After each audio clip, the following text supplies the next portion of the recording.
hide myself. Sorry. Yeah.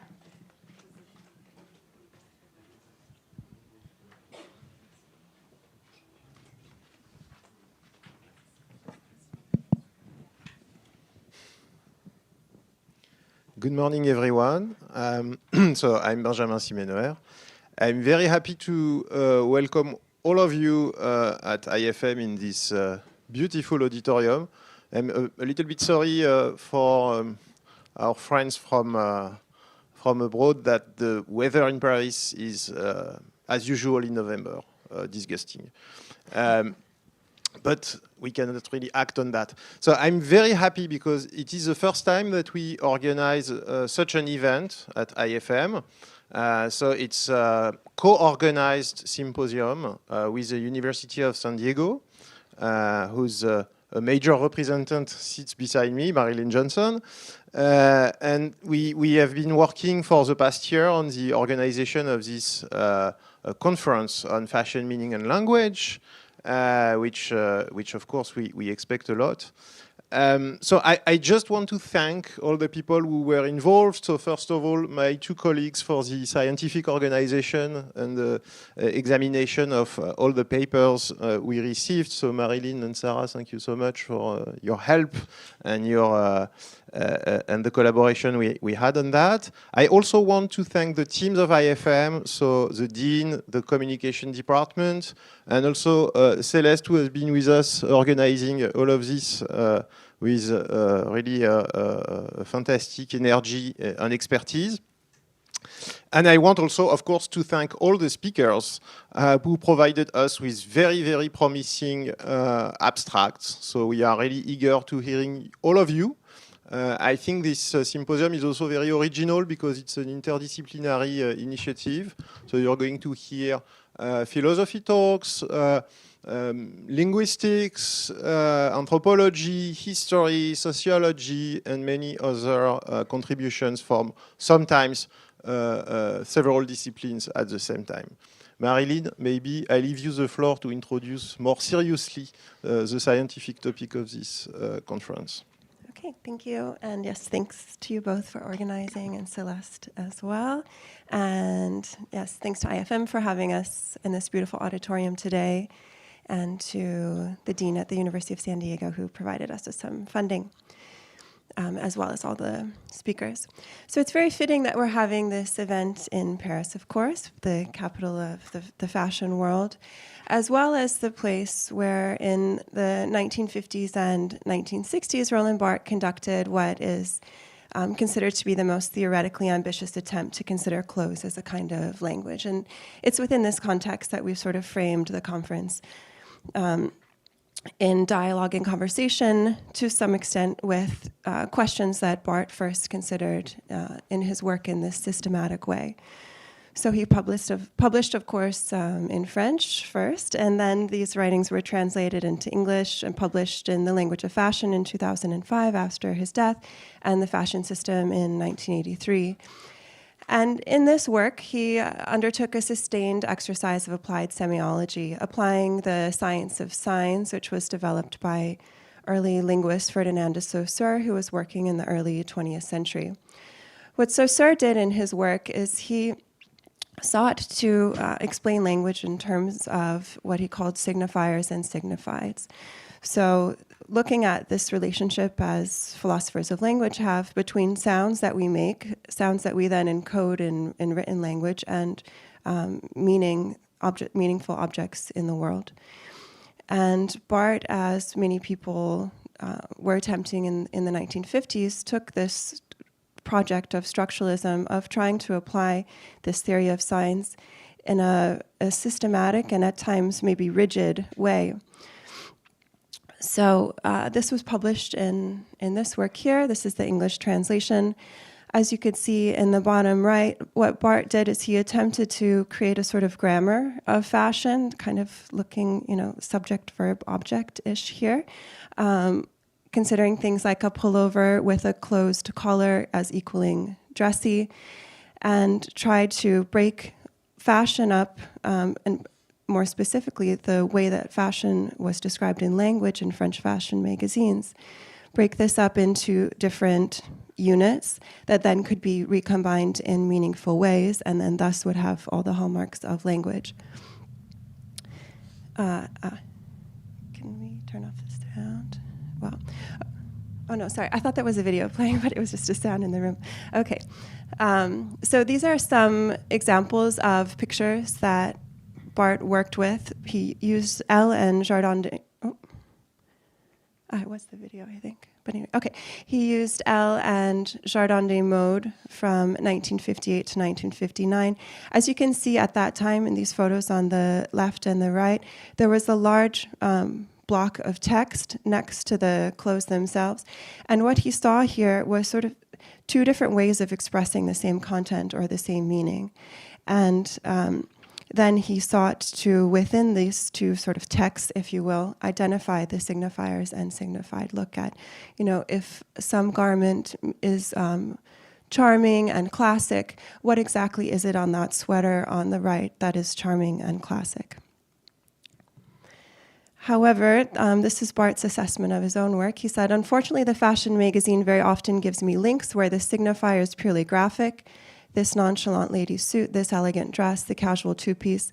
I then do not have any way unless intuitively to decide just what in this suit, in this dress, or in this two-piece signifies nonchalance, elegance, or casualness. He continued, if I read that a square-necked white silk sweater is very smart, it is impossible for me to say which of these four features, sweater, silk, white, square neck, act as signifiers for the concept smart. On the left here, we have another of the magazines that Bart worked with at that time. This is the December 1958 version of Elle. So at this time, Bart described his project as precarious and said, we have nothing but doubts and often unpleasant certainties about how well it has been fulfilled here. And then Lars Svensson, writing many years later, said, even at the time of publication, Bart considered it in some ways a failure. And it's no coincidence that was his work in the Fashion System book that led Roland Barthes to abandon classic structuralism. And it was after this time that he wrote his famous piece on the death of the author and completely changed how he understood meaning. So we might consider Barthes, this idea, this attempt, it was a valiant attempt and quite exhaustive. We might consider this to be a great idea, a great attempt, because it was wrong in a fruitful way. And because many of the problems that Barthes grappled with and wrestled with, and as well the things he was inspired by are the same things that inspire many of our speakers today in this conference. What can we say of this connection between a non-linguistic, meaningful artifact fashion and the meaning that we're so sure that it does convey? So perhaps Barthes falls along these lines. The fate of a great idea is to be wrong in a fruitful way. So ultimately, we can take this attempt by Barthes as suggesting that structuralism may not be the best approach to fully explain the meaning of fashion, but what is? And this is the question that many of our speakers will be considering in this conference. So at this conference, we will go beyond Barthes' project in two distinct ways. And we've broken up our schedule to kind of capture these two broad strokes of the different ways that we'll be expanding on this project. So today is a focus on expansion of the relevant theories that are applied. And as I said, Barthes applied Saussurean structuralism. In today's presentations, we'll see applications of theories from Goodman, Grice, Jackson, Stolnaker, and Wittgenstein, as well as other important topics to be explored, including touch, signaling, and ambiguity. And tomorrow, we'll see a focus on expansion of the relevant data to be explained, where Barthes uncritically considered thin, wealthy white French housewives of the 1950s, the type who would be readers of these magazines. Tomorrow, we'll see consideration of fashion in many other domains, in prehistory, on children, on police officers, sex workers, in the courtroom, as well as other important topics, including costs of fashion, intent of designers, and AI. And as I've mentioned, in these endeavors, many of us will grapple with a lot of the same issues that arose for Barthes, and as well will be inspired by some of the same things that inspired Barthes in his project. Okay, very good. So since Marilyn explained very clearly how we plan the whole conference and how like everything is going to come in conversation together, I don't really need to say much more. I didn't want to thank the others, but since like I don't have much more to say, I'm going to thank my colleague Benjamin and my colleague from another university, Maryland, for organizing this conference. So this is the program that here will be proposed during these 2 days of conference. So as you see, on the first day, it's going to be like a very theoretical, very philosophical take on this question of fashion and meaning. And like the second day is going to be more about like practices of meaning, applying it to different situations and different social groups. So the talks will all last 30 minutes. So it will be like usually 20-minute talks with 10 minutes of Q&A. If you have pressing questions or anxieties about what is going to be presented to you, and I think maybe we can already start now with Benjamin, who's going to kickstart this conference. So thank you all for coming, and thank you, Benjamin, for presenting.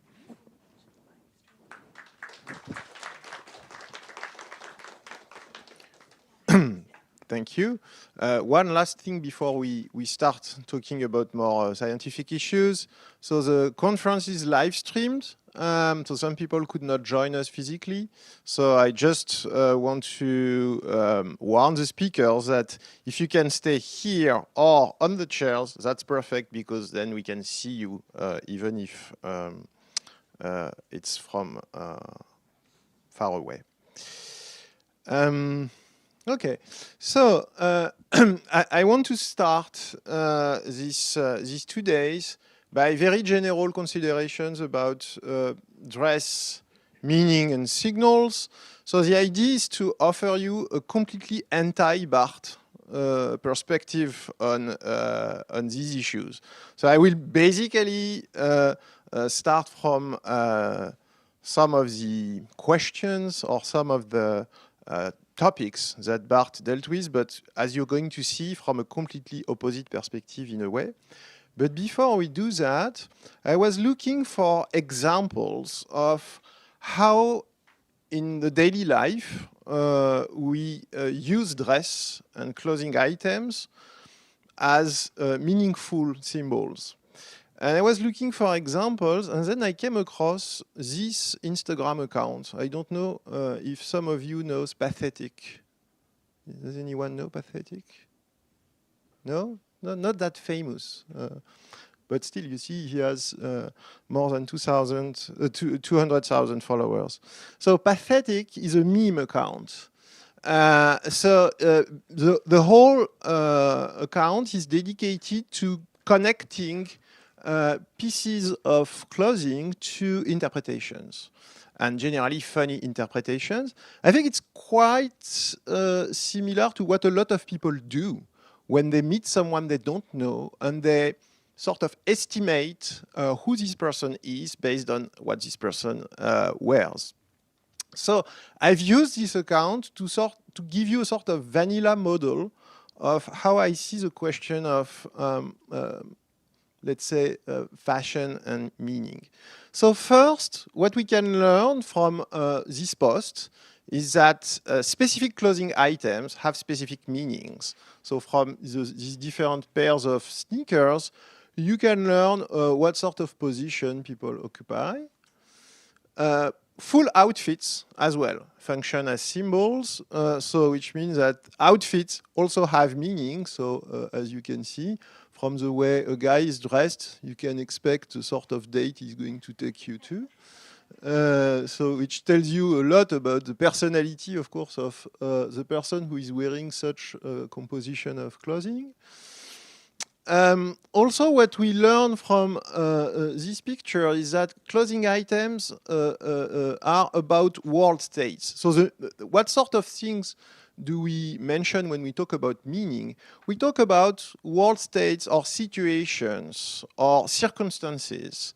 And what a clothing item does when it's used as a symbol or as a signal, it communicates information about features of circumstances, basically. So that's, I think, a good example of sometimes what it actually describes is not what literally it should describe, so which gives you already an idea of the richness of the sort of meaning closing items can have. Also, meanings depend on not just world states, but also intentions. So the meaning of someone's dress is also determined by the meaning intentions of the wearer and the capacity of observers to align on these intentions to be able to retrieve them and to recognize them. So, of course, this poor guy wants other people to know that he's from New York. So that's why he chose this outfit. And sometimes it works, sometimes it doesn't. Another thing which is that we learn from Pathetic is that signals in the world of fashion and clothing, they form systems. So what a certain outfit means is partly determined by what alternatives means. This is also something we learn from this diagram. When you choose a puffer jacket, you have many options, of course, and the meaning of your choice is determined by the other meanings, by the meanings of alternative options. So yes, of course, it's quite debatable here, like this political landscape of puffer jackets, but I think it's quite explicit. A very important point that I'm going to mention again after is what you choose as a signal can be more or less specific. It can give access to a very specific information or a vague information. So a dress signal can be more or less informative.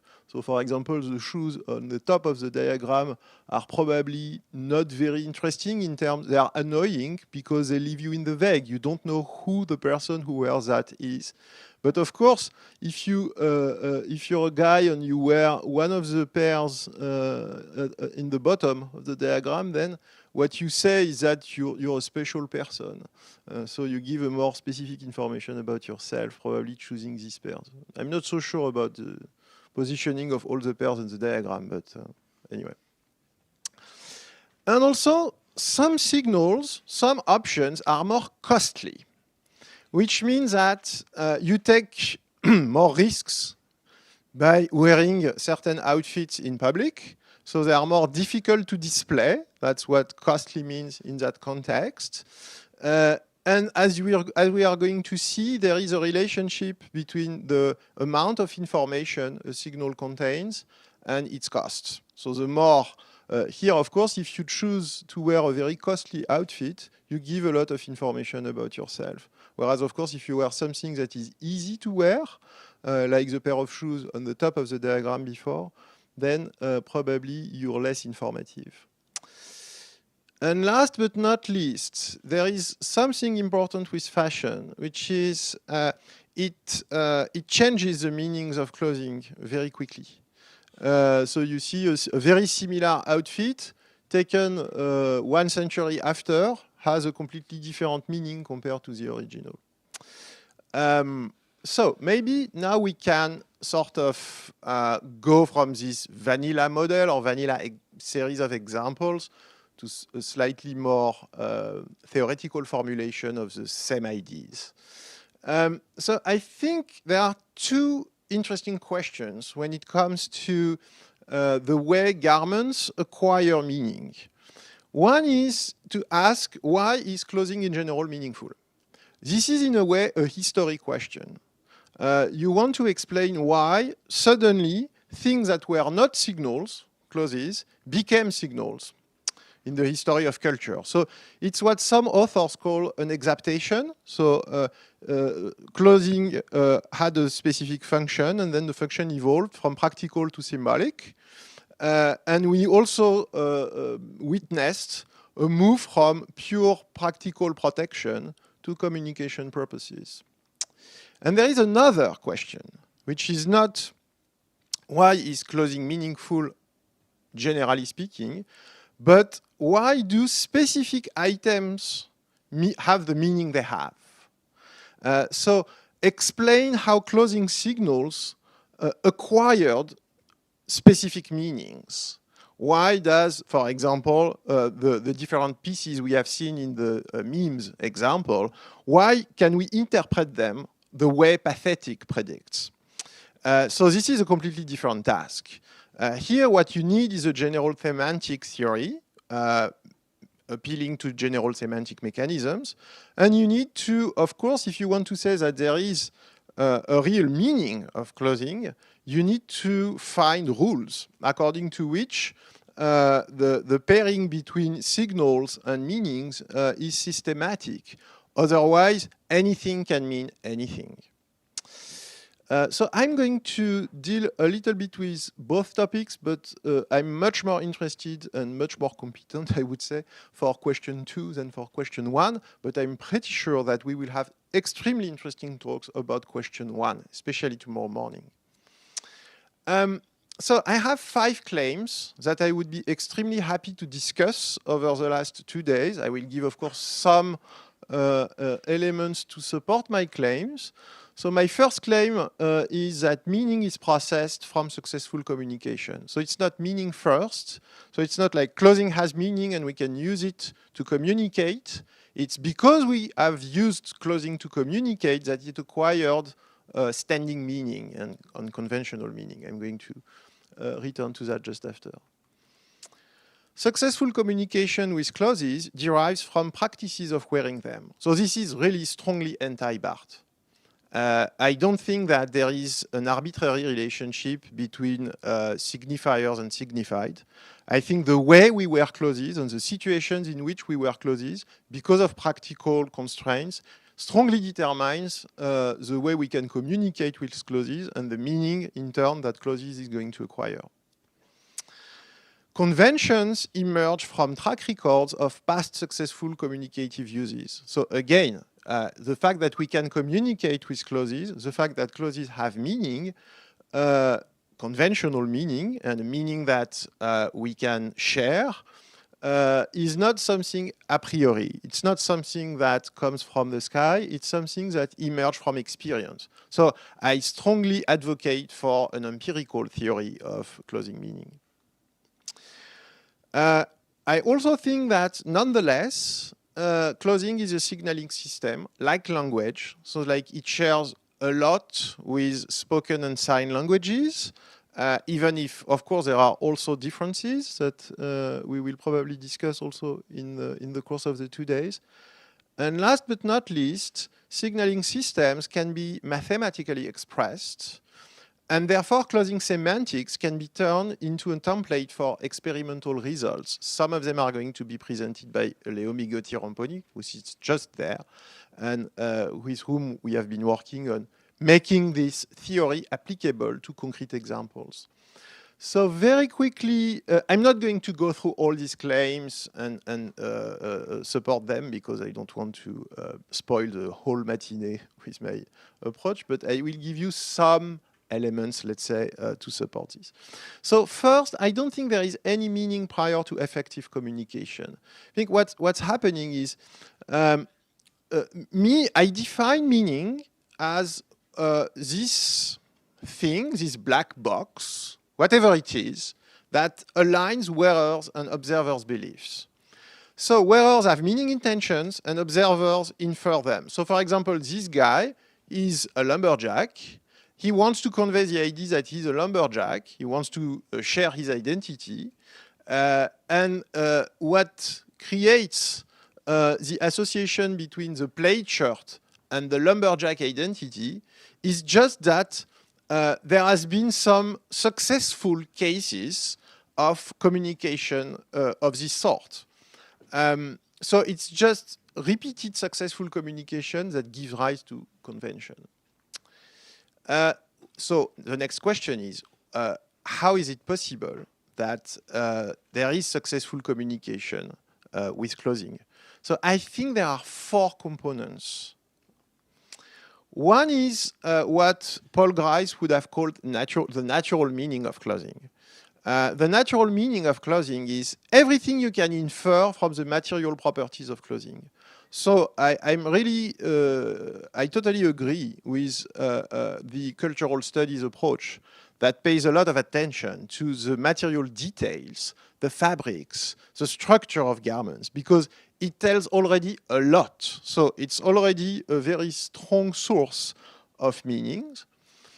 The context in which an outfit or a clothing item is worn is also a source of information that constrains the sort of meaning that you can get from an outfit.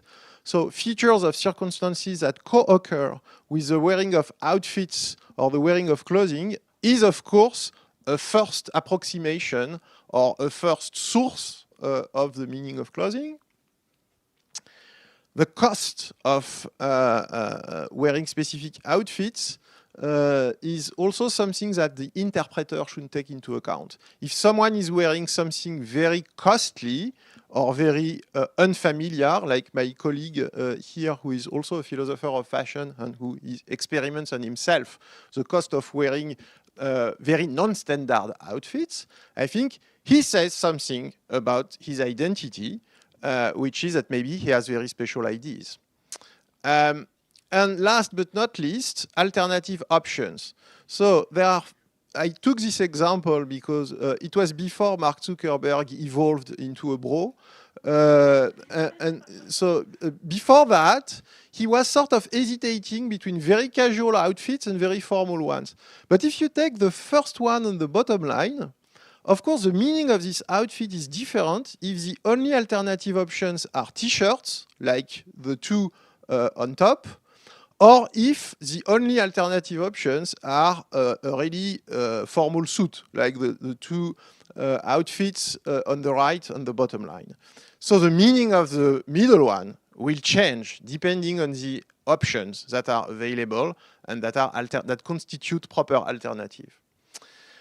I think if you pack all of that together, you can understand how successful communication can happen.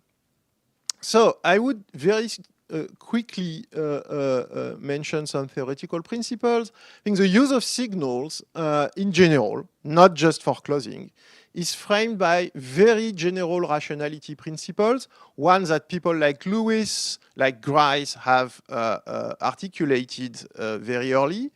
These rationality principles, they ensure sufficient communication between senders and receivers.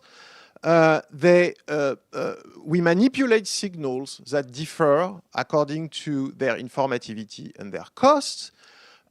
When one is wearing or using a signal, one examines all the available options and will pick the best combo between informativeness and low cost. So this is a rationality principle that explains a lot, and that is at stake when we interpret outfits. So when one observes a signal, one will reason about the sender's strategy and figures out the meaning based on this imagination of the strategy. So you have a lot of references on this theory of signals, which all are quite different from Barth's structuralist assumptions. So such very general pragmatic principles can apply to any type of signal, linguistic or not, and of course to clothing. So coming back to my lumberjack example that some of you know already by heart, we can make the derivation of the association between the plaid shirt and the lumberjack identity meaning in a much more precise way. So let's imagine a very naive observer, who is completely ignorant about the conventional meaning of the two shirts. So the two shirts are two thick shirts, a little bit like this one. One has a tartan pattern and the other is just in plain color.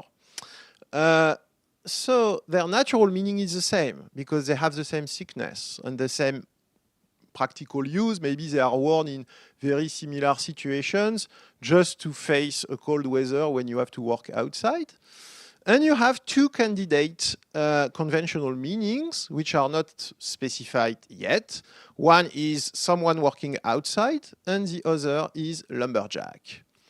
Obviously, these two candidate meanings are not equally likely, because to be a lumberjack is more special or more, it's a subcase of being someone who is working outside. So now if you imagine that for some reason, and we have good reason to think that, the plaid shirt is more costly to wear than the plain shirt, then what people are going to think, if they are rational, is that they are going to think, well, if someone is wearing the plaid shirt, then it probably means the less likely meaning. It probably means lumberjack, because otherwise, there was a less costly option that would be interpreted more likely than as just someone working outside. So what we observe is that there is a sort of rational association between more costly option and less likely meanings. And I very quickly just mentioned that a very similar pattern of reasoning can be applied to the derivation not just of local interpretations, but full conventions. I just want to contrast also two types of situations or two types of meanings. An outfit or a clothing item can have a conventional meaning. Conventional meaning is something that is robust, that does not vary a lot across context. So that's also what we can call a standing meaning.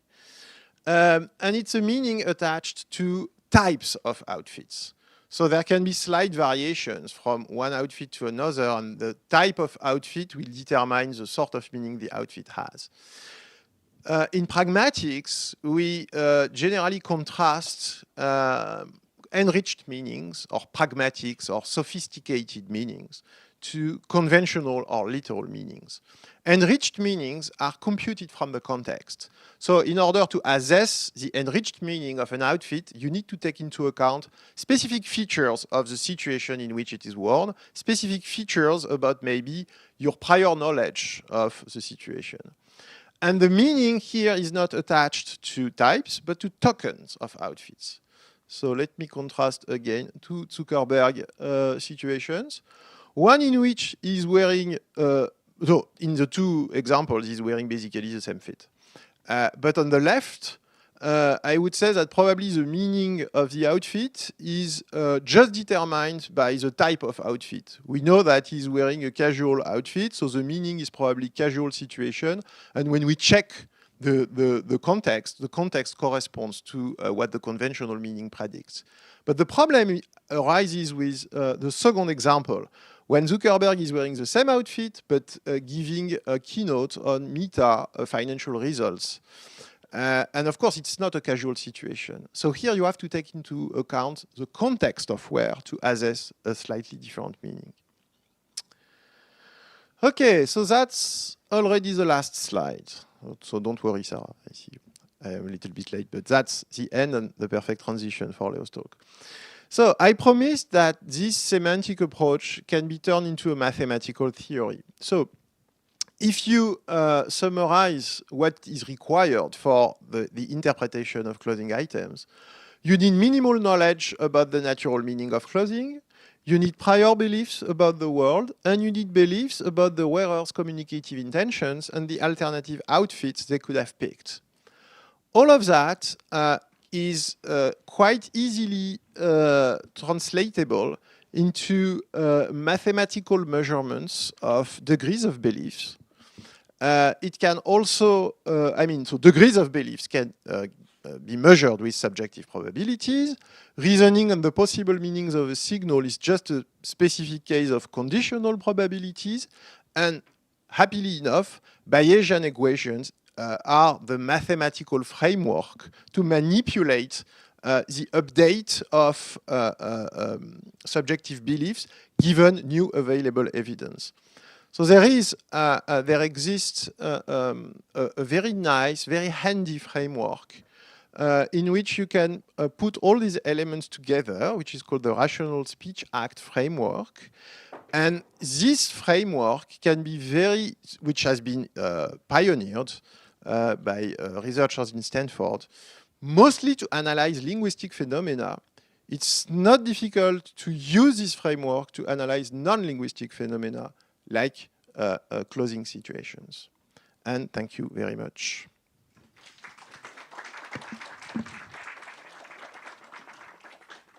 Do we have time for questions?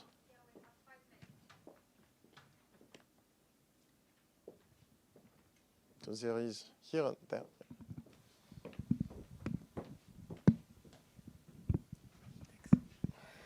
Hi, thank you. That was really interesting.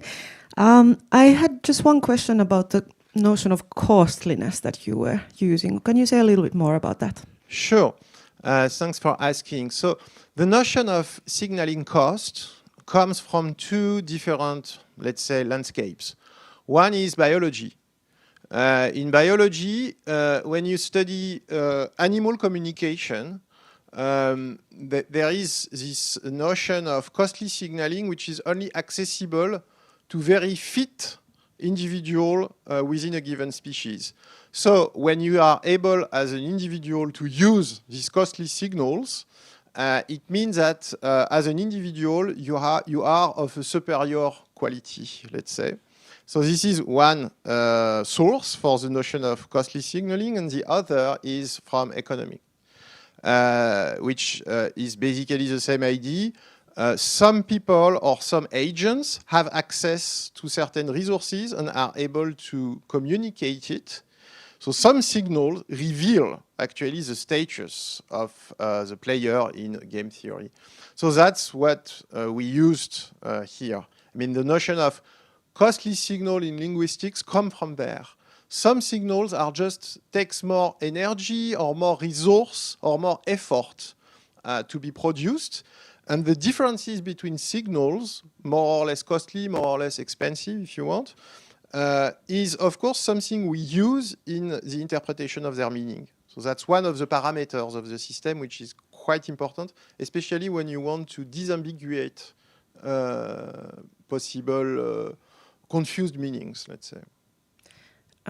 Can I just quick follow-up? Can you give a concrete example? For example, your colleague that wears that extravagant coat, what do you think are possible costs for him in wearing that? Ah, that's a good question. Let's up is here. Okay. I think, of course, the notion of cost has to do with the difficulty to find such an outfit and the difficulty to wear it. So the idea is that probably he has been researching such a sweater for a very long time. Maybe he has access also to a knowledge of fashion, a knowledge of craftsmanship, that sort of. So the cost in that sense is just that he spent a lot of effort, resources. I'm not sure that it's financial resources in that case. We should have to ask him if he paid a lot. It could be part of the computation of the cost of a signal. Sometimes it's just expensive because you have to pay money for it. But obviously, it's a very rare one, let's say. It's a very rare specimen. So when you wear something that is costly, there is also this notion of potential social risk, which I don't really want to include in the idea of signaling costs for circularity problems, let's say. Okay, thank you.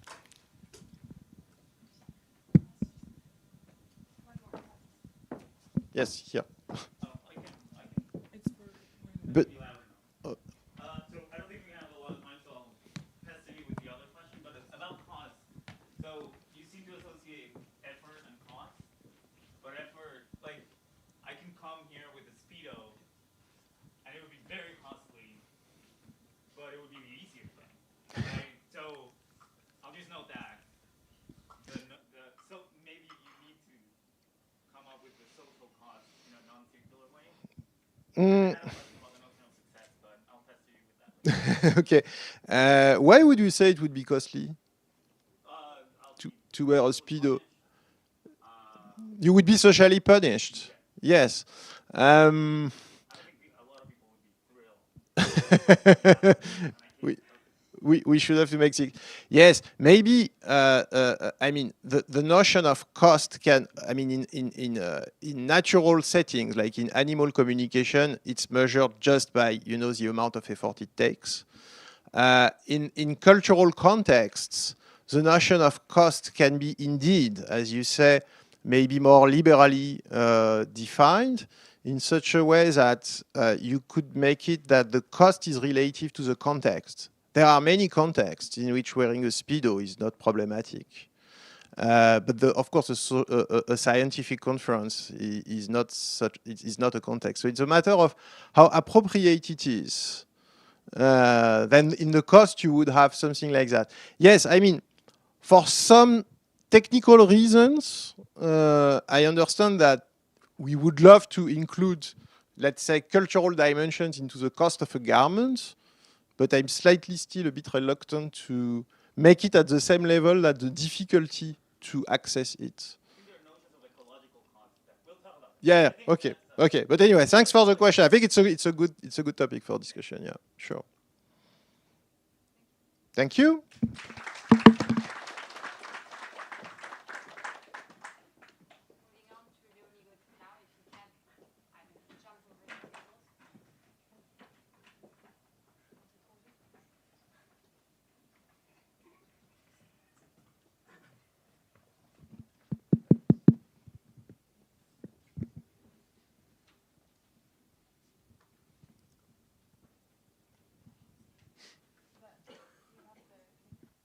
Oh, I do.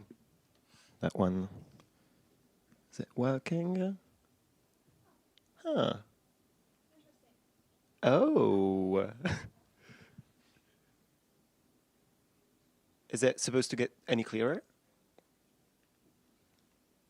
Okay.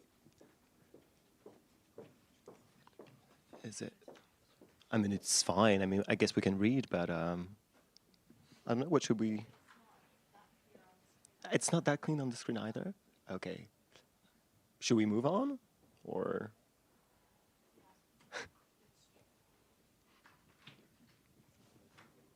Is it okay enough for you all? Okay, sorry about that.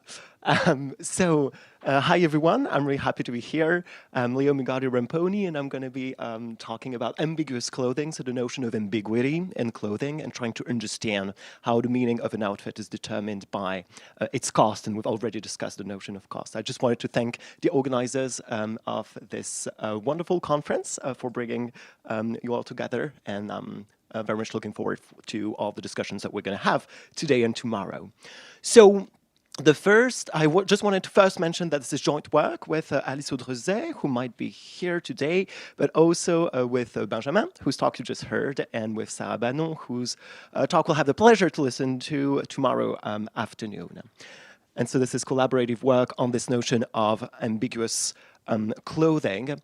So I just wanted to first maybe define what an ambiguity is in the case of language, right? Because that's probably where our intuitions are the strongest. So an ambiguous word or an ambiguous sentence is a situation in which you have one form, a word or a sentence, that can have several meanings, right? So if I tell you something like, okay, John went to the bank, then it can have either of one of the two meanings. So either he went to the financial institution, the bank, or he went to a river side, okay? Now, the idea, and something that we've discussed already with Benjamin, is that we assume that having meaning is not a property of linguistic items only, and we assume that non-linguistic items can have meaning as well, and actually clothing and outfits can have meanings as well, and since they can have meanings, they can have sometimes several meanings, and therefore be ambiguous themselves. So it often happens that people disagree on the interpretation of a particular outfit, hence ambiguity, and so actually the inspirations for this very project came from a situation or a scandal that happened in France a couple of years ago, like 2 years ago, where a high school student was denied access to her school because she was wearing a long covering black black dress that people interpreted as being an abaya, so an explicitly religious dress. But when you look at the actual dress, it's kind of like, it begs the question of whether that really was one, and the student kind of fought back and said that it wasn't. So it shows clearly that people can diverge in terms of the meaning that they assign to certain kinds of clothing. And so that works also for crop top. You might say that a crop top is ambiguous between two things. You can interpret a crop top in terms of, okay, that person just want to be comfortable or protect themselves from heat, or you can be saying about them wearing a crop top because they want to convey something about seduction or being sexy or being more provocative. In any case, the idea is that it's pragmatics that's going to help lift the ambiguities and resolve the ambiguities, right? Because we end up agreeing on what the relevant interpretation is, and we can actually agree on which meaning a particular ambiguous form has. And so the idea is that the way we lift ambiguities is by considering both context and the intentions of the speaker or the wearer in the case of clothing. So for instance, if it's part of the common ground that John is a banker, then that's going to probably increase the probability that the meaning of the first sentence is that bank referred to the financial institution. But of course, you're not only taking context into account, you're also considering the speaker's intention in this case, because you're making assumptions as to that particular speaker wanting to be as informative as possible, for instance. And so just to, there are going to be a lot of pictures, they're going to be blurry, but if you want to look at the not blurry versions, I can of course show you that later during the discussions. So it might not be as clear as it's supposed to be, but the idea is that what we try to do is to actually figure out or create stimuli and outfits which would display the right properties of being ambiguous. And so that's inspired from the situation that I just described, right? So here you have two outfits, two long covering black dresses that are straight, and each of them might be argued to be ambiguous, right? Because they can have one of two meanings. They can be assigned, say, a religious meaning, or they can be assigned a non-religious modesty meaning. So people just wanting to, for instance, hide their body without necessarily conveying anything particularly religious. But those two candidate meanings coexist for both. So not only are both ambiguous in themselves, but they're also synonymous, because both of them can have the same two available meanings, right? But now if I were to ask you to associate one to one of the two, between religion and modesty, there is some sense in which we might associate maybe religion with the one that's the longest. So you see that there's a slight manipulation of the length in here. And so the idea is, or the purpose of this research is to ask the question of where does that come from? Why is it that when you manipulate a particular feature, such as length in this case, it ends up kind of disambiguating each of the two outfits? And so it all comes down to a notion of cost, so a notion of cost that we've discussed already. The idea, and we won't be talking about speakers or wearers that much, but we're going to be talking about dress and language as being signals, and therefore as people sending signals and people receiving signals. So the idea is that senders are constantly trying to balance informativity and cost when they communicate, right? Any production of a signal comes at a cost. When I'm uttering a sentence, I need to take time and I need to structure the syntax of the sentence so that it actually makes a sense. So anything that I'm actually saying or anything that I'm actually wearing, I'm doing at a cost. And what I want to try to do is be as maximally informative as I can be while minimizing the cost. So the energy, the time, the effort that I'm spending in producing this particular cost. A consequence of that is that if you have if two signals are available for conveying the same meaning, so if you have two synonyms, then of course you're going to be using the less costly one to do it. If you have a very short sentence and a much longer sentence to say exactly the same thing, then the rational speaker would use the shorter version, right? Because you don't want to spend energy in a kind of useless way.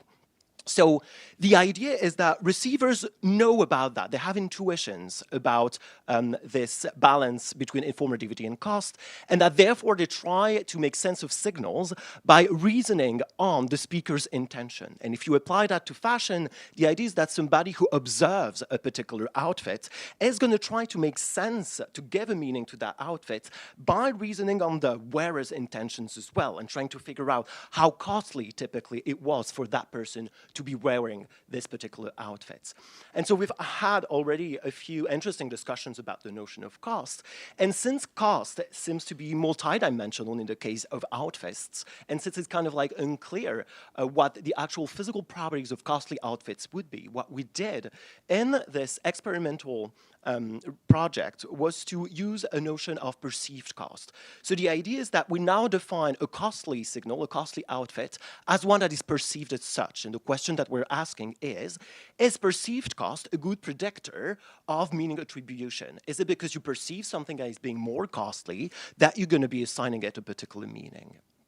And so that's kind of the math behind it, right? So Benjamin introduced the Rational Speech Act model, which is a model that first was designed to apply to language and to reference games. So it was first authored by Frank and Goodman in 2012. And the idea is that the model exactly models this idea that speakers and receivers, speakers and listeners, or senders and receivers, are constantly recursively trying to make sense of each other's intentions. So you reason on the intentions of the speaker to have used that particular signal, and you try to make sense of that signal with regards to a particular meaning. And so that's just one of the final equations that this comes down to. So the first line reads as the probability that a receiver, so the person who observes the outfit, for instance, is going to assign a meaning W to a signal U is a function of the prior probability of that meaning, in general, how likely is it that somebody would like to express that particular meaning, and a function that is a function of cost. And you see cost appearing in the equation exactly. So what you want to say, or the meaning that you get from an outfit, since, again, this machinery is not in any case, specific to any kind of signal, you can apply it to outfits. The idea is that the probability that a particular outfit means something, how likely it is that you're going to interpret the black dress as meaning religion, for instance, is going to be a function of the probability in general that someone might want to convey religion with an outfit times a function of the perceived cost. And so this kind of mathematical model makes very clear predictions. The very clear predictions that it makes is that frequent and low-cost or unmarked forms, unmarked outfits, casual ones, frequent ones, are going to be associated with most frequent, frequent and unmarked meanings. And by contrast, high cost, or signals that are perceived as highly costly, marked forms, the ones that are in the by default forms, are going to be associated with the rarer or the marked meanings. And so this is for talking about the meaning of two different signals. But so just like in our case, you have two signals that are both synonymous and ambiguous, the predictions is that if you have two signals and each of them can convey the same two meanings, one of which is more likely, the second one being less likely, then the rational speaker will be using the least costly option to convey the most likely meaning. It was the sneaker example from before, right, that Benjamin mentioned. If you use like the very standard sneakers, it probably doesn't say a lot about yourself because it's going to be considered to be less costly and therefore and also less informative. So what we did to test the predictions from that model was to actually run an experiment. So that's how we designed the experiment. We AI generated 18 ambiguous outfits, and we varied a few things in these outfits to try to understand where the differences in perceived cost would come from. We looked at 3 different outfit types, so the long covering black dress, a skirt, and a mid-length dress that we used as a control. A second thing that varied, because we hypothesized that this is where the difference in cost comes from, is the length. So we minimally manipulated length in between stimuli, and I'm going to show you what the stimuli look like in a second. And so for each stimulus that we showed our participants, we collected 3 judgments. Okay, which of these 2 meanings do you think that particular outfit has? Then how costly would you say that particular outfit is? The question was, would you say that this outfit is difficult to wear? We can talk about and discuss whether that's maybe the best question for collecting judgments on cost. And also subjective prior, because we're interested in how the frequency of a particular meaning modulates meaning attribution. So here are the stimuli. So you see that they minimally contrast in length, because again, our prediction was that the ones, in this case, the longer dress would be perceived as being the more costly. And since both would be considered synonymous, the prediction was that the ones that consider most costly, the longer version here, would be assigned the least likely meaning, so expressing religious affiliation more than its shorter counterparts. Now, the pattern would be reversed in the case of another outfit type, which is the miniskirt. Because in this case, it looks like it's now the shorter version of the miniskirt that would be perceived as more costly and therefore associated with the least likely meaning, in this case, seduction, compared to a more, say, by default interpretation, which would be simply protection from heat. And so our final, say, control situation or condition was the mid-length dress, where, does not appear. We also had like a minimal variation in the dress with two meanings which only slightly differ in terms of how likely they were. The prediction was that you wouldn't find the differentiated mappings that we expected for the two other ones in this case, because no version would be perceived as more costly as the other. So if we just summarize the predictions in our hypothesis that derive from the stimuli and the model, the idea is that we predicted that cost would be perceived in different ways based on outfit type and length. So the shorter skirt would be perceived as more costly, the longer long dress would be perceived as more costly. Another prediction that this makes is that the ones that are associated with a higher cost would be given the least likely meaning. So the longer long dress would be assigned the religious meaning more, and for instance, the shorter skirt would be assigned a seduction meaning more. And this is actually exactly what we found in the data. So we ran that experiment over on 90 participants online. And so what you see on the left-hand side, for instance, is, okay, so you can't really see the caption right here, so I'm going to just tell you what that is. On the left-hand side, you see the relative frequencies of two meaning. In green, hiding the body, so pure modesty, non-religious, and religion, so it's the least likely meaning, between the short version of the dress and the long version of the dress on the left-hand side. And you see, and the difference is significant, that indeed, as predicted, the longer dress received the religious, so least likely meaning more than the short version of the dress. You observe the exactly symmetrical and reversed pattern for the skirt on the right-hand side. In this case, we hypothesized that the shorter skirt would be perceived as being more costly, and you see that it is indeed assigned the seduction meaning more than the longer version, which we thought was perceived as least costly. And we didn't find any difference for our control mid-length dress as expected. Now, you might tell me, well, actually, okay, this is kind of like natural. Of course, we assigned a shorter skirt, the seduction meaning more. And of course, that wouldn't be so interesting if we wouldn't track this or explain this in terms of cost. But actually, what we observed is that the cost structure, so the costs that participants assigned to each of these outfits, perfectly mirrors and parallels the meaning attribution structure that you have right here. So not only are people able to kind of like disambiguate each outfit, this disambiguation comes from or is at least associated with the difference in perceived cost. So you see on the left-hand side again the long dress, and you see that the longer long dress was perceived as more costly on average, and the reverse pattern on the right-hand side where it was the shorter skirt that was perceived as more costly, and no difference in perceived cost for the mid-length dress. Now, a final way of representing some kind of the same idea is by looking at those plots. So for reasons of time, we're only going to be focusing on the top two panels, which is the long dress, and the bottom two panels, which is the skirt. You see perceived cost on the y-axis. So the further right you go, the higher the cost that was assigned to the outfits. And what you do find, and what you do see clearly for the long dress, for instance, is that for both versions, you have that kind of yellow bump, the yellow bump corresponding to the religious meaning, which means that the higher the cost associated with these outfits, the more likely they were to be assigned the least likely meaning, which was religion. And so you had the more likely meaning available for less costly options, which was just hiding the body. And you find, the exact same pattern for the skirt, which is that the more costly the skirt was rated, the more it received the pink, so you see the little pink wave right there, the pink meaning, which was the seduction meaning, so the least likely meaning. Now, this all confirms our predictions, and so we could be like, okay, that's great. However, There is actually one possible confound in this theoretical and experimental framework. What we predicted was that it's actually meaning that's determined by cost. So it's because you perceive something as being costly that you give it a particular meaning.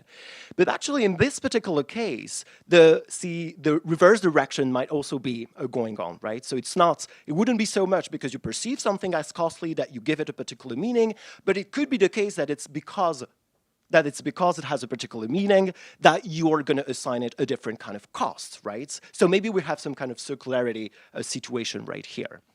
Now, we thought about like one possible way of trying to escape this circularity situation.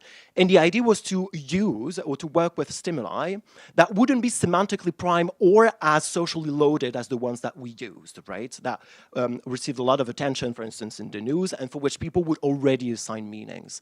And so the idea was to work again with outfits that would not convey any a priori meaning, and work and pair them with meanings that would not evoke any particular kind of clothing a priori either. And I'm just going to show you what this could look like. So if you dissociate meanings from the outfits and you use kind of like neutral outfits that aren't socially loaded or semantically primed, you could come up with like 3 plain dresses, and you could come up with both a marked version or unmarked version, the plain version, or a pattern version, which is now the marked version, right? So least costly on the top and most costly at the bottom. And now if you think about possible meanings that only contrast in frequency as well, so which one is most likely or which one is least likely, you could have 2 fashion irrelevant meanings, such as, okay, maybe there were stars in the sky yesterday, or there was a lunar eclipse yesterday. You would agree that the second one is less likely than the first one. And of course, the mapping kind of seems natural, right? So here I'm kind of biasing you towards what we want to have. But if you were to say, okay, which of each element in each pair corresponds to the lunar eclipse compared to the stars in the sky situation, you'd say that probably those ones convey lunar eclipse better than the first ones right here. And so you'd find exactly the same thing for manipulation of plain t-shirts, for instance, where the marked versions would map to the unlikely meaning. But the final thing that I just wanted to say is that even if we find this, and again, remember that we did that to make sure that the mapping that we're after involves a notion of cost. And so I actually need to thank Maxime Barbier, who's here, because it actually comes from a discussion that we had a couple of weeks or months ago about this idea that maybe that if we find the expected pattern, the problem might be that what we are actually witnessing is just a frequency-to-frequency mapping. So something that's a very general cognitive mechanism where people associate rare things to other rare things, regardless of any notion of cost. And that's not what we want. So it would be possible, and it would deserve more, say, theoretical work to understand exactly how you could get that notion of cost back. And we've thought about these solutions to make that happen. I'm not going to go into too many details. But again, the idea was to make sure that cost is indeed involved in those mappings. And even though we thought that it was what we showed in the first place, we need to get rid of that possible weaker explanation. Thank you very much.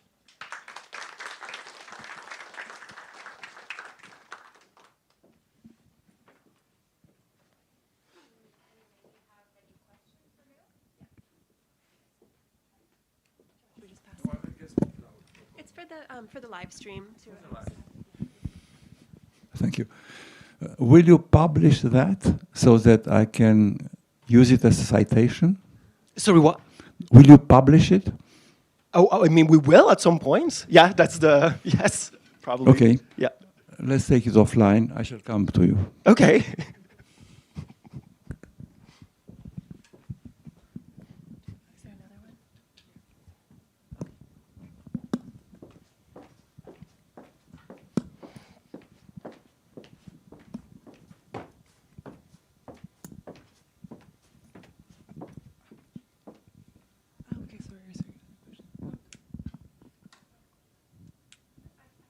Sure.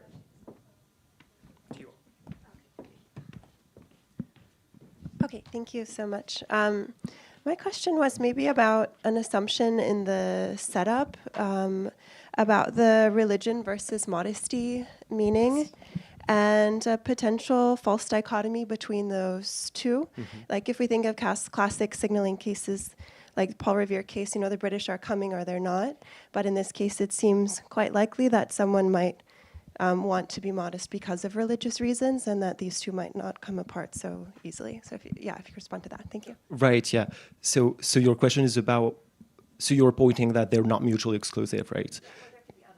Yeah, there could be other alternatives. So we agree with this, right? And I mean, actually, the model would work also, and would make the same kind of predictions if we had like not only two available meanings, but more than that.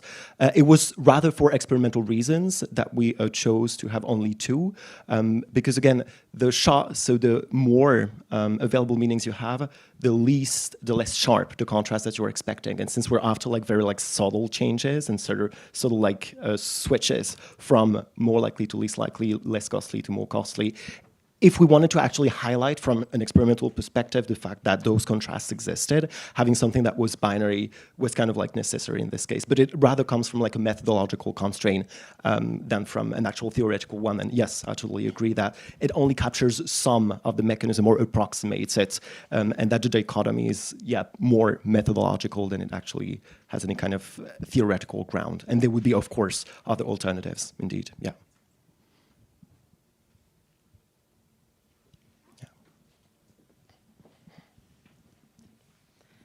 Thank you. I have a clarification question just about the experiment. So what exactly do you ask the participants? For example, what did they have to do? Were the options given to them and then they had to somehow choose? So they were given each stimulus at once, okay, and they were given the two meanings, the two candidate meanings, which by hypothesis we considered one to be more likely than the other, and we just asked them which one they thought related. The experiment was actually run in French, but the translation would be so which one would you associate it to the most? So we weren't, also that kind of like answers your question, we weren't forcing a binary. It was only like the data collection that was binary, but we didn't force the binary interpretation because we're asking about which one corresponded to the picture the best. And so we did that for just knowing which meaning was most likely, but we also collected judgment for each stimulus on the perceived cost. And so we asked the question, and that might actually be a problem, but we asked the question of how difficult they would say wearing that particular outfit in public would be. And so the reason for which, and we added for any reason, because we didn't want to constrain this notion of perceived cost to any particular dimension, monetary cost, physical cost. The idea that we had was that, for instance, the longer dress is more costly specifically because it is longer, and therefore things that tend to be longer are kind of like harder to wear, right? And similarly and symmetrically for the miniskirt. So that was the second judgment that we collected. So for each time, so you had all the judgments collected for meanings in the first block, then we re-showed the same stimuli and asked about perceived cost. Actually, we asked about perceived cost first, so that the meanings would not affect cost in the first place. And the last thing that we asked was about the priors, because we wanted to know whether there was any effect of how frequently they were observing these particular outfits. Because the model predicts that the more likely or the more frequently you observe something, the least you're going to be considered that it's a marked expression. So the more familiar with an outfit, the less likely it becomes that you're going to give it a specific meaning, and you're just going to be like, okay, no, I'm used to seeing that outfit. So we had like these three judgments for each 18 stimuli and 90 participants. Okay, because I was wondering if you give the two pictures and the two possible interpretations, doesn't this in itself prime the subject so that they will tend to use both interpretations? So, for example, in the miniskirt case, rather than saying both are temperature, they'd be like, so one of these is going to be seduction. Right. Yes, that's true. And so at first, we thought about having an experimental paradigm, but we weren't showing pairs. We were showing them individually. So this would have happened, indeed, if we were to show like the pairs one by one. It's true that after a few trials, and so I only like showed a few, but like each condition like had multiple versions. So we had like 3 miniskirts, we had 3 long dresses, etc., to introduce variability, so that it would be harder to track also for participants and to directly compare. And so when they were seeing a stimulus, they could hardly rely, I think, on anything that was stored in memory for being like, oh, okay, I know where this is going and I'm supposed to be comparing this with that, because after a while it kind of gets blurry exactly what you're supposed to be comparing to. However, I still do think that working with a contrasted version, so where you show like both pictures instead of just once as we did, would yield maybe sharper contrasts. Because like even though we found results that were consistent with our predictions, the contrasts actually aren't that sharp because again, the alternatives are less salient, right? They're not made explicit by the task. But actually maybe that's even like more ecologically relevant, right? Because when you try to make sense of an outfit that somebody is wearing, you're trying to think about what the alternative ways their be dressing could have been, and you're rarely just comparing two ways that that person is actually dressed. So yeah, it was also like closer to the actual mechanisms that would arguably be involved in our everyday pragmatic mechanisms. Okay, thank you. Does that answer your question? Yes, thanks.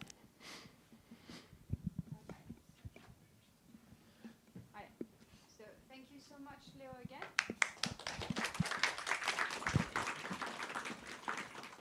And so now we're going to welcome our third speaker, Alejandro.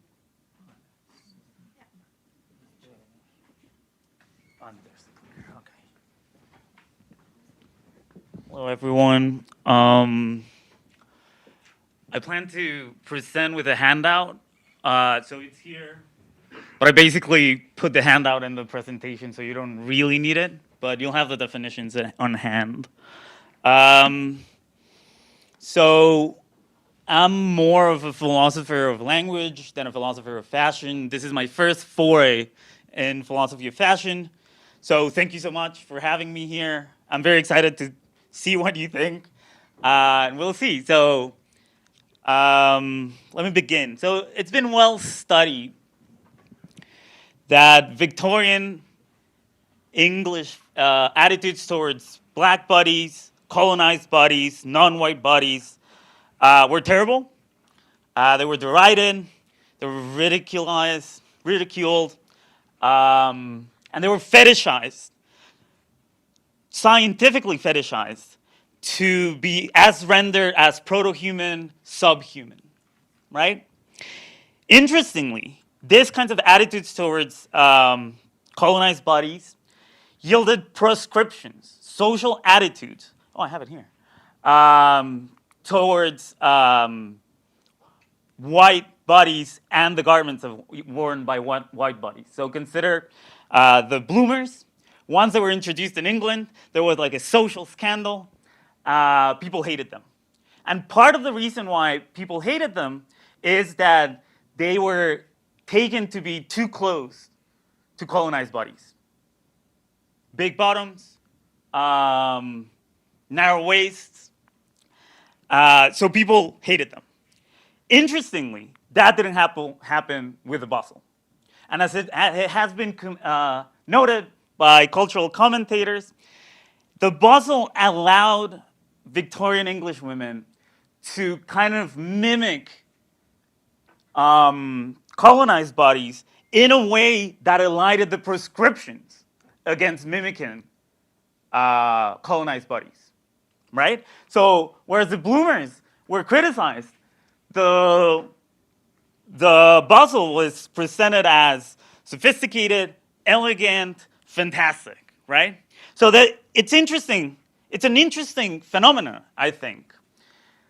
The bustle navigated the role of enabling the expression of voluptuous sensuality while eliding the active social prescriptions against the expression of voluptuous sensuality. It has this kind of paradoxical function of performing a function while eliding social norms against the very same function. So my wager in this talk is that we can understand this phenomenon and the processes that lead to this phenomenon by thinking about linguistic euphemisms. The talk is not about the bustle. The talk is about the general phenomenon of euphemistic fashion. Fashion choices that perform a given function while eliding the prescriptions attached to paradigmatic tokens of said function. So here's the plan of the talk. I'm going to talk about, do I have a pointer? Oh, yes. Previous work I've been doing with a colleague about linguistic euphemisms and why they're interesting. Then I'm going to go through the concepts I think are important to clarify, fashion choice and fashion function. And then I'm going to give you my account of euphemistic fashion. And then maybe if we have time, I'm going to tell you how I think we can use this kind of concept to model norm dynamics. Dynamics between fashion choices and more general high order norms. So let me begin with linguistic euphemisms. So intuitively, a euphemism substitutes an expression that is deemed too harsh or blunt for another that is less so, right? So instead of saying Pat died, I say Pat passed away, right? But this is not a theory of euphemism. We need a notion that tells us what is it to be too harsh or too blunt, or what is it for an expression to be less so. And interestingly, euphemisms represent an odd gap in speech act theory. It is a gap because not a lot has been said philosophically about euphemisms. And it's an odd gap because it's not clear which of the tools of the speech act theorists is going to help to understand euphemisms. So for instance, euphemisms are orthogonal to lexical categories. There are euphemistic verbs, euphemistic adjectives, euphemistic nouns. So a lexical account of euphemisms, which people have tried for some reason, is not going to work. Same with moods. So you can assert euphemistically, you can ask euphemistically, you can order euphemistically. So a mood or force account of euphemisms is not going to work. Some euphemisms are literal or conventional, and some are not. So for instance, I can tell you, Tim passed away, and you all understand what that means. It's conventional. However, in Swan's way, when Swan says, we did a katleya, people understood that he meant we had sex. But no previous token of that sentence had been issued before, and still people understood the euphemism. So euphemisms can be implicatures as well. So a conventional account of euphemism is not going to work, and an intentional account of, or an implicature-based account of euphemism is not going to work.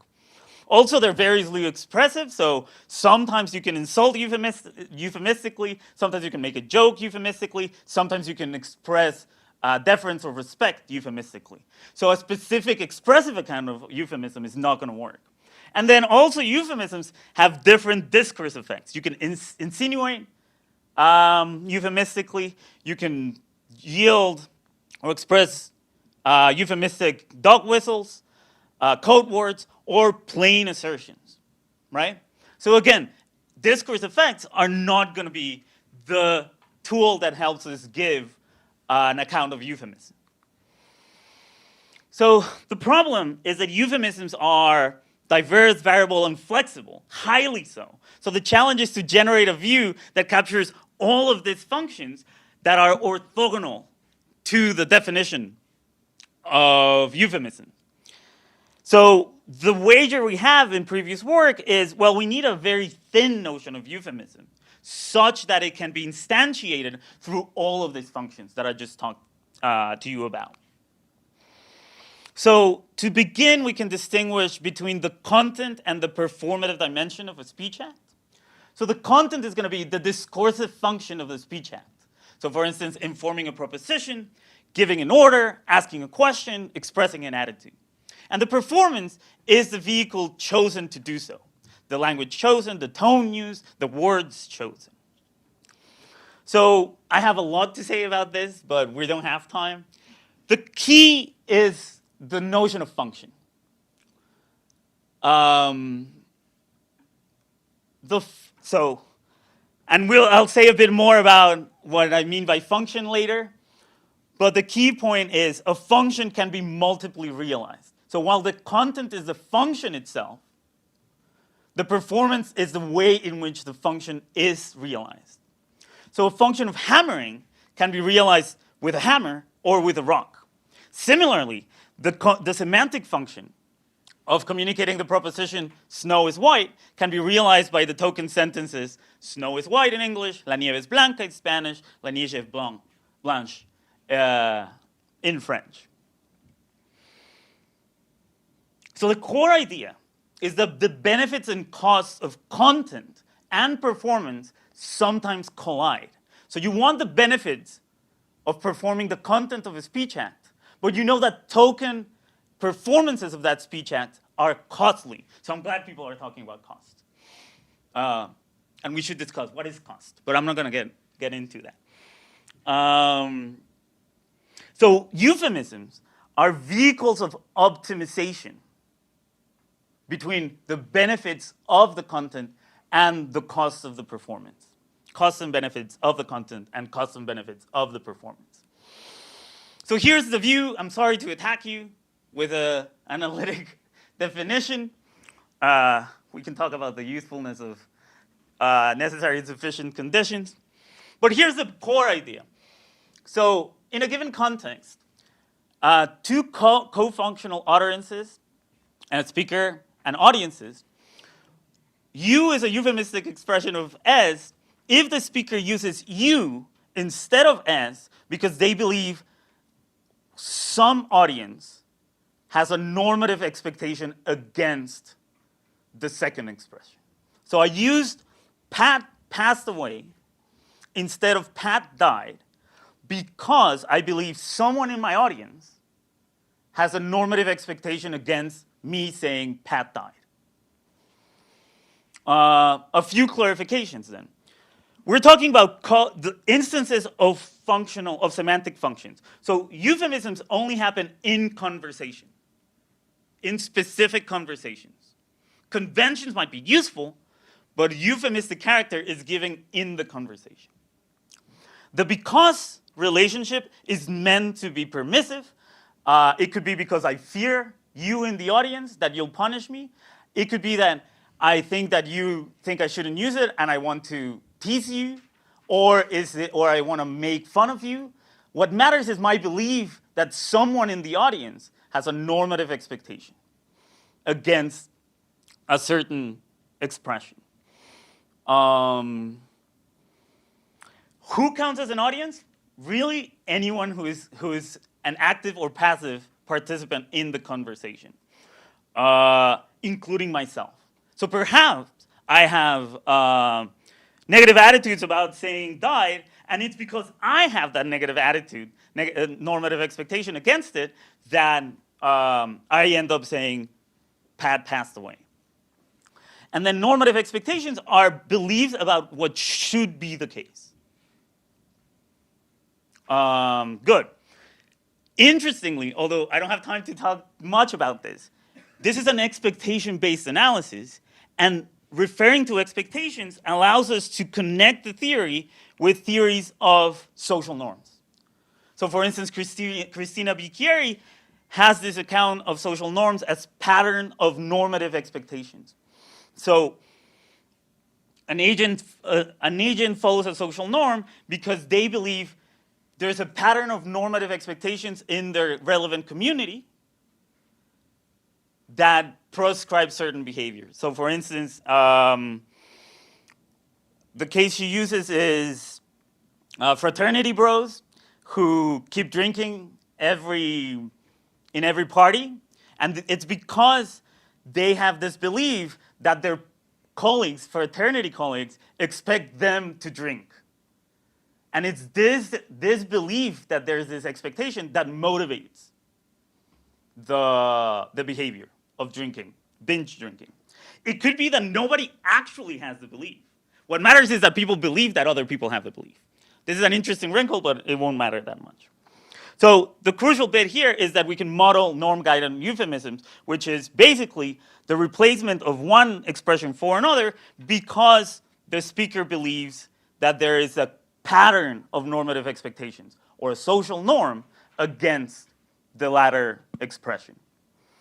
Good. That's the theory of euphemism. I'm going to skip the objections. Good. So again, the basic lesson is that euphemisms are methods of optimization between expression and compliance with social expectations. And insofar as fashion is a means of expression, then there can be euphemistic fashion, or that's my wager. So the definitions. Basically, a euphemistic fashion choice is a fashion choice that I take instead of another because I believe there are normative expectations against the latter fashion choice. So either individual social expectations or patterns of social expectations, i.e. norms, social norms. So the challenge for this kind of view is going to be mainly two challenges. One, we need to understand what does it mean to have a euphemistic fashion function. And the other one is, what is it to make a fashion choice? So that's what I'm going to do. Fashion choice is going to be kind of anticlimactic. Basic action theory, an agent makes a fashion choice if they intentionally choose to wear a determinate set of token body adornments for a determinate period of time. So you choose to wear something, basically. This is meant to distinguish fashion choices from fashion styles or fashion trends. I think we can talk about euphemisms in terms of styles or trends, but still we want to be precise. So for now, we're going to talk about fashion choices. Now, fashion function. This is hard. Because I think there are many ways, valid ways, in which a fashion choice can have different functions in different ways and still count as expressive, as communicative. So what I'm going to do now is I'm going to give you a general kind of function, and then I'm going to give you three kinds of functions that I think can represent how euphemistic fashion can be performed. Good. So this is coming from biology, evolutionary anthropology, basically also in philosophy. So Millikan, for instance, a function is a role, effect, or outcome for which some item, practice, or action, for which two times, I'm sorry, for which a token, item, practice, or action was selected. And that selection helps explain why P occurs within a biological, cultural, or interpersonal system. So here's the basic idea. Hearts have the function of pumping blood because they were biologically selected to do so. They helped our ancestors, and through genetic reproduction, we ended up with hearts. Also, marriages, for instance, can have the function of securing title inheritance. This is not biological selection, this is cultural selection. And it has its own norms and rules. But also, rocks can have the function of hammering a nail. So if I take a rock and then intend to use it to hammer a nail, then I've given the function to the rock. These are instrumental functions. So different kinds of selections lead to different kinds of functions. These kinds of selections, I think, can lead to different kinds of expressive function for fashion, and then we can talk about euphemistic fashion. So I'm going to give you three kinds of euphemistic fashion functions, three kinds of euphemistic fashion, but I don't mean to say that these are exhaustive fashion functions. Got it. First function, intentional or instrumental function, classic Gricean meaning, right? So I take a token utterance, in the case of communication, I select it such that it's recognized by the audience as being intentionally selected to communicate a given content, right? So it's a self-referential intention that yields the communicative function. So, classic case. A professor writes a recommendation letter, a recommendation letter, and he says he has excellent handwriting. Because this is not really relevant for recommendation letters, the audience recognizes that the professor must intend something else, and therefore gets to the conclusion that he meant to communicate that the student wasn't that good at philosophy. Classic case, Alex makes the fashion choice of wearing a tie-dye to communicate their support for non-binary issues. The intention, the communicative intention, is given in the garment, and therefore it's meant to be recognized as you wearing the garment intentionally to communicate something. The euphemistic case is going to be, say, in a state that is falling into fascist regime, you can't really wear this kind of shirts, so you wear a bracelet. So because there are normative expectations against the shirt, I replace my fashion choice of wearing the shirt for the bracelet. Euphemistic fashion. Next kind of function, expressive function. So a fashion choice is selected by an agent to express an aspect of their personhood. So this is basically expressive theories of meaning, like Kaplan and Potts. So for instance, someone hits their foot with a rock and say, ouch. That the meaning of that ouch is not so you understand my intention to communicate that I'm in pain, it's just expressing pain. I think this is closer to the case with which we began. Oh, I should have worn this. No, okay. So Tiffany makes the fashion choice of wearing bloomers.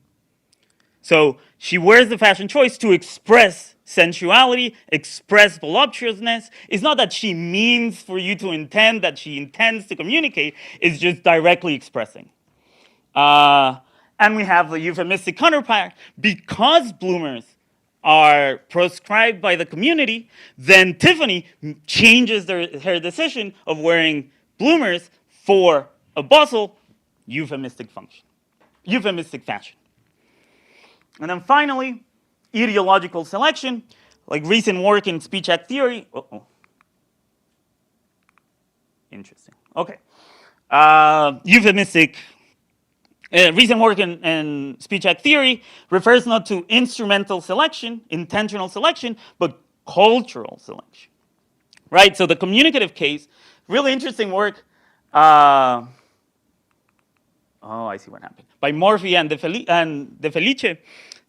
So is the word please. So in English, the word please came from the expression if you please. The theory they have is that it morphed because people who said please gained better favor than people who said if you please. This is not because they intended to get better favor, it's just the effects of saying the same word. So it's the benefits, the ideological benefits of just saying please morphed the way people use language. Not because of their individual intentions, it's because of cultural selection.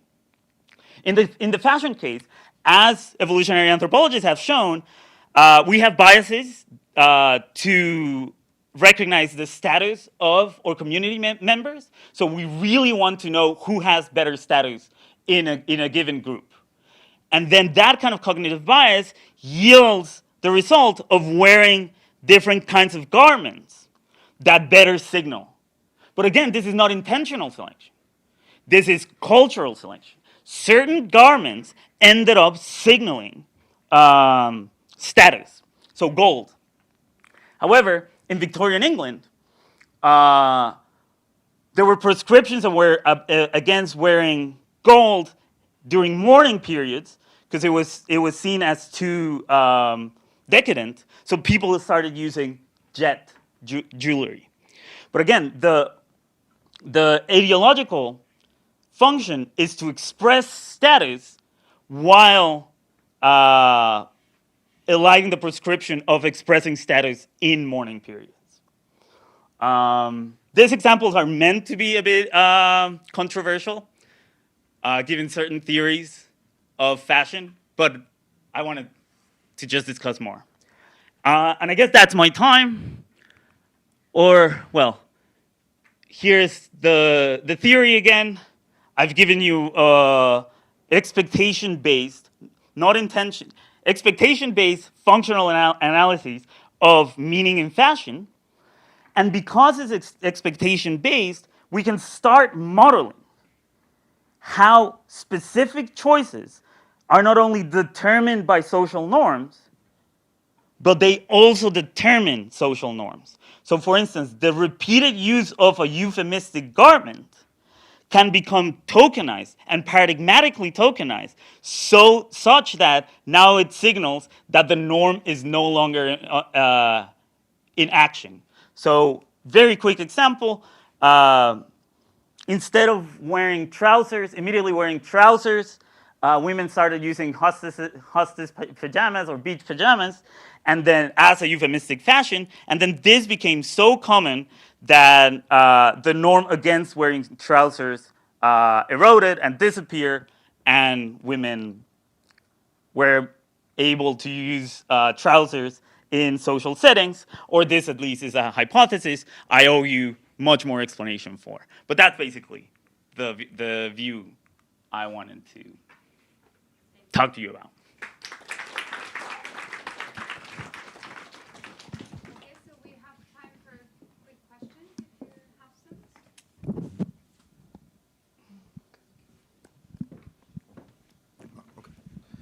some. Thank you. I'm quite sympathetic to all the claims. I have, though, probably some bit naive challenge to the conceptual framework. So when you give a comparative euphemistic and non-euphemistic examples at first, I agree to that the coarse-grained conversational function is the same. Right. The question is, why say that the difference is better captured by a non-functional account rather than a finer-grained function of the expression?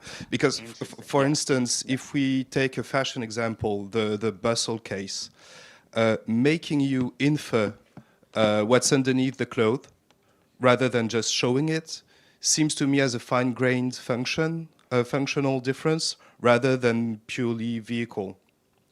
And yeah, actually, probably it's dependent upon the case. Like the bracelet case, I think is the vehicle. In the bustle case, I think is the function, and probably there are different kind of social norms that makes it functional or not.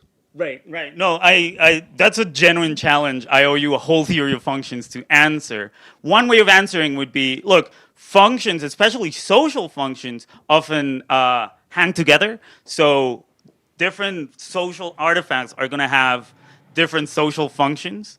So it will be an empirical matter for me to show you that, in fact, there is the same function. And perhaps some examples are not going to be it, but it's going to be a lot of historiographical work to show you that this was the case. But I would have to show you this. So this is a genuine challenge. And if you grant me one of these cases, then I've given you the concept, and then we can talk about the specifics. But I agree, this is a genuine challenge about the specific case, and I would have to answer, no, in fact, it's the same function, at least enough overlapping functions to call it a euphemistic. But yeah, I appreciate it. Like, I appreciate the difficulty. Thank you. Do we have time? Yeah. Thank you very much. It might be like a very, I don't know, like genuine question or, but I was wondering, so about like the T-shirt and bracelet case, for instance. Yeah. So we have like this intuition, which is probably wrong, and based on what you said, it is wrong, that sometimes things or fashion can qualify as being euphemistic because it reduces some kind of like dimension in this case, so it wasn't like as visible, right? So it would be like a very, say, naive way of saying, okay, it's euphemistic because you can't see it that much. Yeah, so I was wondering whether you would predict that it's consistent. So if there are like, if there is a limited set of dimensions over which like something is reduced.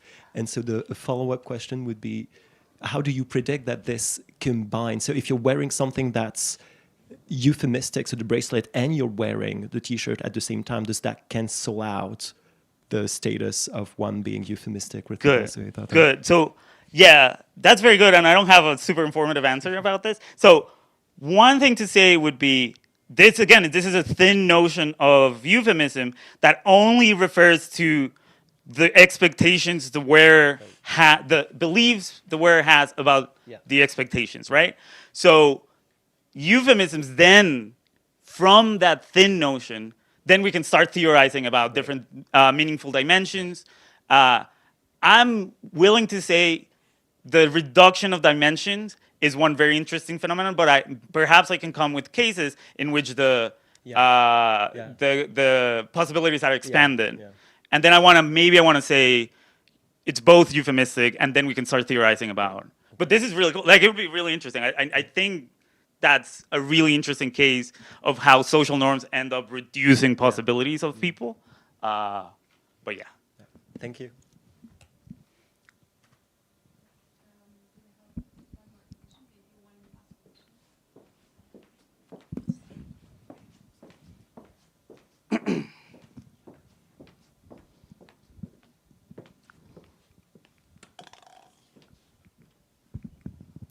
Thanks. I also have a question about the bracelet case, because I thought there's a disanalogy with the linguistic case, because you said there's a normative expectation against the use of a certain expression, and therefore they choose the other expression. Yeah. But in the clothes case, the normative expectation isn't against the T-shirt, right? It's against the ideology expressed by the T-shirt, and therefore, when you're wearing the bracelet, you're still showing that you're endorsing that cause. And so in that sense, it's quite different. And I was wondering whether your explanation really is the best explanation, and isn't it rather like you use the bracelet to signal your group membership, like the other people who are pro queer rights, they would recognize it and be like, yes, whereas the other people wouldn't recognize it at all, and then they'd be just like, oh. Yeah. This will be an incomplete answer, but this is objection 2, right? So perhaps the prescriptions are not about the performance, they're about the content itself, right? So in this case, maybe the prescription is not about the T-shirt, it's about the expression of support of non-binary issues, right? Yeah. I have a whole 3 pages answering this, but ultimately, I think the best way of explaining why that seems that way is because paradigmatic tokens are associated with the content. However, a lot of euphemisms preserve the content while changing the performance.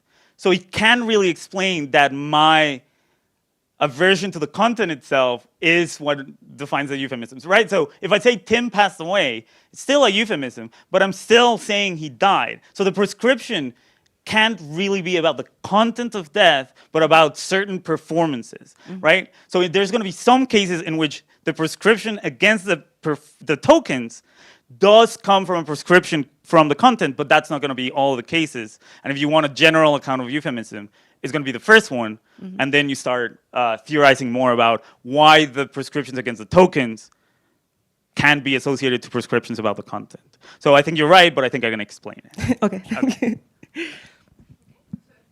Thank you all. That was very fast, I'm sorry.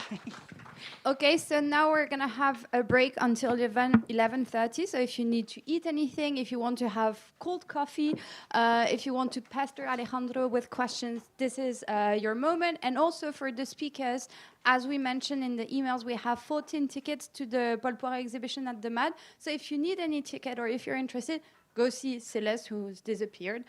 Go see Celeste and ask for it, and she will provide you details about that. So see you in 30 minutes. Thank you. Yeah.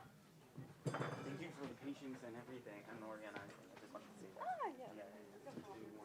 That was super cool. I love how you presented it. Oh, thank you so much. Even though I'm very far from this kind of discipline field, it was very interesting. Oh, cool. Well, I'm excited to see you.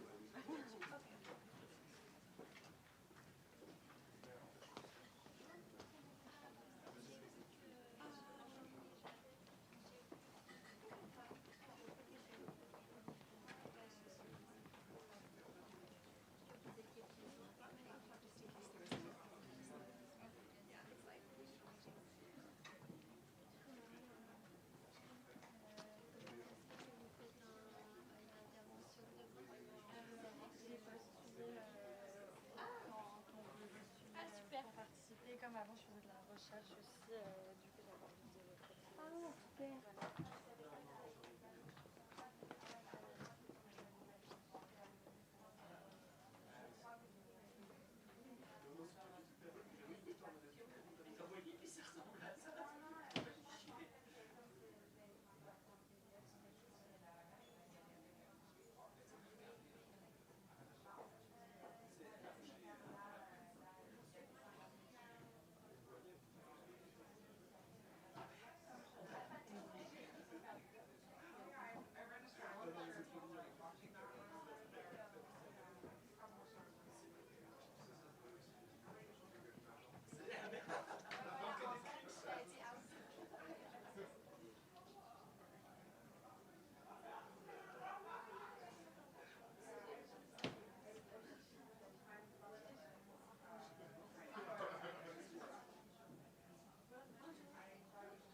Elle dit que vous l'avez pas ouvert.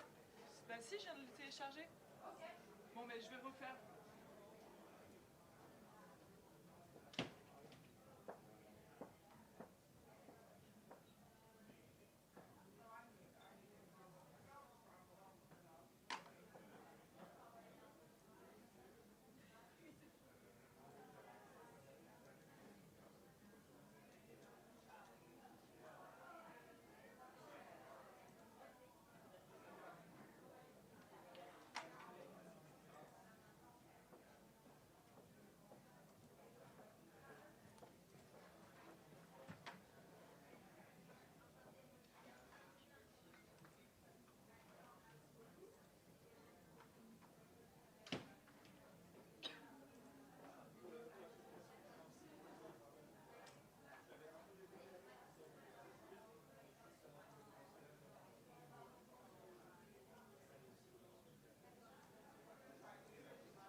Nowadays he's traveling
going to be able to resume with Julian's presentation. If you want to take the floor, I think there's a microphone somewhere here. Is there a way to make it full screen, Tina?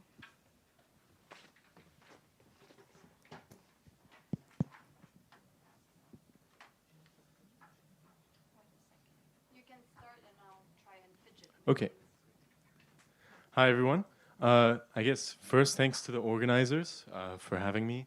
My background's more in cognitive science, philosophy of language, and so this is sort of my first foray into fashion that I sort of have a dilettantish interest in. So it's really nice to be here and applying some of this to fashion, and so I'm very excited to hear your guys' thought, and I've learned a lot so far with the previous talk, so thanks a lot. My talk, Fashion in the Jacksonian Mode, Intentionality Beyond Language, is going to be mostly centered around the notion of intentionality in language.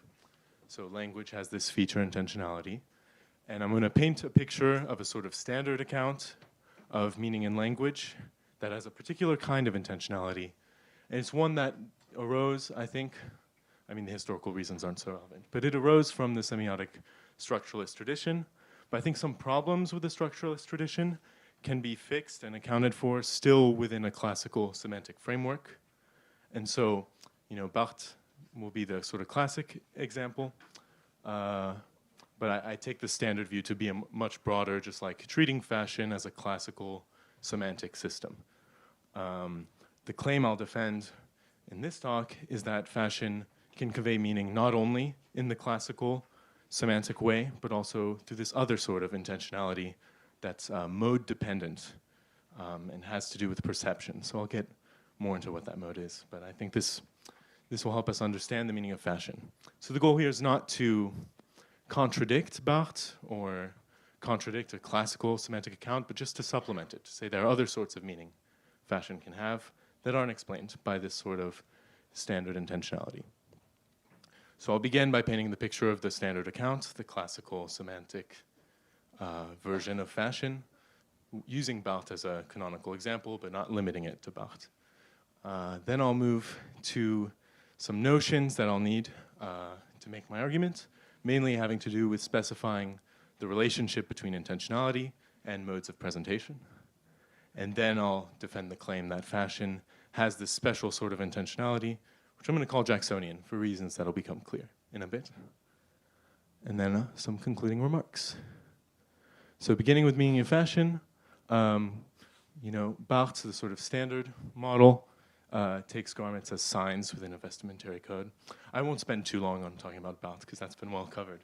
But I think there's a lot that this framework gets right, and it's very fruitful to think of fashion as a language in the classical semantic sort of way. One aspect I quite like is like you can think of fashion tokens in the same way that you might think of syntactic tokens in a language, and the language system will impose constraints on what arrangements of tokens are well-formed. I think this is a good way to think about some aspects of how fashion can have meaning: color coordination, fabric weight with season, cut coherence. Maybe if we're going to expand Barthes' semiotic model to not only like image, clothing, and language about the clothing, we could expand it to maybe runways also. Perhaps there's coherence conditions with like the model, you know, aesthetic features of the model and what the model is wearing. So I think this framework, even if we take problems with the semiotic account within a broader classical semantic framework, I think we can account for a lot of fashion meaning. I guess, so what sort of meaning can we not get simply by sticking with the classical semantic view? The sort of meaning I think it will exclude is the meaning that's inherently tied to perception. And so I think the classical account won't explain the meaning you have from an experience of fashion in situ. So when you see someone's clothing there, or when you go to a runway show and see a performance, I think there's meaning inherent to that experience that's not fully captured by a structuralist account, by a standard classical semantic account. So that's the sort of meaning that I think is excluded, and I'm going to try and propose a kind of intentionality that perhaps can capture this meaning. So, just to bring some philosophical background, I'm going to use intentionality for, following Brentano and most philosophers, that intentionality picks out the aboutness or directedness of content and states. So this is taken to be the mark of mental. When I think of the Eiffel Tower, whatever that thought is, it's directed towards some actual object over there, the Eiffel Tower in some way. It's not enough to say there's the object and then the representation. There's also this aboutness link. Same thing goes with words, with maps, with all sorts of things have aboutness. And I'm going to call this intentionality. And often, and especially in language, intentionality is taken to be mode independent. So I think this is your run-of-the-mill intentionality. That is, whatever content, whatever the intentional content is, it is independent, the meaning of that content is independent of its mode of presentation. And we can contrast this with mode-dependent forms of intentionality, which, maybe are less obvious. And so I'm going to try and provide some examples, and maybe I anticipate some pushback here. But I do think there's such a thing as intentionality such that the content, the meaning of that content can vary depending on and in virtue of the mode in which that content is presented. So just to take a classic example that linguists love, the double brackets, linguists take that to mean the semantic content of whatever we're talking about. So the semantic content of Snow is White is the very same as the semantic content of Schnee ist weiß. I don't speak German, but I have it on good authority that means the same thing as Snow is White. So we're going to follow what linguists do and say, sentences are uttered, and the uttered sentences express propositions. And those propositions are the semantic content of the utterance. So notice we can take these as two different tokens. Some of this, maps onto what was said earlier. Take these as two tokens, and they have the same intentional content. And so this content is mode independent. It doesn't matter what mode of presentation I give it in. If I say Snow is White now, and if I say La Neige est blanche in 2 years, whatever mode I'm in, the intentional content remains the same. I take this to be the case across languages, but also across ways of communicating a language. So I'm making language noises right now. Those correspond to meaning. But I could also communicate that meaning through language scribbles on the board. And those would have the same meaning. So whatever content my language noises or my language scribbles is about, it's the same content. And that content won't vary depending on the mode of presentation. And so I think this is sort of the hallmark feature of classical semantics and linguistics. And this is the sort of framework that I take to be explaining the meaning of fashion in the sort of this big glib gloss I'm doing about the current state, which glosses over a lot of nuance, but we'll take that for dialectic reasons. So what might mode-dependent intentionality be? And I guess I came across this personally in work on the philosophy of music. So Christopher Peacock came to the ENS, won the Jean Nicot Prize, gave some lectures on the perception of music. And I take music to be sort of a paradigm example of how intentionality can work in a way such that the content does vary depending on the mode of presentation and in virtue of the mode of presentation. So music has this sort of affective content. This sort of captures an emotion. If you listen to a piece, it can be happy or sad. But when I use these words like happy, sad, these are coarse-grained ways of capturing a range of emotions. Of course, happy designates a very wide range of emotions. Sad, very wide range. I can use finer-grained words. I can use like melancholy, pride. I can get finer-grained. But the language doesn't get fine-grained enough to index the emotion that the music communicates in the way that music does. So music has a much finer-grained way of communicating music. There's a very particular emotion communicated by the love theme of Romeo and Juliet. It's not simply romance. It's that particular feeling of romance that you only get when you listen to the piece. I'll say more about this music, but I quite like this quote by Peacock, a very recent article. The way in which the state is given in the perception of the music identifies that state and does so from the position of a subject of that state. The way in which the state is given can be said to be subjectively identificatory. And I'd like to say a bit more about what subjectively identificatory means, because perhaps at first gloss, one might think, well, the emotion that music communicates can be identified with the emotion you experience when you perceive the music. So it's natural when I listen to Romeo and Juliet love theme to maybe feel romance, or when I listen to Adagio for strings to feel a sort of melancholy. But that's not, Christopher Peacock and I also don't take that to be the content of the music. And we can sort of examine a case where, say I'm good friends with someone who plays in an orchestra, and it's their first big performance of Adagio for strings. First time they're in a big venue, and I watch them perform, and I'm very happy. I'm very proud of how far they've gotten, seeing them in this big venue, seeing them succeed. So if we look in my affective state, we might not find any melancholy, any sadness, and only find happiness, pride, joy. So what is subjectively identificatory? It's not identifying the affective state I'm currently in.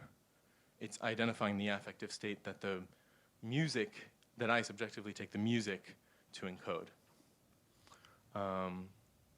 And so why do I pick music as this example? What's unique about music is that you aren't able to access that intentional state unless you're listening to the music in that very moment. So I can describe the affective content of the love theme of Romeo and Juliet. And perhaps even when I mention the title of the piece, those who know the piece well, like some sort of concept, some sound stuff happening in the mind will arise. And so you have some sort of conceptual experience that corresponds to sound. But that won't put you in the affective state that the state of perceiving the music puts you in. And so this is a intentional content that I propose is only accessible when perceiving it. It's inherently tied to the perception of that object. So this would be one way in which intentionality, I think, could be mode dependent. The content of the music depends on my perceiving that music there in that moment. And this cannot be captured by any amount of propositional description, analogy. There have been some attempts at isomorphism. I don't think that gets it. There's something it's like to listen to the music, and there's content that the music communicates when you're perceiving it. And you can't get that content without perceiving it. So following Peacock, I'm going to call this kind of mode-dependent intentionality a Jacksonian mode, after the philosopher Frank Jackson. And calling it a Jacksonian mode is quite apt. I'm going to now describe Mary's Red Room, so sorry if anyone's heard this case before. But Jackson's wrote a paper, great paper, where we're invited to think about a neuroscientist named Mary. And Mary's sort of arbitrarily smart and can figure out anything and has access to all the information that she could ever want about the color red. She has textbooks, she has, access to descriptions of what wavelengths red are, maybe testimony about what other people feel when they see the color red, perhaps what culturally is assigned to the color red. Oh, good, doing fine on time.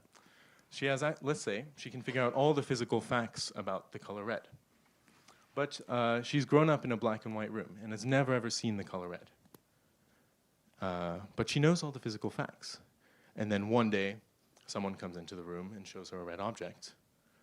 And the question we're invited to pose is, does she learn something new about the color red?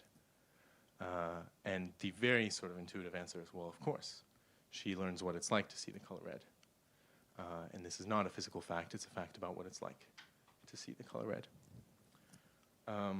So calling this musical intentionality, which a subset of mode-dependent intentionality, calling that Jacksonian, I think, is very apt, because the fact about red that Mary learns is only accessible when perceiving red.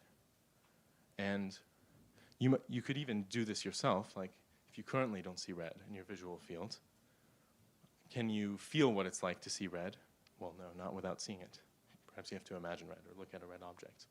But that sort of fact is not accessible to you unless you're in that very mode of presentation of the color red. The red has to be shown to you. So I think this is a great way to think about the intentionality of music, where the music can communicate content, but some of that content is only accessible when you listen to the music. And even after you've listened to it once, you can't put yourself in that affective state without imagining the music or listening to a recording. So that intentionality is inherent to the perceptual mode of presentation. So those are the distinctions, the rough distinctions I'll use for the purposes of this talk. And so, so far I take perhaps less confident about this part because fashion is less in my area. But I do think thinking about intentionality in this way can help us explain some of the meaning that fashion can have. Perhaps the most obvious one is like in a runway show, where it's not only the meaning of the fashion pieces, but the way the whole show is constructed. In this way, it's very analogous to a concert or to a musical piece. And in fact, fashion shows often do use music. So I think it'd be very natural to extend this kind of mode-dependent intentionality to runway shows. But even outside of this, I think it can, this is probative, so I do anticipate some pushback on this, but I do think there are some aspects about what fashion tokens mean that are only captured when you perceive it. So colors being the canonical Jacksonian object, accessible only when seeing it, is one fashion element. Perhaps you wouldn't share this intuition, but the texture or materiality of a cloth, there is something distinct that it's like to see leather there. And especially when taken in the context of like a whole piece. There's an effect that the texture has only when you perceive it. And knowing the facts about it or recalling what it's like only communicates that content insofar as I'm recalling that very perception of the texture. Perhaps a more intuitive case is something like expression of identity or gender or sexuality. If I see a photo of a fashion piece that lends itself to expressing female sexuality, I can grasp some of this expression with propositional description, but it'll never communicate exactly the same thing as if I were there in front of this person with this sort of very, let's say, feminine expression or something. And expression of identity is perhaps a subset of the general aura. This is a very difficult thing to put your finger on, and perhaps you would contest whether this is an aspect of the meaning or not. But this is something that's communicated when you are in situ, when you see the person, when you perceive them actually. And you don't get that by just listing propositions that are mode independent to capture the intentional content of what you take them to be communicating.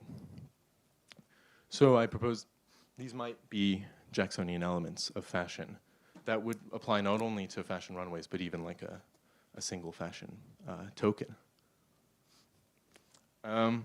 So even harder than proposing elements is proposing like particular interpretations of fashion tokens, but my sort of segue into the fashion world, I got to perform, not as a model, of course, but as a singer in Duranimal at the Paris Fashion Week 2025. So there was some incorporating of music into the défilé. And there's a lot that this défilé captures, but I think one interesting theme that's explored is what it's like to be human versus what it's like to be other. Other than human, of course, can take like an animal form or can take an alien form. And so a lot of what was explored here was the dehumanization through many fashion elements. So this piece, I think, is a great example. We take, obviously, there's the animal print, but looking at the top, there's also distorting of the contour, which dehumanizes in a sort of alien way, in an otherworldly way. So we get a dehumanizing in two ways. And as I'm describing this is communicating some intentional content. And no matter how much I describe it, I don't feel like I can communicate the content that is communicated when you are there in front, sensing this like otherworldliness, sensing this dehumanization. Pushback here might be like, well, that's just due to the limits. Perhaps if I had an infinitely long sentence or a list of propositions, perhaps I would be able to communicate it effectively. But where I mark the claim here is, no, what's communicated, some of what's communicated is inherently tied to the perceiving of this piece in situ. Of course, where I think thinking about fashion through the lens of musical intentionality shines is through considering a whole défilé as a musical performance. And so there are many aspects at play here, but perhaps one aspect that the Chanel Paris Fashion Week embodies, or I think is a good example of, is this sort of gestalt factor. And so this is even another way in which the intentionality has to be communicated in the perceptual mode, is that when you're looking at this, you see the planets. Obviously, the planets have some mode-independent intentionality. These are representations of not particular planets, but arbitrary objects and so on. So I could go about describing the scene. I could go about describing how the models go through the planets, and it creates the sense of otherworldliness. But what is that sense of like otherworldliness? It's partly an affective state. And the affective state is, if we follow Peacock, subjectively identificatory. So it's not just the emotion you experience, but it's the emotion encoded by the signs that you only have access to when perceiving it. So the implication is, in sum, just to supplement whatever mode-independent intentional framework we have with some mode-dependent intentionality, to say that some of what fashion can communicate is subjectively identificatory, can only be accessed when perceiving it. So in the big picture view, what I'm proposing is that fashion's meaning comprises both of mode-independent, sort of classical semantic intentionality, and mode-dependent, in some cases Jacksonian intentional content. And I think this does capture more of fashion's meaning here. Here are my sources. I'm happy to send them, and thank you for listening. So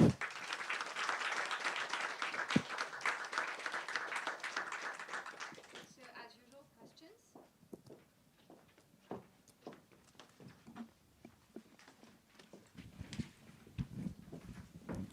Hi, thank you. I just have a clarificatory questions about the proposal. Yeah. So, right, so perceptual content, nobody denies that it's intentional, right? Like it's about things. So my perceptual content of an ambulance sound is about the source of that sound.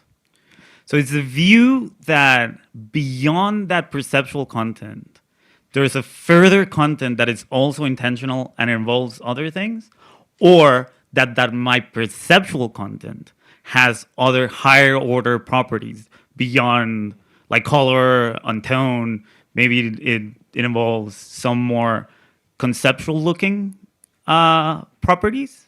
So that's a distinction that one can make. And I want to, where do you land? And I guess I also want to question, like, so the parallel with language is language is intentional and perception is intentional, and that's where that's the claim.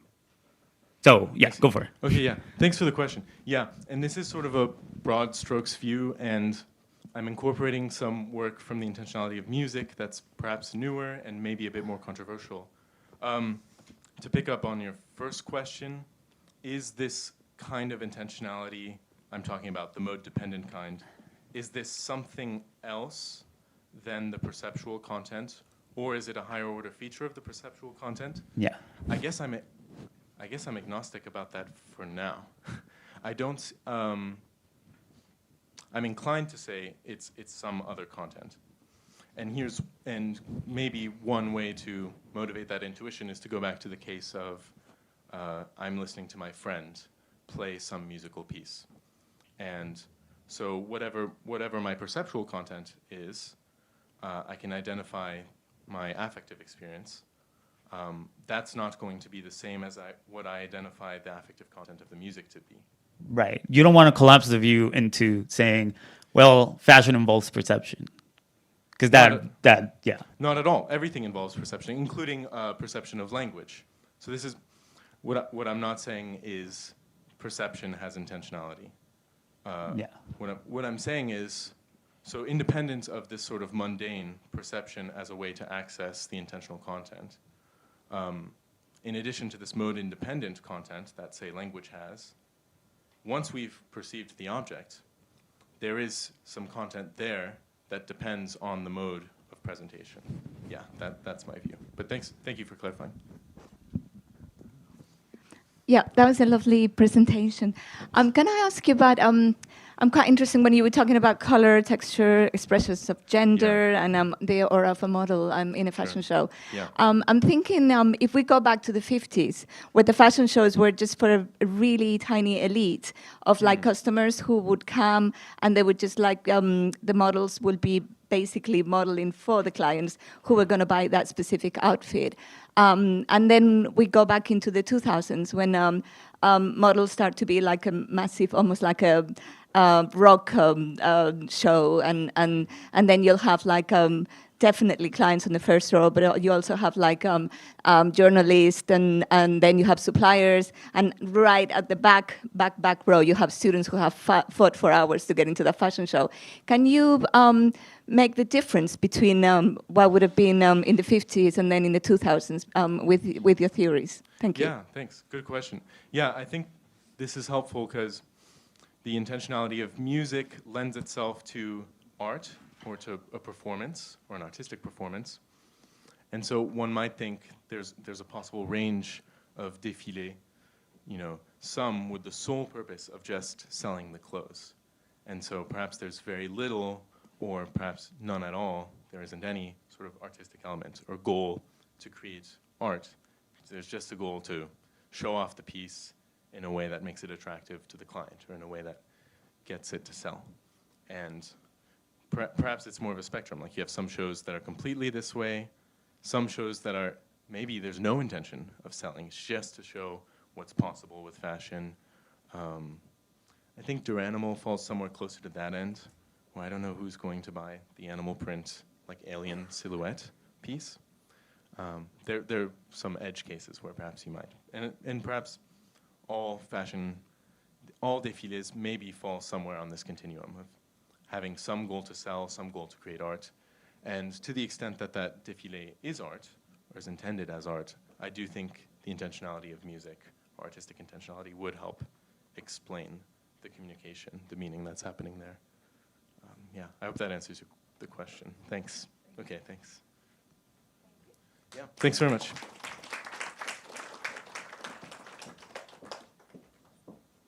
So now moving on to the last presentation of the morning. Celeste, can you help me out with it?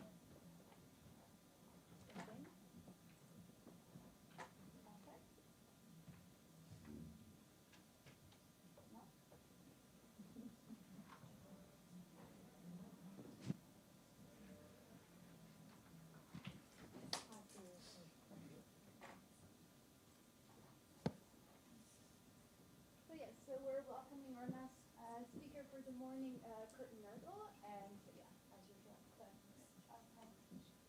you. Thank you. Hi, everyone. I'd like to thank first and foremost the organizers for putting together this important event, for opening a space in which philosophy and fashion can come into a productive dialogue with one another. The paper that I'm going to be presenting is part of a much larger book project in the philosophy of fashion that I'm currently working on sabbatical at Columbia University. So this paper that presupposes a lot of background, which I won't be able to articulate in this paper, but I'm going to hope that I'll try to make this fragment as intelligible and accessible as I can. And of course, welcome any questions about it. All right, so in spite of the ubiquity of fashion in human history, its crucial role in shaping the modern subject, and its status as a multi-billion-dollar industry, in its 2,000-plus-year history, philosophers have said very little on the subject. Even if we accept, for argument's sake, the generally held view among historians that fashion only really came into being in the modern era, alongside the emergence of capitalism, philosophers since the 17th and 18th centuries have still said very little on the subject, and what has been said is almost uniformly critical or dismissive. At best, we can piece together some, mostly critical, lines from Kant, Nietzsche, Walter Benjamin, and Theodor Adorno, for example, but there has been a few systematic philosophical explorations of fashion until Lars Svensson's book, Fashion, which was mentioned in the introduction, Fashion of Philosophy, which was followed almost 2 decades later by recent books by Laura Di Summa, Gwen Grewal, and Kate Moran, all appearing in around the last 3 years or so. Indeed, the 2 most sustained and sophisticated theoretical explorations of fashion in the 20th century come from outside of philosophy, namely from sociologist Georg Simmel and, of course, the semioticist and literary theorist Roland Barthes, again, who was mentioned in the introduction. So instead of motivating an interest among philosophers towards the study of fashion or demonstrating the importance of philosophy for fashion studies, however, Svensson's book tends to do the opposite. That is to say, it reinforces the traditional biases responsible for fashion being unfashionable among philosophers. If we look at philosophy from the perspective of fashion studies, however, the picture does not necessarily become much rosier. For example, in a recent manifesto published in Fashion Studies that tries to vindicate fashion as a standalone discipline and as a cross-disciplinary field, there's not a single reference to works by philosophers. Hence, there seems to be a dire need for more dialogue between philosophy and fashion studies, and the aim of this paper is to modestly contribute to stimulating such a conversation. For my purposes here, I'll focus on one important debate within contemporary fashion studies to which philosophy, in my view, can make a distinctive and important contribution, namely the question of the communicative dimension of fashion and to what extent it can be understood as a kind of language. Natural language is often treated by scholars as an implicit normative standard by which the communicative function of language can be assessed. This, in turn, often leads to the conclusion that fashion is an inherently inferior form of communication, and therefore some argue that it is either not an object of serious academic inquiry or merely belongs to craft rather than art.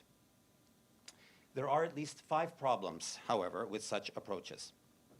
First, they assume a priori the superiority of natural language as a medium of communication and expression.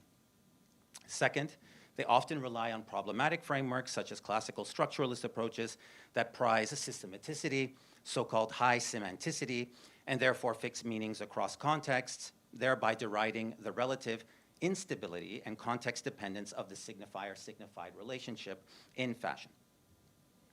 Third, insofar as they conceive of language along the lines of a closed semantic or semiotic system, they remain committed to a metaphysical and synchronic approach to fashion that cannot adequately capture its temporal dynamism and fluidity.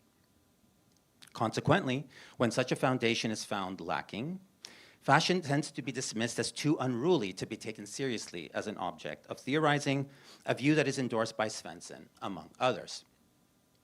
Fourth, the attempt to subsume fashion within a system of meaning renders fashion impotent to challenge and transform the symbolic system itself, thereby robbing it of any emancipatory potential at the everyday micrological level.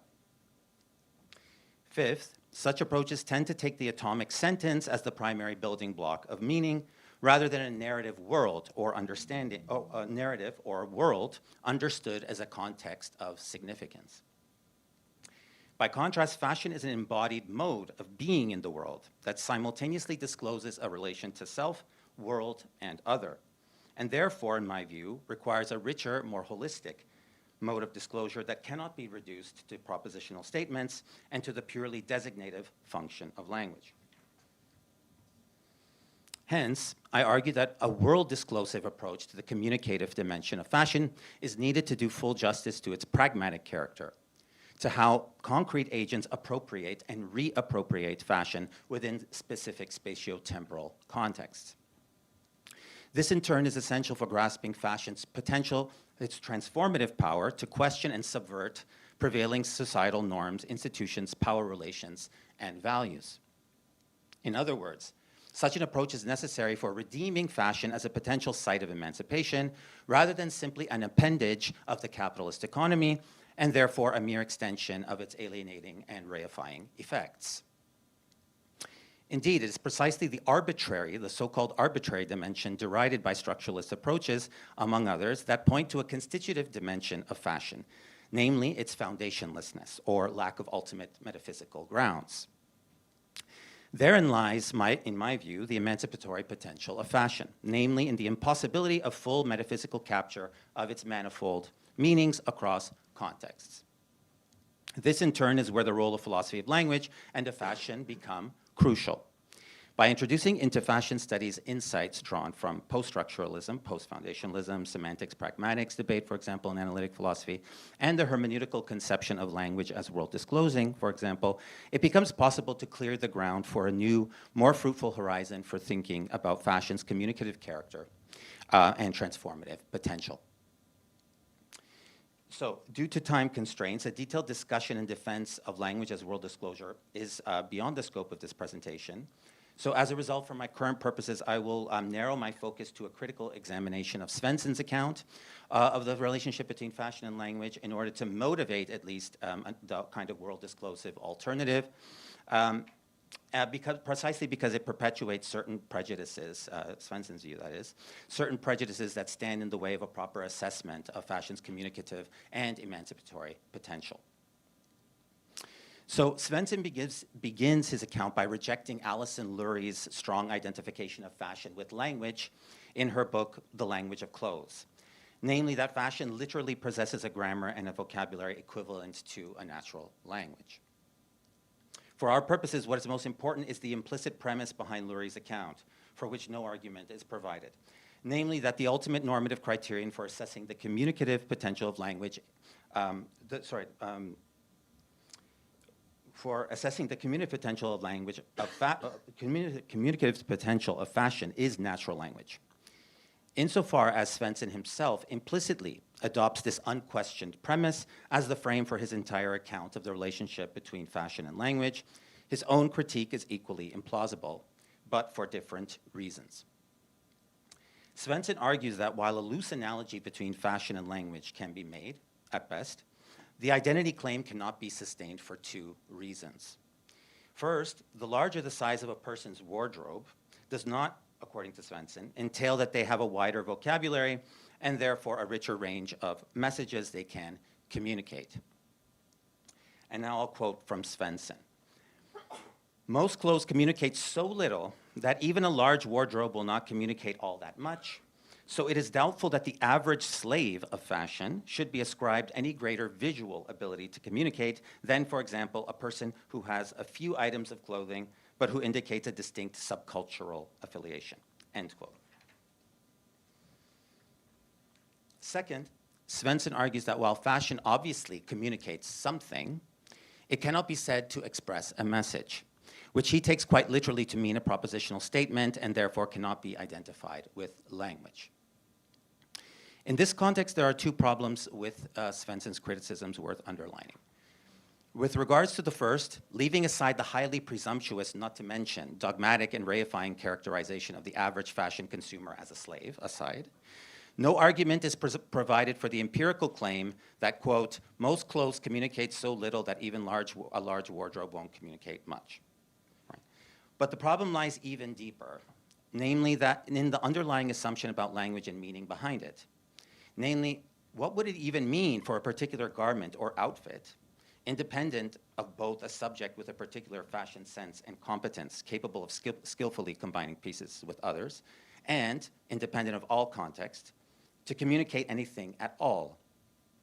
If a particular clothing item is the equivalent of a word in natural language, and the outfit a proposition, then it is not clear that a random utterance of cat, or the cat is on the mat, in a context where it doesn't relate to anything at all, will do any better at communicating something. In fact, as John Searle, following J.L. Austin, has shown, the literal meaning of the utterance, the cat is on the mat, is entirely context dependent. That is to say, on a set of taken for granted background assumptions and experiences.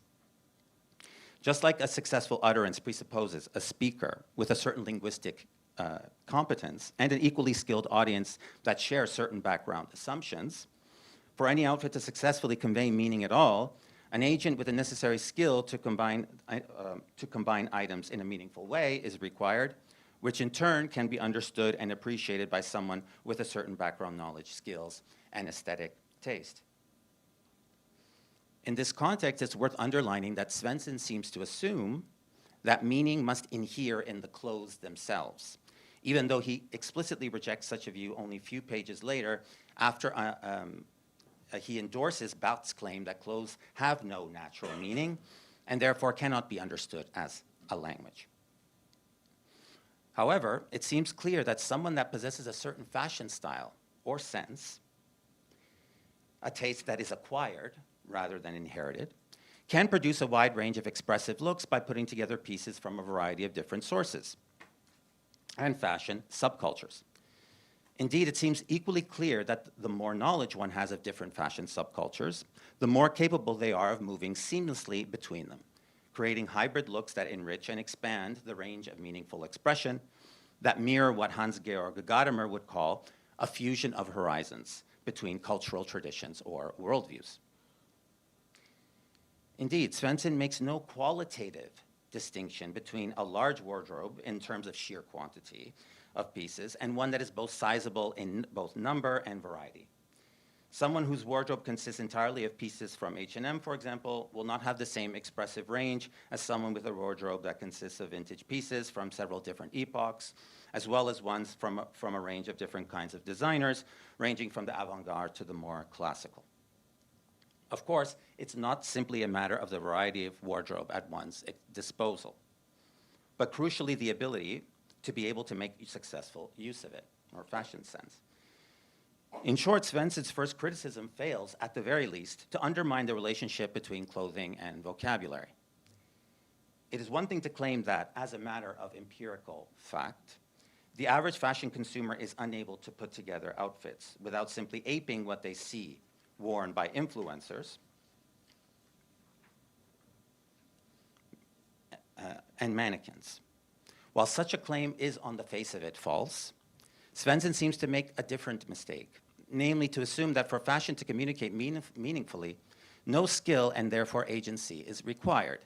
The mere fact someone has fewer clothes at their disposal but affiliates themselves with a distinct subculture is for Svensson a pro tanto reason for thinking they can communicate more effectively through fashion, which is implausible for the reasons mentioned. The problem with Svensson's second claim is relatively straightforward. It's obviously true that fashion does not typically communicate in the form of propositional statements, although this has also changed in recent years with all sorts of written messages ranging from the cheeky to the rebellious and the subversive being printed on clothes these days, which of course Svensson doesn't get into. But what is important here is that what holds for fashion holds equally for every other visual and plastic art, as well as all instrumental music. And yet we do not deny such art forms the capacity to express something meaningful about the human condition or our current social and political circumstances. Yet Svensson neither questions their status as art, nor their capacity to say something about the human condition or our current social and political circumstances. Only fashion is deemed a form of wannabe art that remains a pure craft at best, with poor communicative power. While the issue of whether fashion should be included as part of the arts is intimately related to its status, the status of its communicative potential in Svensson, a discussion of this question cannot be pursued here. It is sufficient for our current purposes to identify and reject Svensson's double standard, though, when it comes to fashion. Propositional statements are neither necessary nor sufficient conditions for meaningful expression and communication. To conclude, it is worth noting that Svensson's elevation of natural language as the preeminent normative standard of communication can ultimately be traced back to a deeper underlying problem. The assumption that the primary unit of meaning is the proposition, which is a typical feature of linguistic theories that emphasize the designative function of language. But given that the fashion self is always already embedded in the world with others, in relations permeated by power, norms, values, rules, etc., and performed and enacted in specific times and spaces, it is necessary to attend not only to the context in which the fashion gesture communicates meaning, but also to the meaning of the broader context disclosed in the gesture. In other words, what is required is an account of the communicative potential of fashion in terms of world disclosure. The meanings expressed by fashion go beyond reference to discrete objects, and therefore beyond atomic sentences. Rather, they reveal a wider referential context, or totality or situation of significance. Reorienting our perspective from the proposition to world disclosure, therefore, liberates fashion from a narrow linguistic scaffolding that equally denigrates other non-discursive art forms such as painting and sculpture. Thank you.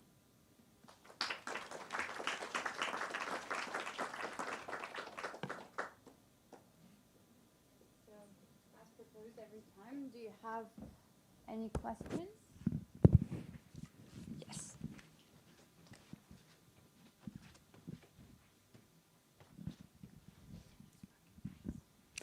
Thank you. Yeah, I agree with your negative view, but can you say a little bit more about your positive view, especially because I don't know what is world disclosure, so are you able to give a little bit, maybe like a concrete example of some case that you can think of, or just explain a little bit more how in a particular context you think that fashion or clothes could communicate something, just to illustrate a little bit what is this world disclosure? Yeah, so actually it's not, actually I think it bears some similarities with what Benjamin was talking about at the beginning about situation, right? I mean, so a world is kind of like a situation or context of significance in which there are certain meaningful interrelations, right? So it's not about a reference to discrete objects necessarily within the situation, but it discloses the situation as a whole, right?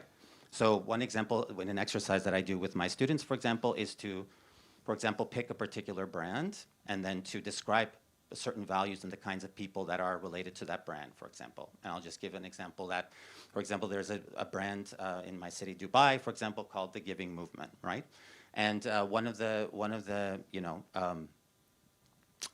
my students kind of said, okay, who would you associate with this brand?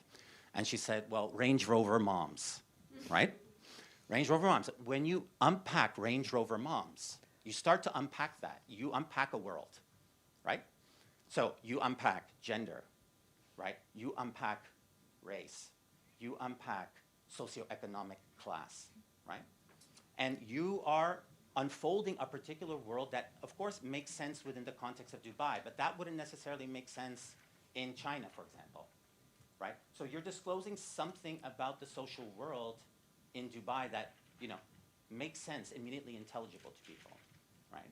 And so that's kind of what I'm trying to get at with world disclosure. It's like it's never just about the garments themselves, right? Once we start describing these garments and the type of people that wear it, we are unpacking basically a whole context or situation of significance, right? And that opens up theoretically the space to start thinking about power, politics, and so on, right? Race, gender, class. This is important. So this paper is more kind of prolegomena to open up theoretical space for thinking about these aspects at the micrological level, right? That's kind of the gist systematically. Does that help? Yeah? Yeah, thank you. Thank you. Thank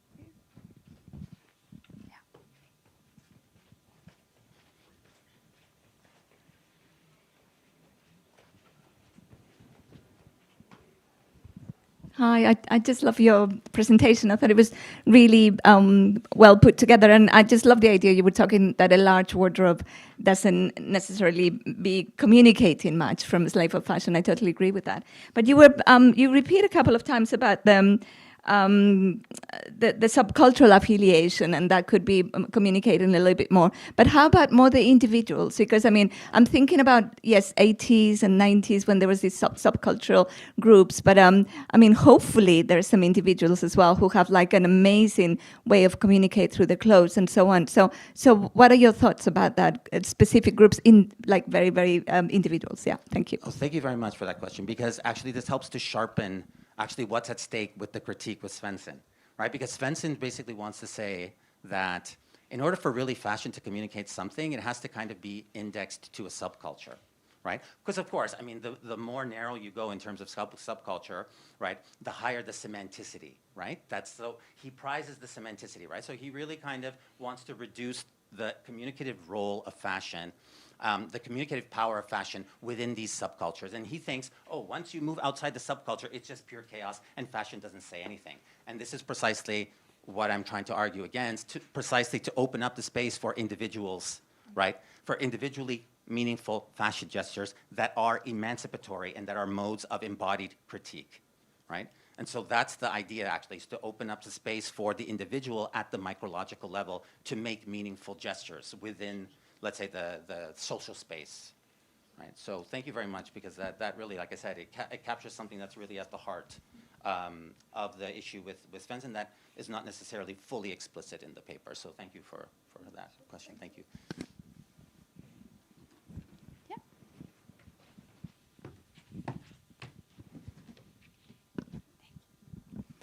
Thank you. Apologies, I have a bad cold. Sure. Microphone helps. So I agree with your criticism of Svensson. I engage in part of that as well. But I have a follow-up question, I think, on the Range Rover mom's example, which is a good one. I think, and I'm playing devil's advocate here a little bit, but Svensson would say, see, but that's exactly what it is. That is a form of uniformity. Like specific brands, in the end, just sell a specific idea so that it can have, so it can be essentially become a byproduct of consumerism, right? Like, or you can think of like Alo Yoga, I'm talking about mostly the United States. It's like, it's a specific kind of person. So you're not exactly expressing a worldview. You're not expressing much. You're essentially just feeding this kind of like consumerist machine by giving the Range Rover's moms the kind of outfit that they actually want, or by giving the teenager girls in New York the kind of outfit that you actually want. So you're not really expressing anything. You're just kind of like staying within that kind of system. I think Svensson would say something along these lines, and I would like to know how you would respond to that. Yeah, thank you. That's a good question. So the example that I give of Range Rover moms is more a description. It's not a kind of normative endorsement of this as a kind of like model of how fashion can and should communicate, right? It's more of a description of how world disclosure could work and what it would look like. Because I mean, it is the case that it is revealing something about the social world, right? And then once you reveal that, then you can start evaluating, is this something good or not, right?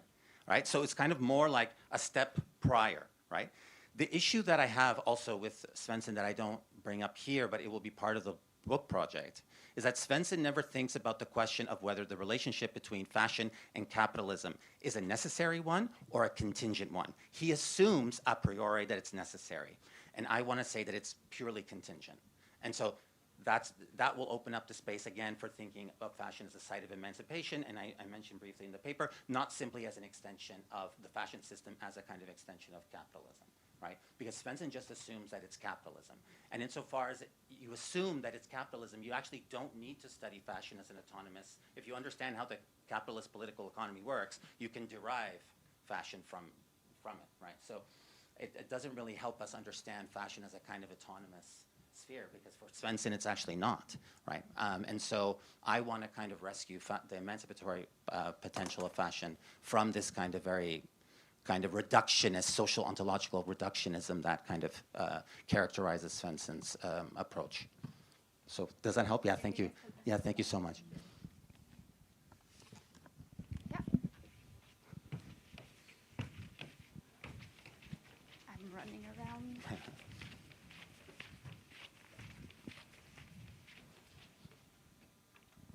Yeah, thank you. This is very productive. I just want to home in on your claim. So I haven't read Svensson, so it seems I agree.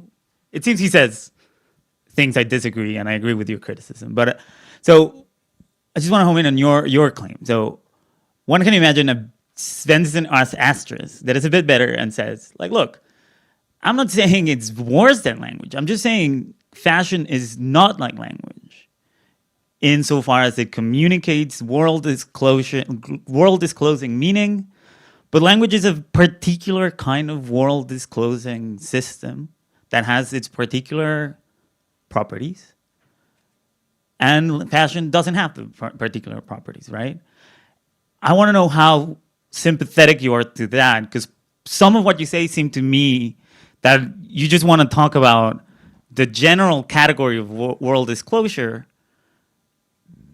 but you could agree that, well, language discloses the world in one way and fashion in another way, and maybe you can take them apart, right? Like everything seems to be world disclosure in disclosing in human experience.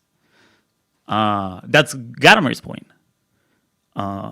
right? So what's your view between like the link, specifically between language and fashion? So actually, the point is actually what I bring up at the end, right? Is precisely to pluralize, to open the space for pluralizing world disclosure, right? Because for Svensson, language is the preeminent mode of world disclosure, which provides the normative standard by which all other modes of disclosure must be assessed. Does he use the word world disclosure? No, I mean he doesn't have that. So he doesn't use that term, right? But for Svensson, language is the preeminent form of communication, right? So everything is assessed in terms of where does it stand in relation to language, right? So the idea is that by moving to world disclosure, we actually vindicate also other art forms as modes of disclosure, world disclosure, like painting, like sculpture, and so on, right? So you still, sorry. Yeah. You still would be sympathetic, or at least agnostic, saying like, well, fashion is world disclosing, yeah, but it's not like language. Because you haven't said anything to settle that. Sure, yeah. Okay, I don't yeah. think that there's any privileged site a priori of world disclosure. No, and I don't mean this as an objection, just to home in on that. Absolutely. So I'm sympathetic to that, yeah. And in fact, like, I want to kind of pluralize world disclosure, right? And bring it a little bit beyond the linguistic model. Perfect. Right? Even though I think language, like the linguistic model, has its merits, and I don't want to abandon that terrain, of course. I mean, this is so completely, yeah. Awesome. Thank you.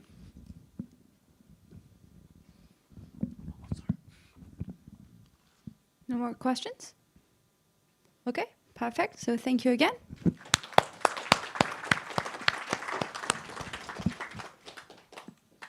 And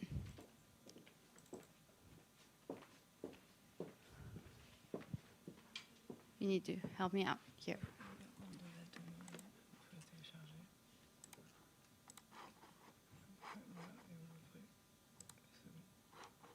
Okay.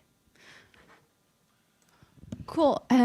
So thank you again for coming to this morning. I hope you're going to come back this afternoon and even tomorrow. So for the people, we forgot to give you the Wi-Fi password for maybe like some of you might need it. And also, since now we're going to have a lunch break until 2 p.m., here we have a QR code because we're being very technological at IFM. So if you want to scan it to find some very scrumptious lunch options in the surroundings, so I'm warning you, it's not, like the finest French cuisine you might find, but, like if you need to feed yourself, you're going to find whatever you feel like around here. So yeah, and see you at 2 p.m. If you come back. Please come back. Okay, bye.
Okay. Would you mind moving the mics? Would you mind doing it on the side? For the question? Or you can do it. Okay, maybe, yeah, if we just do one on each side.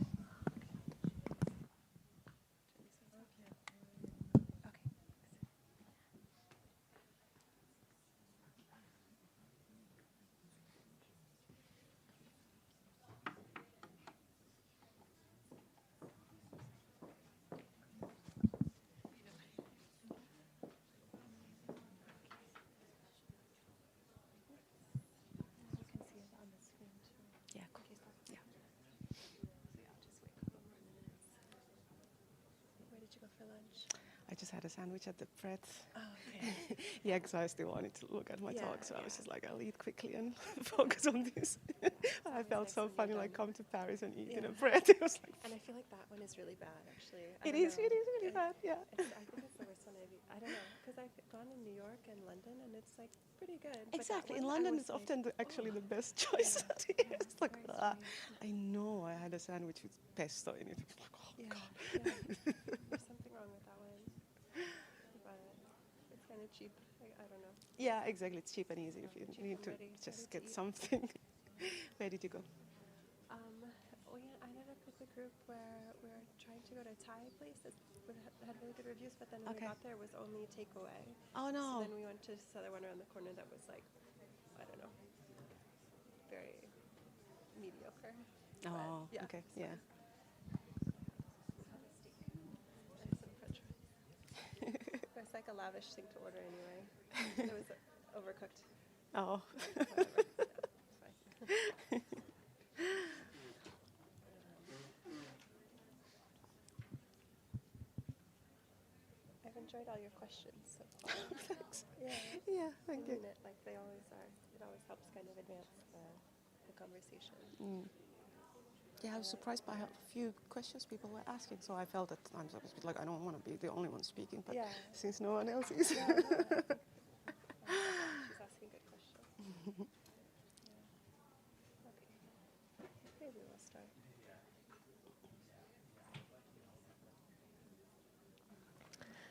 All right, welcome back. I hope everyone enjoyed their lunch. What we'll do now is we'll have 2 talks, and then we'll have another 30-minute break, and then come back for the last 2 talks. And now we will have Sanna Hirvonen from the University of Lisbon speaking to us on sartorial communication, aesthetic communities, and the common ground. Thank you, everyone, and thanks for the organizers. By far, it's been a really wonderful conference. I'm very happy to be here. And I'm happy to see that there's quite a bit of overlap with what I'm going to talk about and what has already been said. So hopefully there's not much time, so hopefully it makes more sense given what has already been said. So here is the summary of my talk. When I read the topic of the conference, I started to think about 3 questions, basically. What is it that clothes communicate? How do they communicate, and how does fashion relate to all that? And so I ended up focusing in particular on the role of aesthetic communities and communicating with our clothes. And so obviously clothes communicate a lot of other things, but in this talk we'll focus on how aesthetic communities and communicating with clothes relate. And then how do one, so basically the core idea is that where the person who is wearing certain clothes, those clothes communicate their membership in a particular aesthetic community. And how do the clothes communicate that? That is going to really be the focus of my talk. And the idea is that these aesthetic communities create sartorial conventions.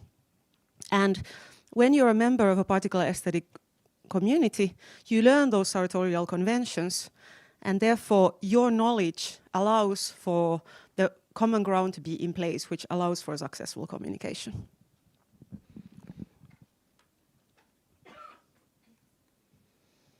Okay, so what is it that clothes communicate?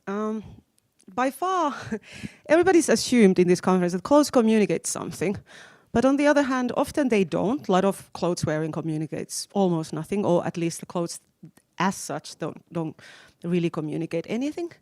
But then there are cases where they really clearly communicate very much, and I think those core cases are cases where they say about information, they convey information about membership in groups, so cultural communities or nations, so their local national dresses, also local fashion, so even if the outfit isn't as such a national outfit, but often you go to a particular country, you can tell, okay, so here is this local fashion, and afterwards you can recognize people like that. For example, I recognize the Finns abroad based on how they dress, because I am Finnish myself.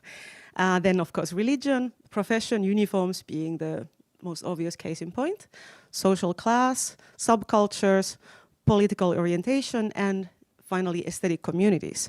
And so I'm going to talk about these particular pragmatic mechanisms in relation to aesthetic communities, but I think all in all, the same mechanisms will more or less apply to a lot of the other group memberships. Then, how do clothes communicate? I think we can identify broadly 4 mechanisms, and I will be focusing exclusively on 3 and 4 of these lists. And basically because even if we don't want to say that clothes communicate exactly like language, the model of communication with language is the best model of communication we have, so maybe it's helpful to compare these cases to language use. So for example, first, the case of social norms and what style of clothes to wear for different occasions.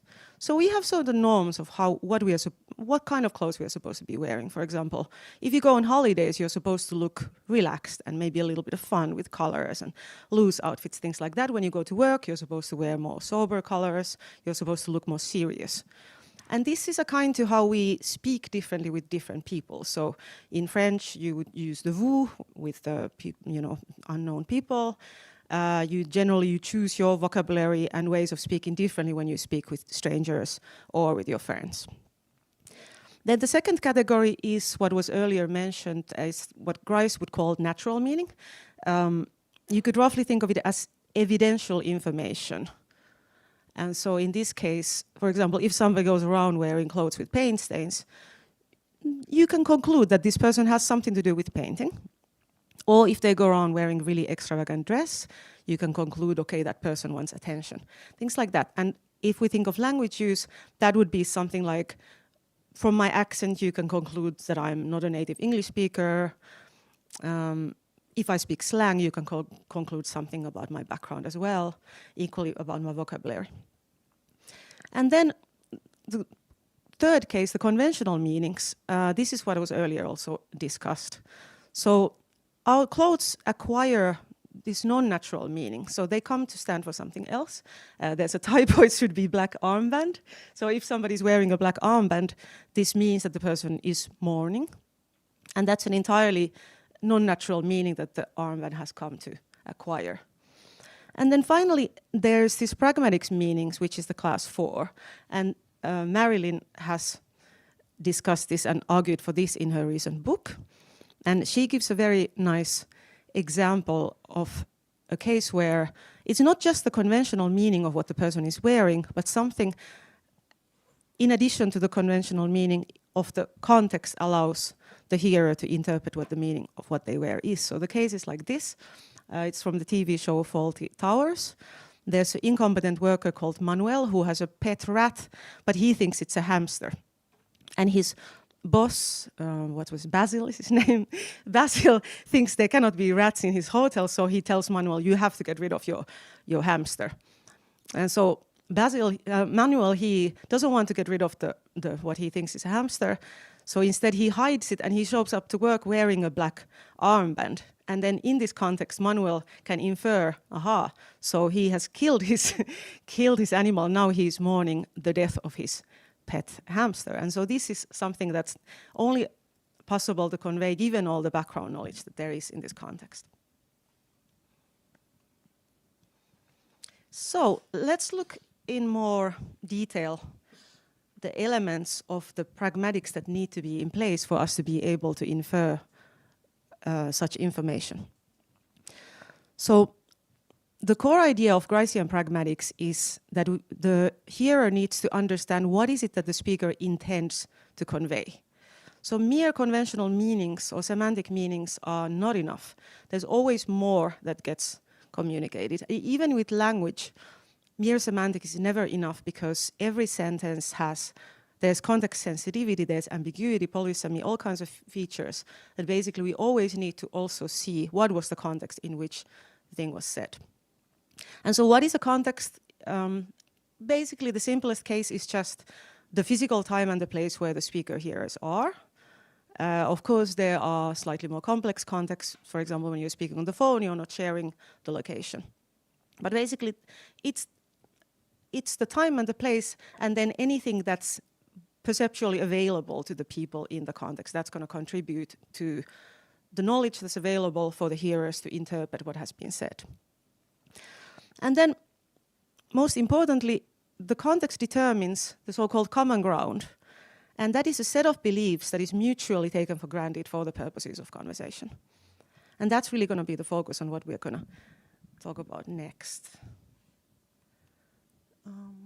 Okay, so now, if we compare the case of speaking and wearing clothes, we can see that they differ in very obvious ways. So one of the things is that the wearer is always moving around. So you put on clothes in the morning and then you go on moving around entire cities, meeting hundreds of people on your way. Whoever is your audience, it keeps changing constantly. Moreover, the communication is one-sided. It's not like I go somewhere wearing some outfit and then I'm expecting you to somehow answer to me with your outfit. No, I'm merely trying to communicate something with my outfit. So in that sense, I'm sort of projecting something. I'm not expecting anything to be answered to me. And so what is the common ground in this kind of case? It's very, very different in that sense to the idea of how can we create this mutual set of beliefs. I know that you know all these things and vice versa. What is that going to be? And in order for us to be able to use the Gricean picture, this is something we really need to figure out one way or another. And so that leads us to the question of, is there some kind of intended audience that a person wants to communicate with?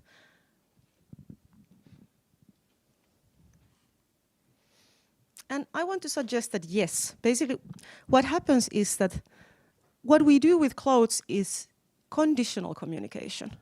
And you could compare this to a kind of case where you're going around, like suppose me, I go around in Paris with a sign in my hand that says in Finnish, "Humppa on mahtava." And the people who don't know Finnish, they have no idea what I'm saying. They just see the sign, they kind of ignore me. But now, if there happens to be a Finnish speaker around, they're going to be like, ha, and they get what I mean. And so that creates the kind of common ground that's required. And I think with clothes, the idea can be the same. So basically, you intend to communicate to a certain type of audience, and let's call that audience under a description. So you don't have particular persons in mind. No, you have some kind of people in mind. So basically, your communication is of the kind, if there is an audience that believes this and this and this, and then comes the list of the kind of required common ground, then I intend to communicate that piece. So I accept that most people will not get what I try to communicate with my clothes, but if there happens to be right kind of person, then communication succeeds. And what is that kind of audience? Well, in the case that we are interested in, I will say that it is the members of the relevant kind of aesthetic community. So what are aesthetic communities? Well, we can think of them roughly as communities that are formed on the shared aesthetic tastes and practices. So broadly speaking, you could think of them like all the people who love movies and go to watch movies together.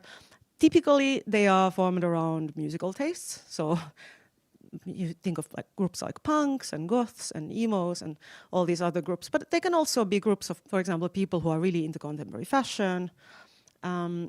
Take anything, people who love classical music. Any kind of aesthetic genres you can take and then think if there's a kind of community that forms around it. These are people who practice the thing together, so they go to concerts together, they talk about these things together, and so on. And why do these things matter to us? Well, obviously we want to share what we like. We like to do things together with people. We don't just want to go see an exhibition by ourselves. We want to enjoy it together with somebody who likes it as much as we do, and we like to discuss it. But moreover, these Nick Riegel has argued that aesthetic communities also, kind of paradoxically maybe, they allow us to express our own individuality and we value others for it. So we kind of need the like-minded group to really flourish as ourselves and to show who we are. And the right-minded community then kind of sees us in the right way. And of those aesthetic communities, we are interested in groups that create a shared visual style, because not all the aesthetic groups do. For example, movie lovers, they don't. They look like anybody else. You don't really recognize a movie lover based on their clothes, except sometimes they wear the t-shirts, but otherwise. So we are interested in ones that have the visual style, typically like punks, goths, so on. The musical groups are quite typical in this way. And so, what is the role of these aesthetic communities? And this is something that Benjamin already kind of talked about, how it's the use of certain clothing items that then creates those conventional meanings. And so I argue that it is these aesthetic communities. They start to use certain items, and for example, Dr. Martens boots, punks took them over. At some point they started wearing them, and that came to indicate, at the time, that came to indicate membership in the group of punks. Nowadays it doesn't, but in the 70s it still did. And then second thing is that these sartorial conventions, knowledge of them is often limited to the aesthetic community only. And I think this is something that's often overlooked.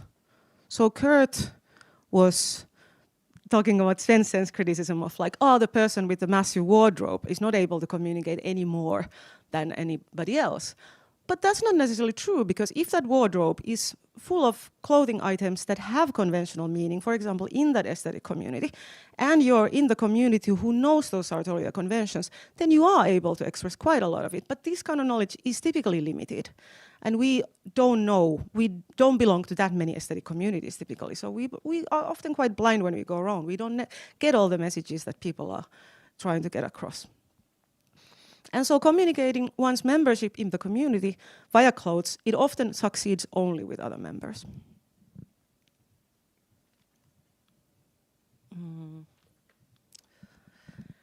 So once we have those conventions in place, now we can see where the common ground comes from. What is that common ground that makes possible the conditional communication? So once you have the group, now you go around wearing your clothes. If you have a member of your aesthetic community around, there is that common ground, and then boom, it allows the communication to succeed.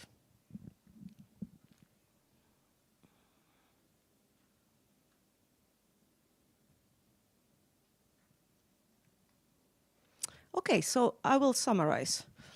I've argued that sartorial conventions are created by groups such as aesthetic communities that assign, via their practice, they come to assign meaning to items of clothing. Knowledge of those sartorial conventions creates the kind of Gricean common ground that's required for successful sartorial communication. When you wear clothes, you're conditionally communicating, and once a common ground is in place with the audience member of the right kind of knowledge, then communication succeeds.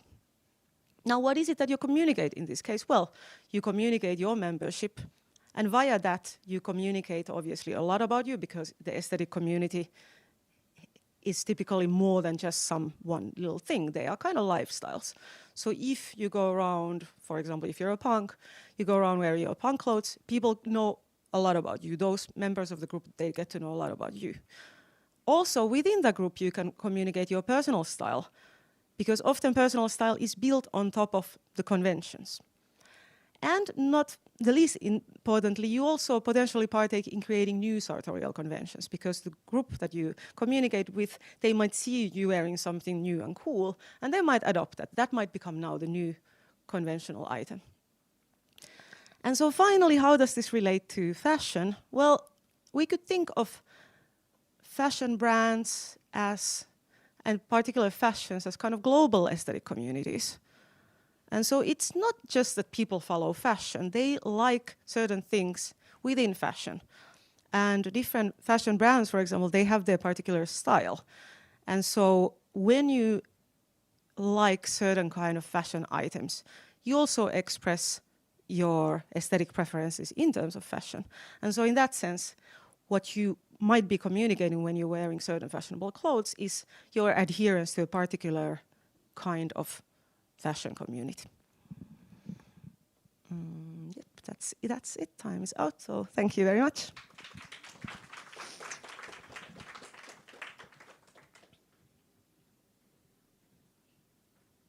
Okay, thank you. And now we have some time for questions.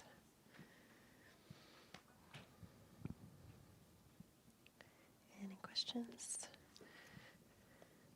Is that a hand? Okay, I see one. I'll go here, and then Celeste, you want to go on that side?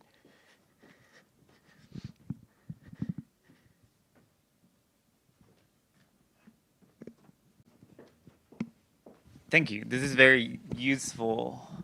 I guess two very basic questions. One is like, so if sartorial communication is conditional communication, do you have an idea of what the mental state at stake is? Is it like a conditional intention, a conditional belief, or could it be either? And the other one would be, I guess Grice would allow for conventional communication and then one-off communication that is not conventional. Is your theory just for the first kind of communication, or can you adapt it? Because I can imagine this model being adapted to one-off cases. So I guess I'm asking you for views on the extensions of your theory. Yeah, thanks. I haven't gotten that far. For example, the first question, I don't really know. Because to me, this seemed like, this conditional communication idea seems plausible, but I don't know of that kind of theory. So I haven't really looked into it. I haven't really thought of it exactly how to then model the mental state in question. Then the second question, yeah, so that's interesting because I started out thinking of this once I read Marilyn's book and the Gricean case, and that led me just to think of like, well, okay, so how does the pragmatics really work then? But ultimately, as far as I got, as you saw, I only got to the level of the conventions. So then the next thing is then, okay, so we have these conventions in place now. Then how does it then go to the next level of the kind of, for example, your armband case? Then these are more, there's more is communicated there than just what is in the convention, because now I was only focusing on, well, the conventions indicate your membership in the group. So, yep. We had a question on the other side. Yep. Yes. So between communities, to take your example of the Allo Moms, and comparatively, to have someone who may be unhoused on Skid Row who is wearing an Allo sweater that they have gotten from a market, does the convention remain in the garment of the Allo sweater still being representative of the Allo Moms, even though it is now being worn by somebody who is not a member of that community? Yeah, so these kind of, it's a bit like, these cases are interesting. They are very interesting. And Marilyn also in her book, she talks of a case where a person is wearing a, baseball hoodie? Something that became to signify gang membership. But the person is only wearing it because it's also a baseball hoodie or other sports-related hoodie. And then they get shot because the gang thinks they're like of the opposite gang. So in that kind of, they are interesting because yes, it does seem that, I don't know, you could think of it like something gets communicated but maybe accidentally. So it's not that because, yeah, the person definitely wasn't trying to convey that information. They didn't intend to say that thing, or in the case of wearing the clothes, it's the same. They didn't intend to communicate that. So I guess it would be just a case of miscommunication in the sense that the hearer interprets something like, oh, they mean that, but in fact they didn't.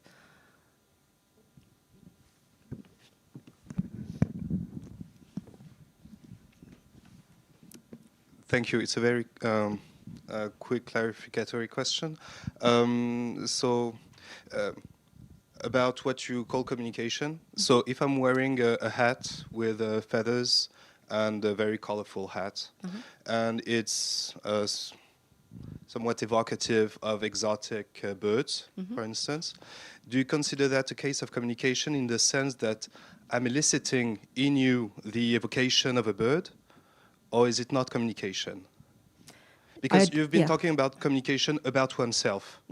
So I'm not sure where to. No, I don't think so. No, I think this is sort of I would say it's a side effect. So it's kind of random that you end up thinking these birds. Like, I'm not going around wearing bird feathers, trying to make people think of birds, I would say, maybe. Or maybe if the person is wearing it for that reason, but. Okay, so is it essential that what you call communication is only communication about oneself?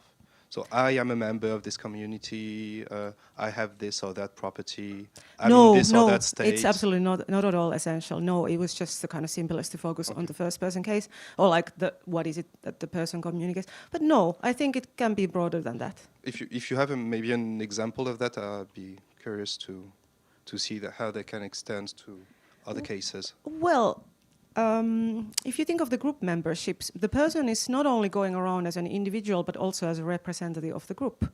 So in that sense, then they are also taking a stance, so to speak, in behalf of the group.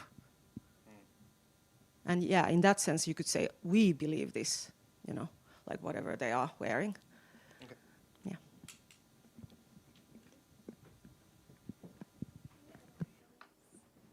If I can just say about the side effects, so I was thinking, suppose somebody wears a really, really fluffy Angora sweater, and then that would make you think of the Angora rabbit, maybe, but again, it's unlikely that the person intending to go around and think of rabbits. Any other questions?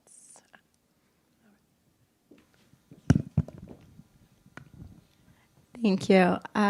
It's just a quick follow-up, but what if someone wears, say, you use the example of punk clothing just because they look cool and they don't know anything about punk? What are they communicating?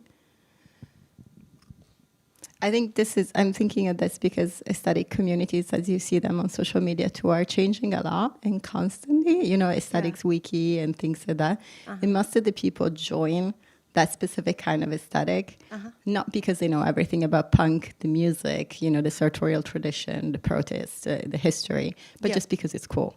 And they just change 2 days later. Yeah, I don't think so. I think that's kind of sad thing of the fast fashion and things like that, because they're watering down the traditions that we have and the meanings that clothes come to acquire. A bit like IKEA is destroying classic 50s design by making these imitation pieces. And I think it's similar to the case mentioned earlier, where it's kind of miscommunication that somebody might think, they like that or so, and they belong to this community, but in fact it's just the case of this kind of imitative, like pure fashion for fashion's sake behavior. And there's actually a very interesting paper by Felix Breuer who argues that teenagers who wear band t-shirts just for the fashion, looks like a Metallica t-shirt or some 80s Def Leppard, things like that. They don't even know those bands, and that this is actually like violating the members who belong to that community, because it's causing them to be silenced, because normally it's a way to signify your group membership, but then in fact in this case that your ability to do that becomes, you don't have that so much, because now it's like it becomes ambiguous, so it can be either group membership or just a fashion choice, like I got this t-shirt from H&M. And so in that sense, it is it's kind of a problem, and you could say that it's kind of a wrong thing to do.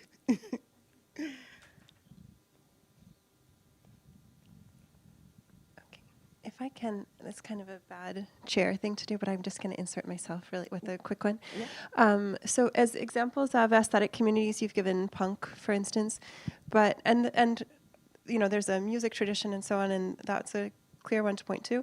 But it seems like a lot of our other aesthetic communities, maybe like academics at a conference, for instance, what do we say about those more nebulous, it seems like, aesthetic communities that would shape our fashion? Yeah, no, that's very interesting. And I was happy to come to this conference because I thought for once I can wear something slightly fancier to an academic conference, because normally it's like well known that among academics you're supposed to look kind of scrubby and not pay any attention to how you look, or people are like, they don't take you seriously anymore. So yeah, it's a very interesting case because there you could see that it also has, there are aesthetic kind of conventions precisely of like, you're not supposed to look too fancy. You're not supposed to draw too much attention to your looks by dressing extravagantly or in very fancy ways or things like that. So yeah, I think it would apply. Okay, thanks to our speaker. Thank you.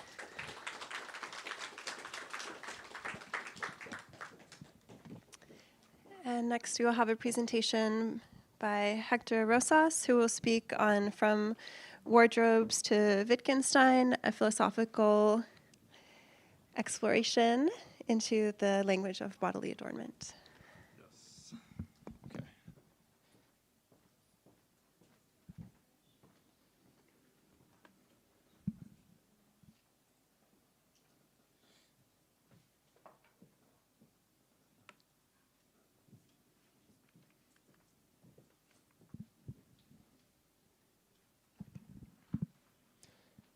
Okay, hello.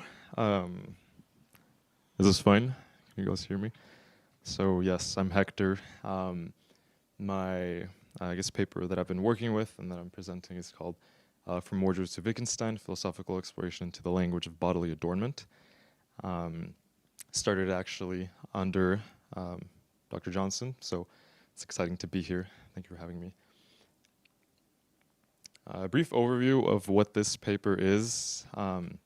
I try to take a look at bodily adornment through a philosophical lens constructed by 20th century philosopher Ludwig Wittgenstein's later philosophy, not as earlier, and I'll explain a little about why.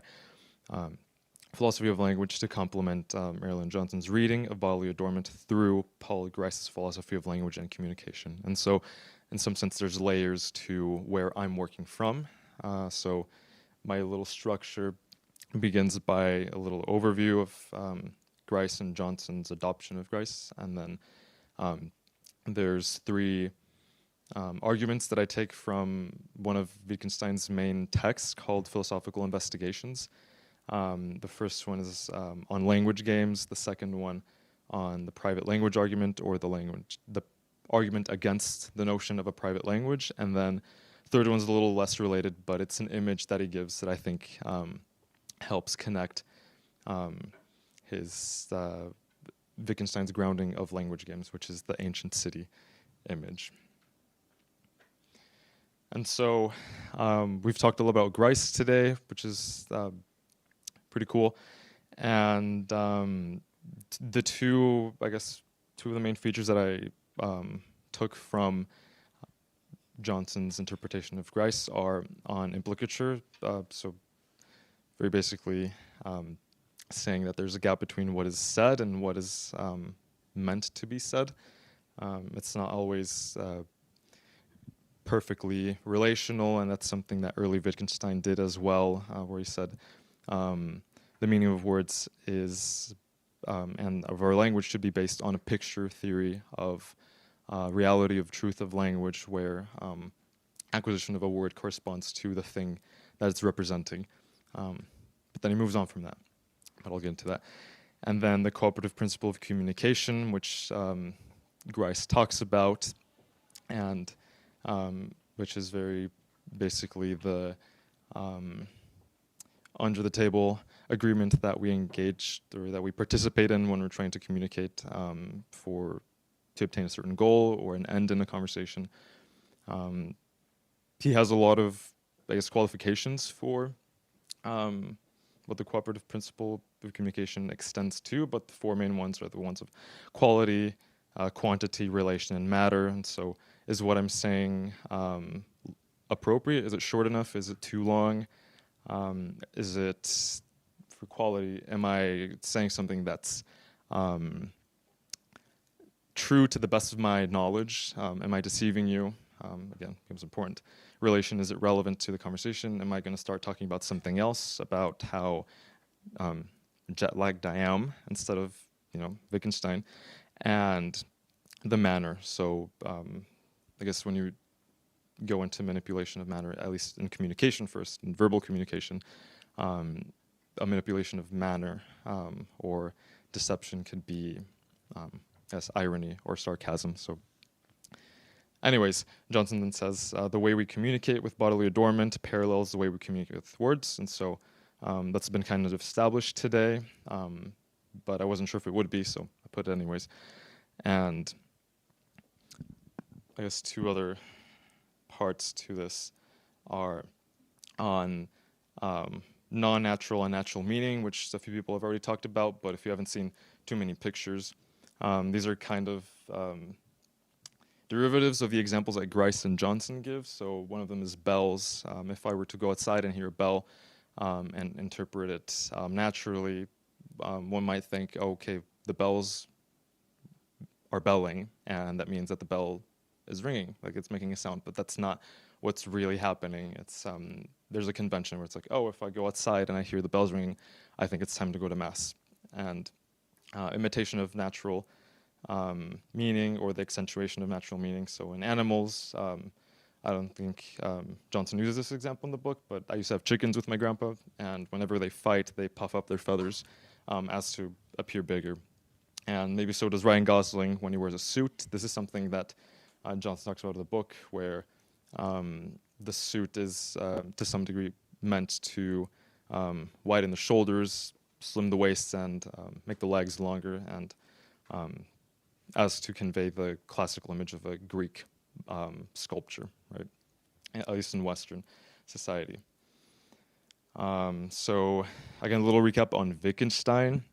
Kind of the founder of the analytic school of philosophy in the 20th century. The most fascinating story of a philosopher you'll ever hear, because his previous notion of language was based, like as I was mentioning, on he grounds language in what he calls the picture theory of meaning. And so again, he starts his second book critiquing that notion by citing Augustine in his Confessions, where he says, okay, this is how I grew up and this is how I learned to acquire meaning. I started giving certain things, certain sounds, and constructing, acquiring the language in that manner. But he says no. So in the Philosophical Investigations, he changes, for example, the meaning of a word from being strictly representative of something in the world to the meaning of a word being dependent on the context in which you find it upon. And so this is where he develops the notion of what he calls language games. And I guess the better image that I was able to get from the book and that he uses is the game of chess. And so when you're playing chess, you're not necessarily looking and playing by describing what the horse, the knight, looks like, but you're looking at what it does, how it behaves in this particular game. And there are certain rules in the game that you have to follow in order to use the piece well, and to there are rules that you can't transfer over to different games. You can't transfer the rules of the knight to a game of checkers. And so all that to say, meaning comes from use. It's derived from the use and the context in which you find upon the language. So the game, what are the rules of the game? And this is not to say that anything could mean anything, any word can mean anything, but it is just to recognize the variety, I guess, diversity of different interpretations of words and meanings. He gives another image of a fence. And he says, if I were to walk outside and see a fence, one could interpret the fence as being, okay, well, the fence probably to keep me out, right? Which is more likely the case, or to keep people from, like a dog, from going outside. But it is possible that a fence is placed for somebody to hop over intentionally. And so that's another set of rules, I guess, you can engage with a fence with. Then connecting that with Grice and Johnson's, this interpretation of flouting or the deliberate manipulation of norms. I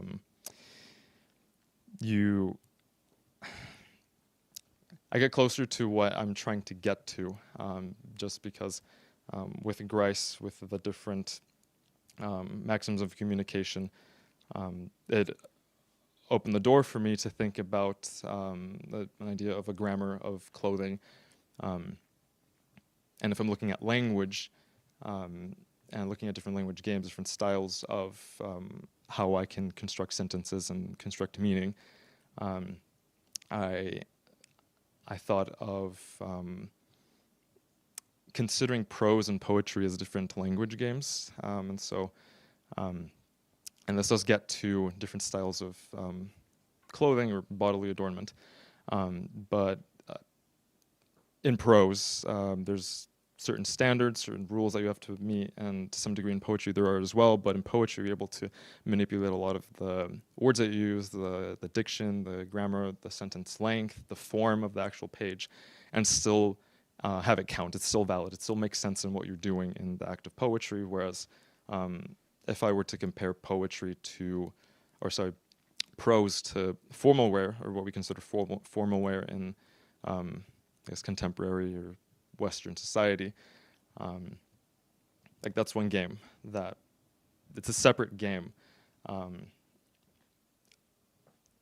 which I will get to there. But another philosopher describing what Wittgenstein thinks we do with language says, we ask questions, we have commands, we make statements, we express our desires and wishes, we act, we play, we quote poetry. There are many things that we do. We make demands of others, we perform certain actions. And so in this sense of interpreting the meaning of words or the meaning of clothing through their use, these are things that some people have talked about where it's like, am I wearing this, not this, but am I wearing a shirt to support a particular group, right? Am I making a political statement?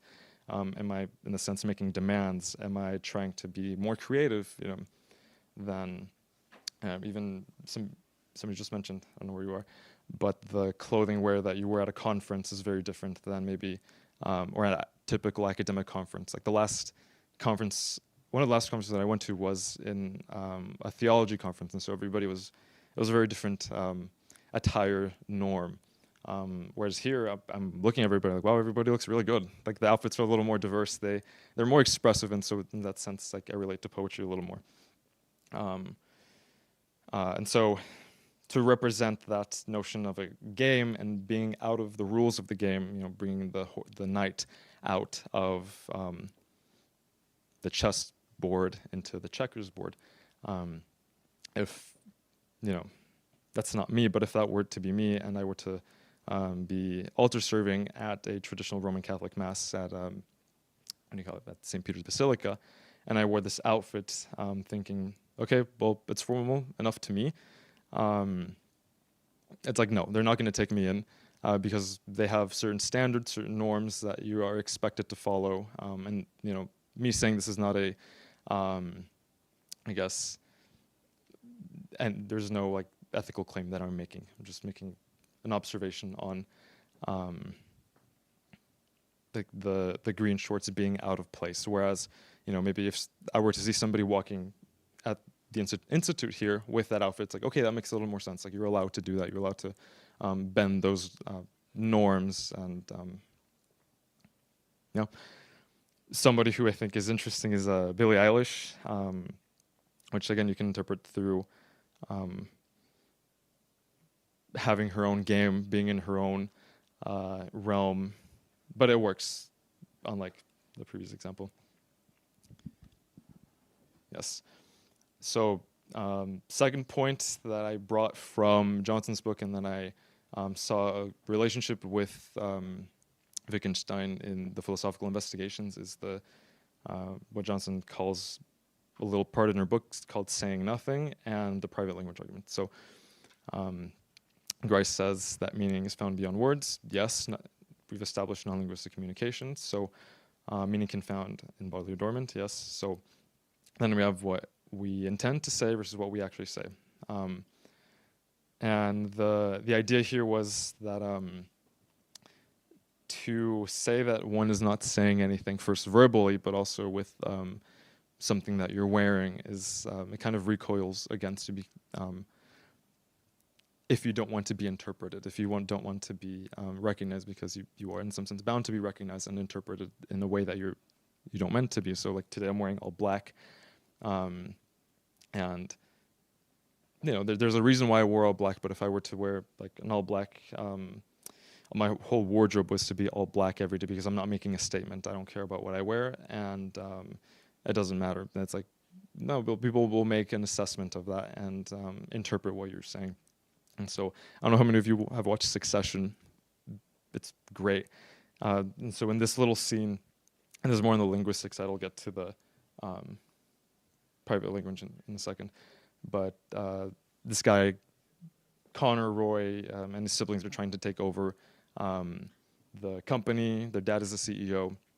And he says, I'm not saying I would make a better CEO. That's unsaid.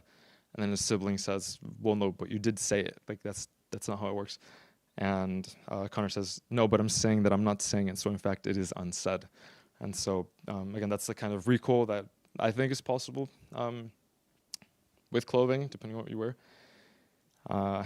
Okay, so then jumping on to Wittgenstein, there's no such thing as a private language. Starts questioning the notion of a private versus public in his world language, but in our world aesthetic decision making. And I have to clarify too that the notion of a private language is not some sort of code, or I don't know if you've heard of Pig Latin, which is a game elementary school I think students play where you mix around certain vowels and words, and it's like, oh, it's a code. People don't get it, but it's like that's not the sense that a private language works in the philosophical sense. So, philosopher interpreting Wittgenstein says, Wittgenstein maintains that the language which we ordinarily use to describe our inner experiences is not private because the words which one uses to refer to one's sensations are tied up with one's natural expressions of sensation, with the result that other people are in a position to understand them. And so there's a few things that I want to get out here really briefly. One of them is the little last part that we are, and somebody mentioned it too again, but we are predisposed to understand language in a way that is unique to our having rational faculties. In the philosophy of psychology, which is an extension of the philosophical investigations, he said, Wittgenstein says, if a lion could speak, we would not understand it. And so, again, little thought experiment, and I'll get to the more important one in a second. But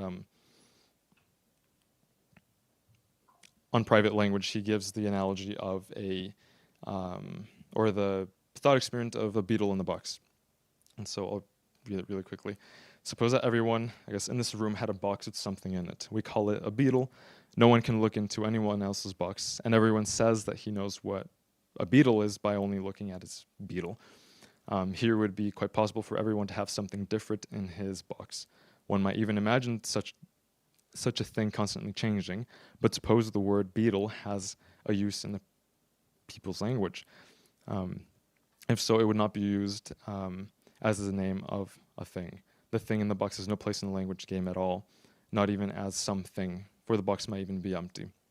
And so it gives a better sense, because this private language argument can get really complicated, but of what sense he's talking about private, where we're talking about sensations and expressions, and I'm sure some like dictator in some other country has done this experiment, but like one might think of leaving a child alone in an island and having it develop its own language without other people. It's like, well, I haven't read that literature. I don't really want to, but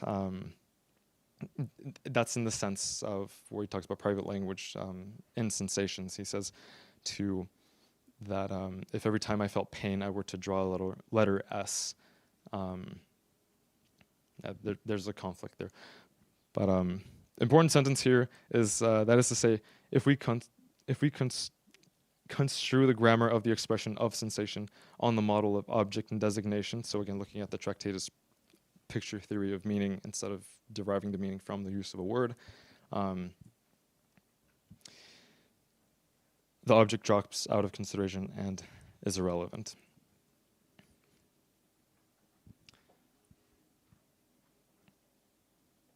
And so this part is not as attached to Johnson's book, but I think, again, it helps hone in the idea of what I'm trying to get to with deriving meaning from use and having, in this sense, there's a relationship between buildings, clothing, and words within different contexts, but there's a relationship there on what is expressed afterwards, despite it not being intended. And so I guess this is a more historical account on the meaning of words. This is what he's trying to do in one part of the investigation. He says, "Our language can be regarded as an ancient city, a maze of little streets and squares of old and new houses, of houses with extensions from various periods, and all this surrounded by a multitude of new suburbs with straight and regular streets and uniform houses."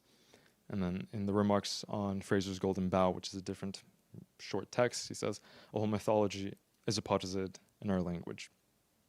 And so to give an example of what I'm trying to equate, or what I'm trying to draw a line across, are between what he calls buildings, words, and in this instance, particular items of clothing with a history, and that you can trace as the particular item has been reinterpreted and readopted, in the same way that this is a picture I took in Death Valley in California, and it's an abandoned town. And that's something that he considers as a possibility for things happen with words. One can think too of particular items of clothing that have been left to the dust over time, or when he talks about buildings in the city, I think this one's interesting. It's a church in Belgium that no longer serves the use of being a church, but it is now a rock climbing gym. And so when you go to it's not a church anymore, it's a rock climbing gym, but it still has those remnants of that mythology of where people used to gather, used to have this particular meaning. And so ultimately, while we're here with clothing and fashion, I'm sure you all are more familiar than I am with the history of jeans, of denim jeans, but back in California, actually, this is close to a mine that I visited, but not during the gold rush, where Levi Strauss started selling those denim jeans for workers, and I think they originated from France, if I'm not wrong. Yes, I'm getting ahead now. But he moved them over there, he sold them, he got really rich, and they've been adopted throughout the years to the point where you go from people dying in the mines to ridiculously skinny jeans. And so, gracias, merci, I don't know if I pronounce it, and thank you. That's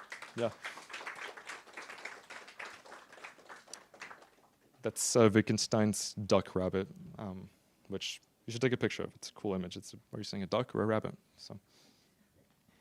Okay, questions for Hector? Okay. I'll hike up to the back here.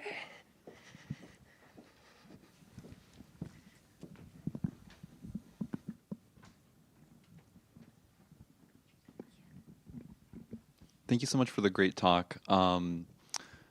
I guess I was just curious if you could maybe talk a little bit more about the role of the private language argument in terms of fashion or aesthetics, because I think that's super interesting, and I was trying to start thinking about it, but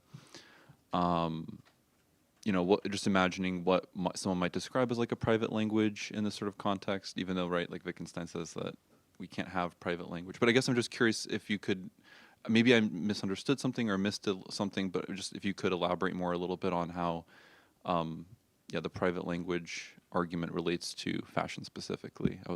Thank you so much. Yeah, I'll try to answer that. One way that I'm thinking, because I realized I didn't articulate it too well in the presentation because it's a little convoluted in my paper too. But I guess I highlighted the word natural here to tie it back to the notion of natural meaning and natural interpretation of, I guess, of bodies. That in conjunction with, I guess, on the background of people being situated, like we're not atomic beings. We and this is something that Wittgenstein does, where he grounds his later philosophy on the idea that we live among people, we develop, we learn from other people, and it's kind of hard to, I don't know, live alone. And so when thinking of private language and the relationship with fashion, I guess the first connection that I made was like, oh, okay, well, to be private, I guess you isolate a little, and so you don't really care about how other people interpret you. And so I guess I'm addressing this little bubble that can be created, which is first addressed in, I guess, Johnson's book on not wanting to be interpreted, not wanting to be, not wanting to say anything. I don't know. Thank you for the question. Yeah. Any other hands?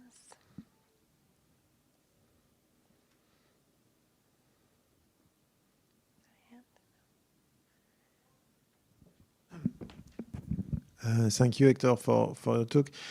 Just maybe two comments, questions. For me, if you were to tell me about private language and fashion, I would say something like you never dress just for yourself, even if it's tempting to say so. Like it's ungrammatical to say that you dress for yourself or something like that. That would be a sort of direct application of Wittgenstein's PL argument to dress. And also, question about your use of language games for fashion.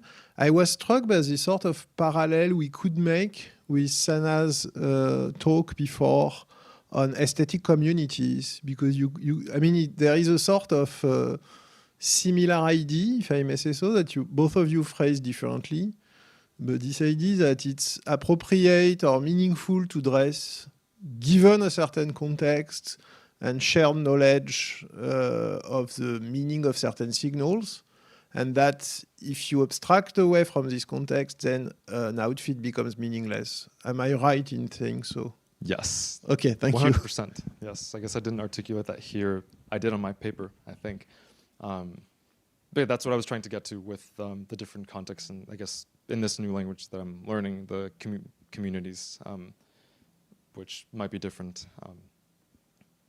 with this example.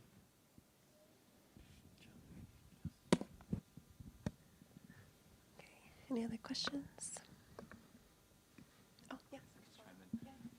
So this is, I wasn't sure who, I couldn't really quite see who asked the previous question, but I think just sort of chiming in, I don't know, I think the point that was made just now about dressing for oneself, I mean, I don't know, right? Because my mind immediately goes to queer or trans folks that might like start dressing privately, in a way that's different than, their assigned gender at birth. And in that way, right, it's dressing for themselves. But I think even then it's like, it's not private, right? Not in the way that Wittgenstein talks about, because it's still within the kind of broader kind of language game that we're playing with regards to fashion and gender coding and all these sorts of things. So yeah, I don't know. But I think I really appreciate your presentation, because I think the thinking about private language in this context is really interesting. So, but I just wanted to I don't know, it was less of a question, more of a quick comment, just a thought out loud. Thank you. Thank you. I guess sorry, Oh, no. if you think of yourself as an observer too, I think there's, I don't know if, I'll leave it at that. Okay, yeah. All right, great. So as I said earlier, we'll have a half-hour break now until 3:30, and then we'll have our last two talks of the day. Thanks.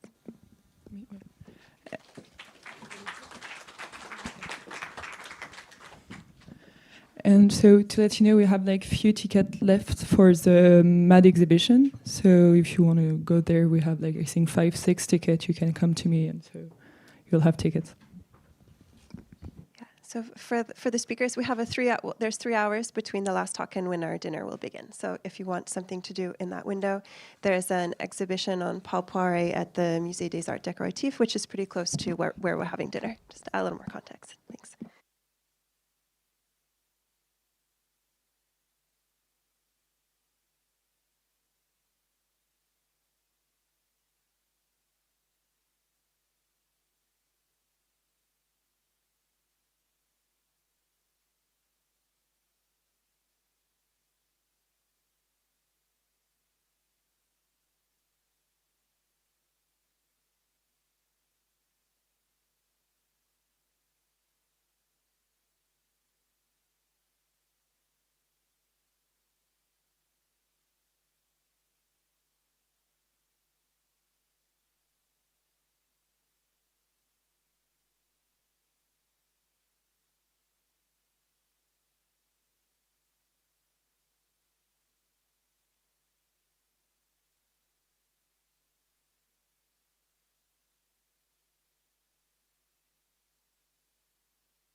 Okay, everyone, welcome back for our last two presentations of the day. Next, we will have Nikita Prohorov, who will be speaking about Are You Sure About That Shirt? Wittgensteinian Hinge Certainties and Understanding Mistakes in Fashion.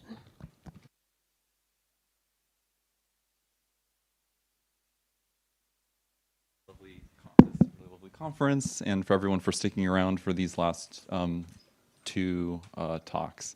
So I'm going to be talking today about trying to kind of identify or think about really fundamental epistemic certainties that we have and how they might relate to commitments regarding fashion.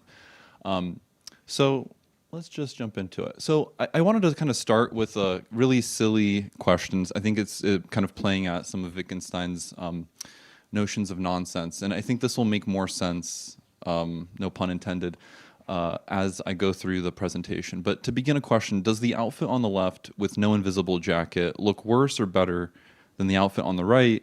The model is wearing an invisible jacket in that photo. You just can't see it. So this is kind of what Wittgenstein would call nonsense, right? Something that just logically doesn't make sense. He talks about a lot of the philosophical confusions, a lot of the philosophical problems that we tackle as this sort of nonsense, right?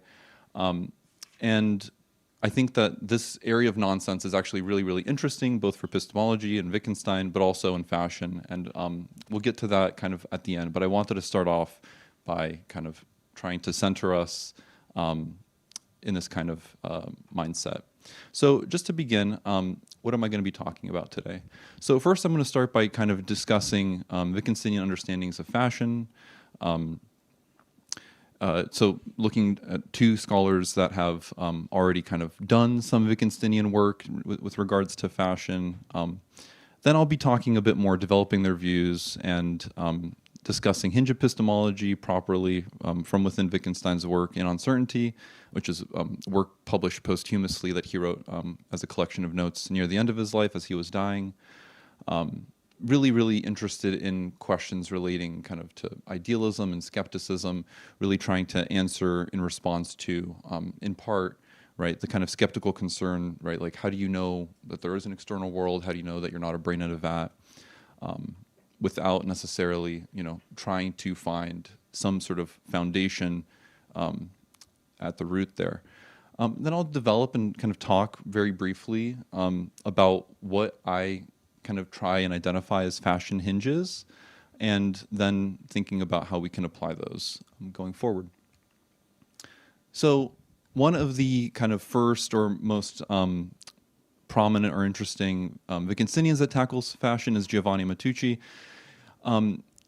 In his text, Philosophical Perspectives on Fashion, he says, if we describe the aesthetic as a form of life, that would imply the consideration of experiential practices that are both perceptual and cultural, to which in which to express is not synonymous with appending a sign, an index, or so to speak, a mask on the face of things. Contrariwise, it means making the physiology of things emerge to the extent of such familiarity which reveals the reality with which we daily relate in our life environments is justified. Following this interpretation line, the aesthetic dimension and fashion within it becomes more prominent as a form of life rather than as a language game. Now, this is his position, right? But I think what's really interesting here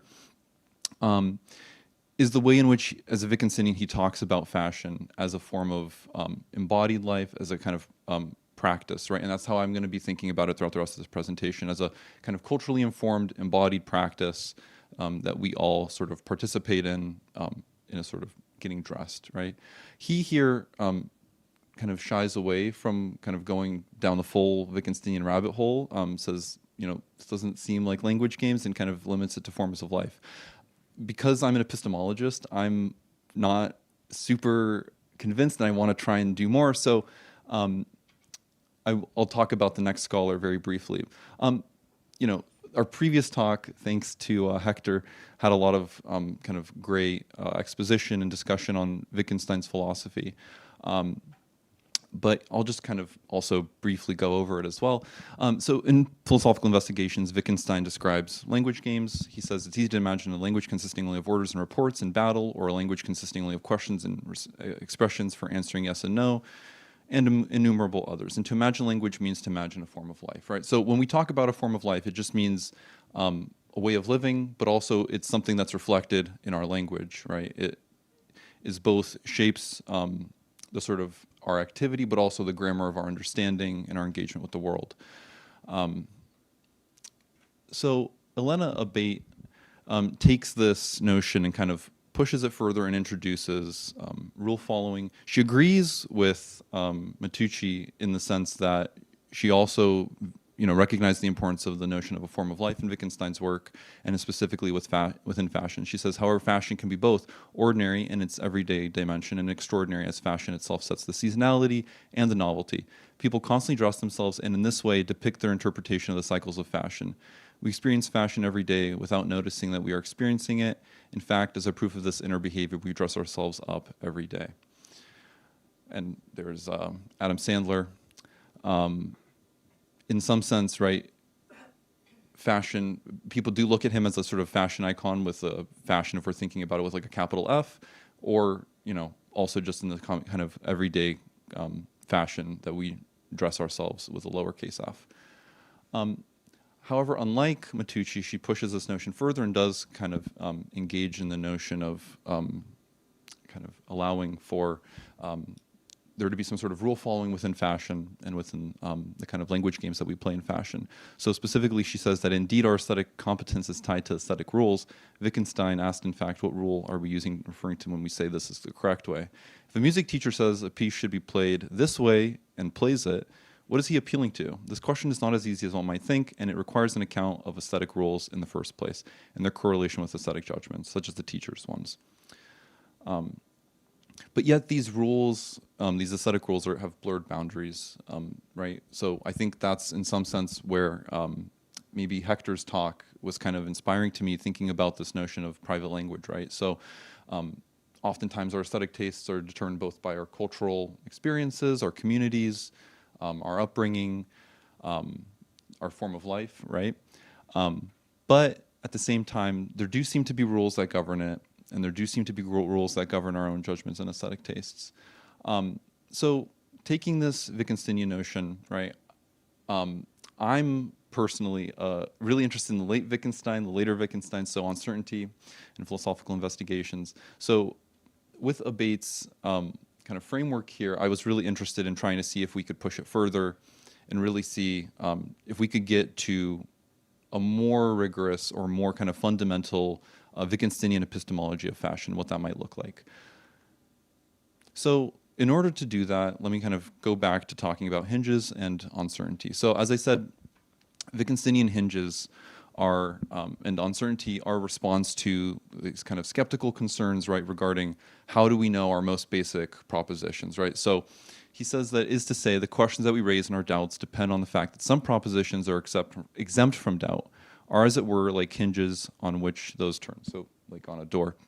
That is to say, it belongs to the logic of our scientific investigations that certain things are indeed not doubted, right? So impossible to doubt certain things, and that whatever these things are, these hinges, need to be kind of at the bottom, in some sense, of our epistemology. Although, as a Wittgensteinian, there's, I don't know, people don't necessarily talk about it in those terms. He then goes on to say, but isn't it the situation like this? We can't just investigate everything, and for that reason we are forced to rest content with assumption. If I want the door to turn, the hinges must stay put. So that's a lot, right? Kind of, let's just very briefly break down what, kind of how Wittgenstein classifies hinges, how he, let me just check the time, how they kind of operate, right? So they're irrational, right? So they're beyond doubt. They're not something that we acquire through any sort of empirical process, or we actually do, but not in any sort of rational process, right? We don't come to our hinges through some sort of process of reasoning. Rather, it's a kind of, it's something that we do and develop through enacted activity and as a result of our form of life, right? They're also basic to our epistemologies, constituted by our environment, hence the form of life, and they are beyond doubt. So what are some examples of hinges? So a couple quick examples are, for example, cats don't grow on trees, right? So I cannot say that I have good grounds for the opinion that cats don't grow on trees, or that I had a father and a mother. If someone has doubts about it, how is that supposed to have come about? By his never from the beginning having believed that he had parents? But then isn't that conceivable unless he had been taught it? for how can a child immediately doubt what is taught? That could only mean that he was incapable of learning certain language games, right? So we're going to reintroduce the concept of nonsense in just a moment, but I think we can see here how the questioning of certain epistemological hinges, right, that Wittgenstein talks about, these very fundamental kind of commitments, appears completely irrational, right? So if someone was to tell you cats grow on trees, and they were telling you this very earnestly, right, not in a sort of philosophical language game or, you know, some sort of exercise, but very concretely telling you that they would come across as irrational, right? That something is fundamentally wrong in their epistemic kind of world. Another example, right? The Earth is round. Now, it seems like some people maybe nowadays have revised that view. For some people, that's maybe not a hinge. But, you know, Wittgenstein says, we know that the Earth is round. We have definitively ascertained that it is round. We shall stick to this opinion unless our whole way of seeing nature changes. How do you know that? I believe it. So Wittgenstein's saying, right, so commitments such as the Earth is round, I have a brain, the world exists, I have hands, my name is Nikita. We have hinges that operate, first of all, on different levels, but they are reflected in these really basic commitments and developed through activity, right? Okay, perfect. I'll start with this section, but I'll go back. I just wanted to include this quote here, specifically how Wittgenstein says that you know, children do not learn that books exist, that armchairs exist, et cetera, et cetera. They learn to fetch books, sit in armchairs, et cetera, et cetera. So that's how, in large part, how we develop our hinges, right? So something like object permanence, right? Commitment like objects continue to exist when I don't see them would be something along the lines of a hinge for Wittgenstein, right? So we can see how doubting it would appear, would completely, you know, undermine the kind of foundations of our epistemology, of our rational reasoning, and our ability to kind of engage with the world around us, right? So how can we apply concepts of hinges to fashion specifically? So given our discussion on hinges, let's discuss the notion of fashion hinges. Much like other hinges, right, they need to be learned through enacted behavior. They must be irrational. They must have this really deep kind of foundational role in our epistemologies. And they must be beyond doubt, right? So that seems like a pretty high bar to set for commitments we might have about clothing or fashion. But let me give a couple of examples of things that I tried to come up with. And I think this is sort of where I found the paper to be kind of the trickiest to write and engage with, primarily because identifying hinges isn't necessarily the easiest thing, right? It's like, how do we have to probe our kind of most basic commitments, and as a Wittgensteinian, I think, right, looking for nonsense, trying to find nonsense and engaging with it, seeing where it occurs, is kind of is a good place to start. So let's talk about kind of, I think, the most kind of obvious example of a hinge. So kind of taking a step back really quick, actually, within Wittgenstein scholarship, there's a lot of disagreement about the kind of scale of hinges. I'm taking a very broad approach here. So specifically how Danielle Moyal-Chirac allows for things like cultural hinges or kind of personal hinges, right? So we can consider a person that grows up in a town where men are expected to keep their arms bare.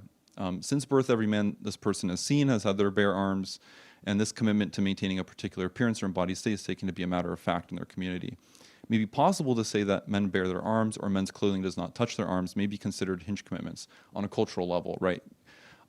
It should be noted that most cultural commitments do not operate at the level of a hinge. However, if a particular commitment is a rational and doubtable constitutive of our language games and grammar, they may certainly be a potential candidate. So we can imagine a person like this, right, maybe encountering a man that has his arms covered and being completely shocked or just dumbfounded about what's going on, right? Like, obviously, the practice of covering their arms and their arms being covered is physically possible, right? But on a behavioral level, on a way of in terms of understanding the world and certain kind of underlying cultural norms, right?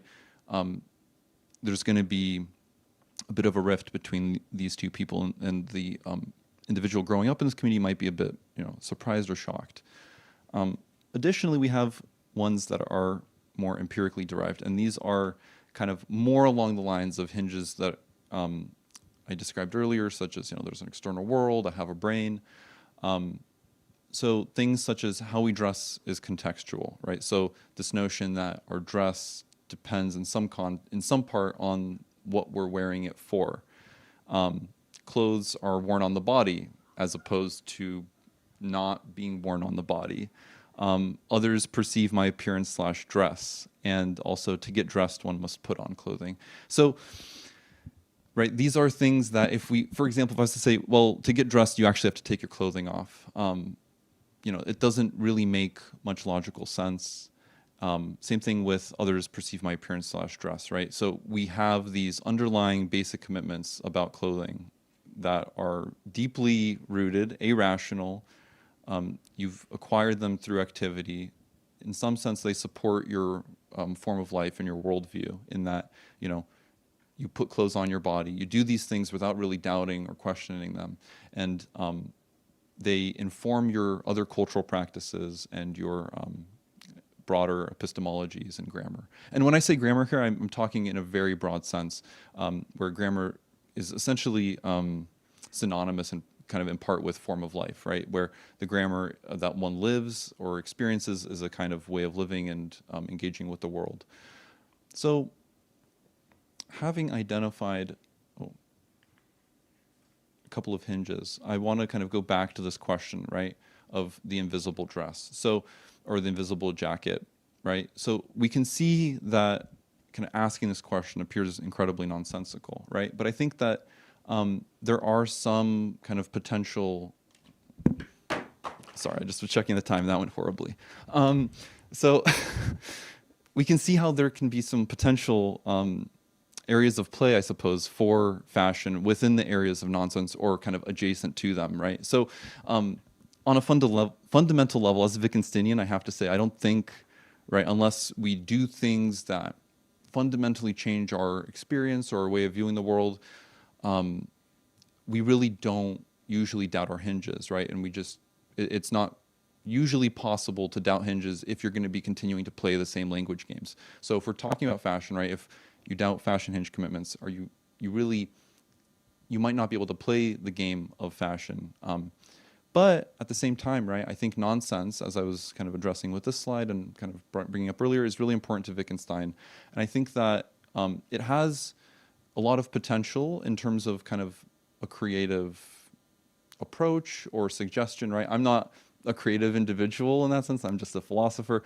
But I think that what's really interesting about identifying hinge commitments in fashion is that they allow us to see where the boundaries of our language or practice exist, right? So Wittgenstein says the results of philosophy are the uncovering of one or another piece of plain nonsense and of bumps that understanding has got by running its head up against the limits of language. These bumps make us see the value of the discovery, right? So when we engage for Wittgenstein, right, his concern is philosophical nonsense, questions that, like where is the number one exist, right? So he would say that that's a fundamental misunderstanding and misanalogy of understanding the number one as an object, right? But playing with this area of nonsense allows us to see kind of the limits of our epistemologies and language. So I think that even if we can't necessarily doubt those fundamental hinge commitments, there are ways in which, for example, we can try and play with those concepts to push our understanding of fashion or clothing, right? So obviously these clothes are worn on the body, they are on, right? But I think the idea of trying to create clothing or create an appearance of clothing that maybe is levitating or isn't being worn somehow, right, allows us to try and see if we can engage with that nonsense in a creative way. And I think that, my conception here, maybe I'm biased because I am a Wittgensteinian, is that it allows us to maybe see where we can push fashion or our notions to kind of more avant-garde or kind of unexplored areas, kind of these nonsense adjacent spaces. All right, thank you so much.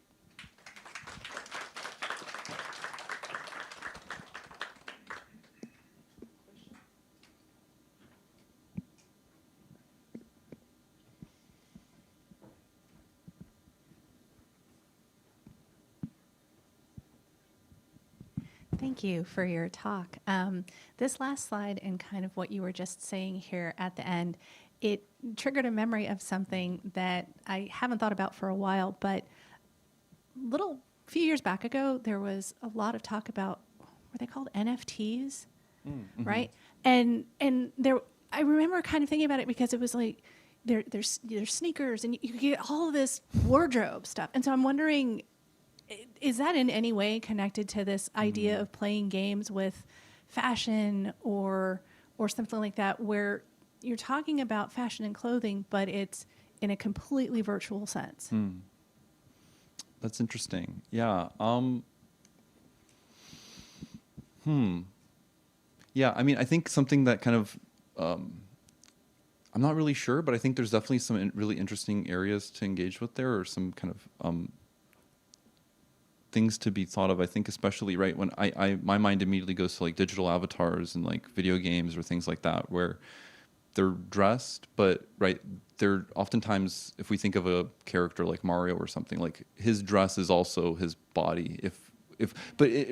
Even then, right, I think as a Wittgenstein would probably say, well, it's not really a body, it's just a collection of pixels, and we're talking about it in this sense, right, where maybe he would say it's a little bit of a philosophical confusion to try and talk about something, digital clothing as clothing, because it can't be worn or it doesn't go on a real body. It's maybe equivalent to like a painting or something like that, or clothes in a painting. But I think that's a really interesting point. I'll have to think about that more. Other questions?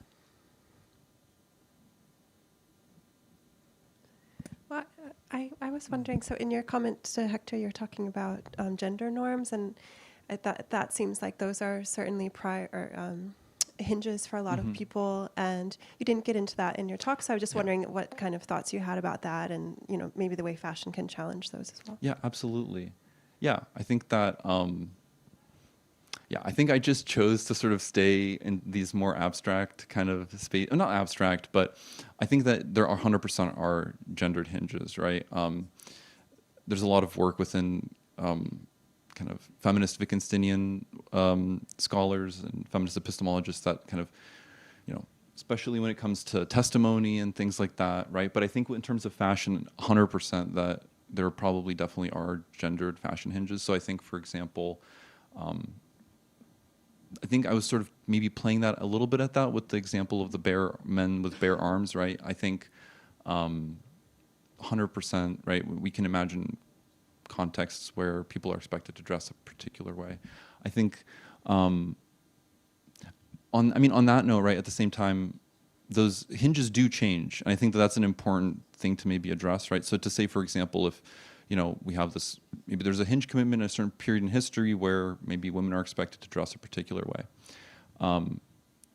Even if it's a hinge commitment at one point, Wittgenstein uses the analogy of a riverbed in Uncertainty to kind of talk about how over time, right, or very rapidly, but it is possible for our hinges to kind of change and alter, and especially if they're kind of more of these kind of cultural hinges. Those tend to change, whereas the empirically derived ones are a bit more stable. I'm not sure if that answers your question.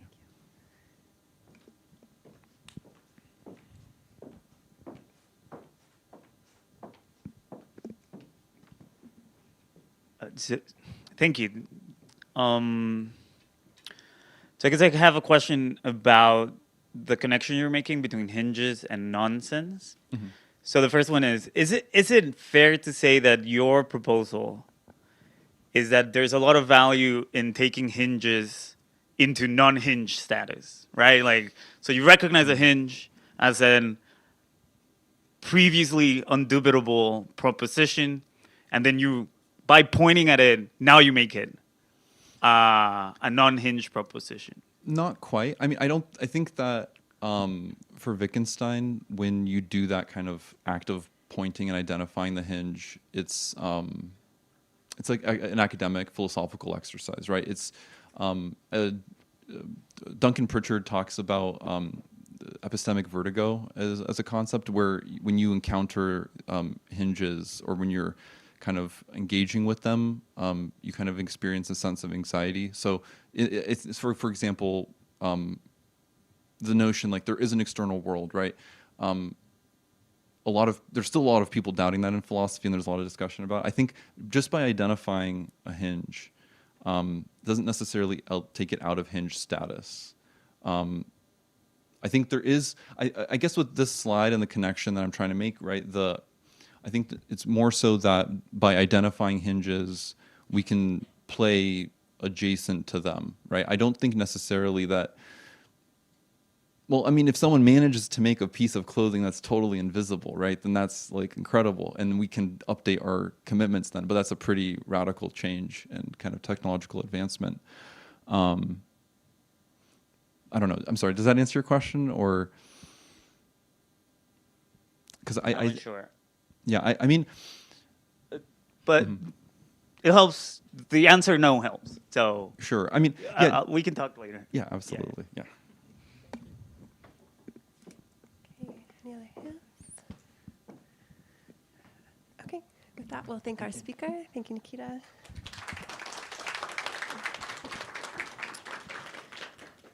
And this brings us to our last talk of the day. Laura Tsuma will be speaking to us on an aesthetics of touch, fashion, emotions, and embodiment.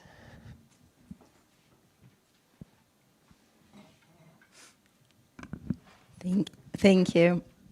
Oh.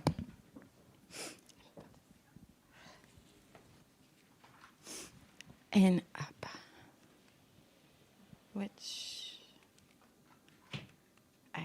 For some reason that happened.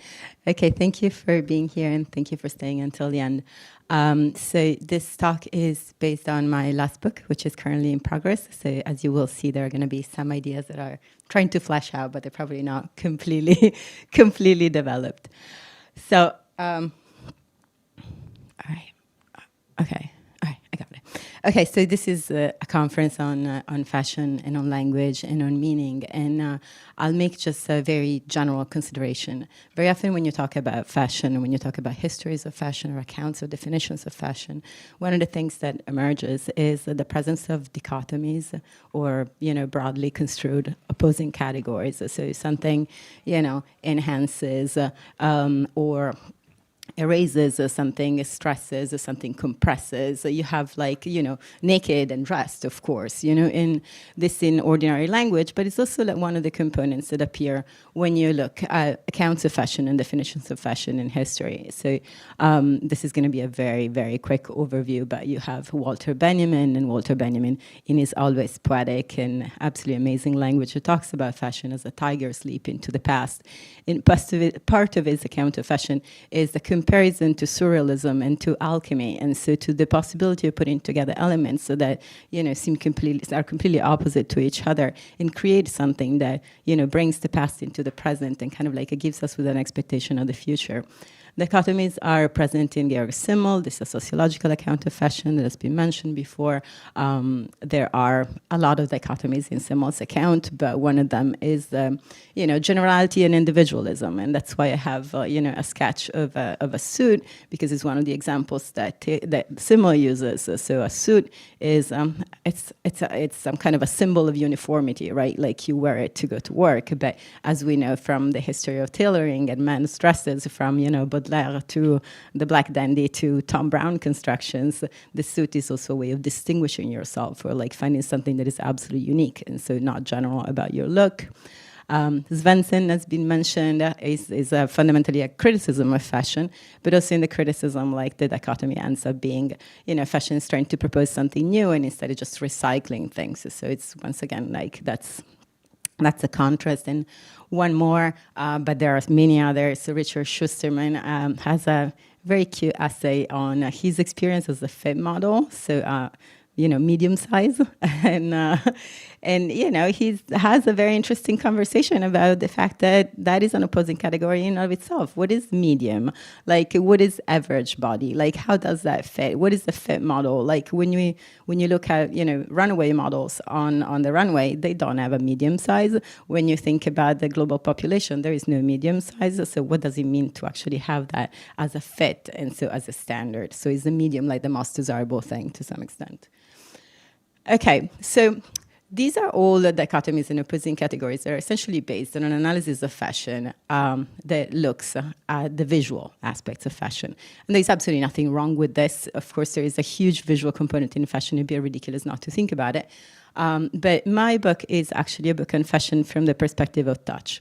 And one of the interesting things about touch, and I do have to say, this is an interdisciplinary book. It's a mix of philosophy, which is my field, but also cognitive science and, the multifaceted world of fashion practitioners, so from models to seamstresses to embroiderers and so on. So what is the dichotomy? What is the opposing category in fashion? Well, in touch, and in touch in relation to fashion. So the first thing is that, fashion touches us, is in our body, but our bodies touch fashion in return, right? We sweat, we, gain weight, we lose weight, so we alter fashion. It's a transactional relation of fashion, which applies to touch alone, but especially to touch in relation to fashion. And then the other point is that when we say that we're touched by fashion, we also mean it in an emotional sense, in the sense of being touched, being moved by something. And I really like this component of fashion because even when I talk about fashion to people that just don't care about fashion, all of them are being touched to some extent, emotionally moved by a specific garment. And so everyone comes up with a kind of a story of something that is actually relevant to some extent, to that emotional extent, so not to that style or design component. All right, so this is kind of what I want to do, very, very quickly. The first part is to look at the role of touch in philosophical aesthetics, and we can go pretty quick there. The second portion is some interesting ways of thinking at the intersection of touch and philosophical analysis of touch and fashion practice. And the last portion, which is the more, I would say, undeveloped one at this point, is this connection to being touched by fashion in an emotional kind of sense. All right, so if you look at the history of philosophy, specifically ancient and modern philosophy, there isn't much about touch, if not some kind of criticism or dismissal of it, which is kind of funny because, aesthetics is a science of sensibility, but the only sensibilities that are actually included are vision and hearing. So the visual arts and music, specifically classical music and operatic music. Smell, touch, and taste are usually considered lower senses or bodily senses, and they're, for this reason, pretty much dismissed. So in the case of Kant, for example, it's touch is not something that is actually reliable because it's too subjective. It doesn't guarantee that kind of disinterested contemplation that he wants to get to. In being too subjective, it doesn't allow for the universality of aesthetic judgments. For Plato, touch is connected to the body, so it's an obstacle to the contemplation of ideas, and so on and so forth. In Christian tradition, it's fundamentally related to sin. I can go on with other examples. This is pretty much like the leitmotif in the history of philosophy. I do have to say that there are accounts, this specifically in Aristotle, in which he talks about touch as an explorative sense. Touch is what allows us to make sense of the world. And I'm going to return on this because he's the one that kind of doesn't dismiss it completely. Things have changed. These are positions in contemporary philosophical aesthetics that actually do consider touch or do consider the broader importance of the senses. And so do have everyday aesthetics, famously started by Yuriko Saito, that focuses not only on the importance of everyday aesthetic experiences, but also on the fact that everyday aesthetic experiences, or aesthetic experiences in general, are fundamentally multisensorial. So they're not just related to vision or just related to hearing and so on. I mentioned Schusterman before. You have Soma Aesthetics. Soma Aesthetics as a theoretical part, but also as a practical part. He talks a lot about bodily intelligence. He talks about how bodily intelligence affects those that actually use the body to think, such as dancers, for example, and how that should be recognized in academic circles. You have body aesthetics. So this is a large field that looks at body identity in general and a number of intersectional questions in connection to body identity. One concept that is particularly interesting from the perspective of touch is the concept of aesthetic explorations.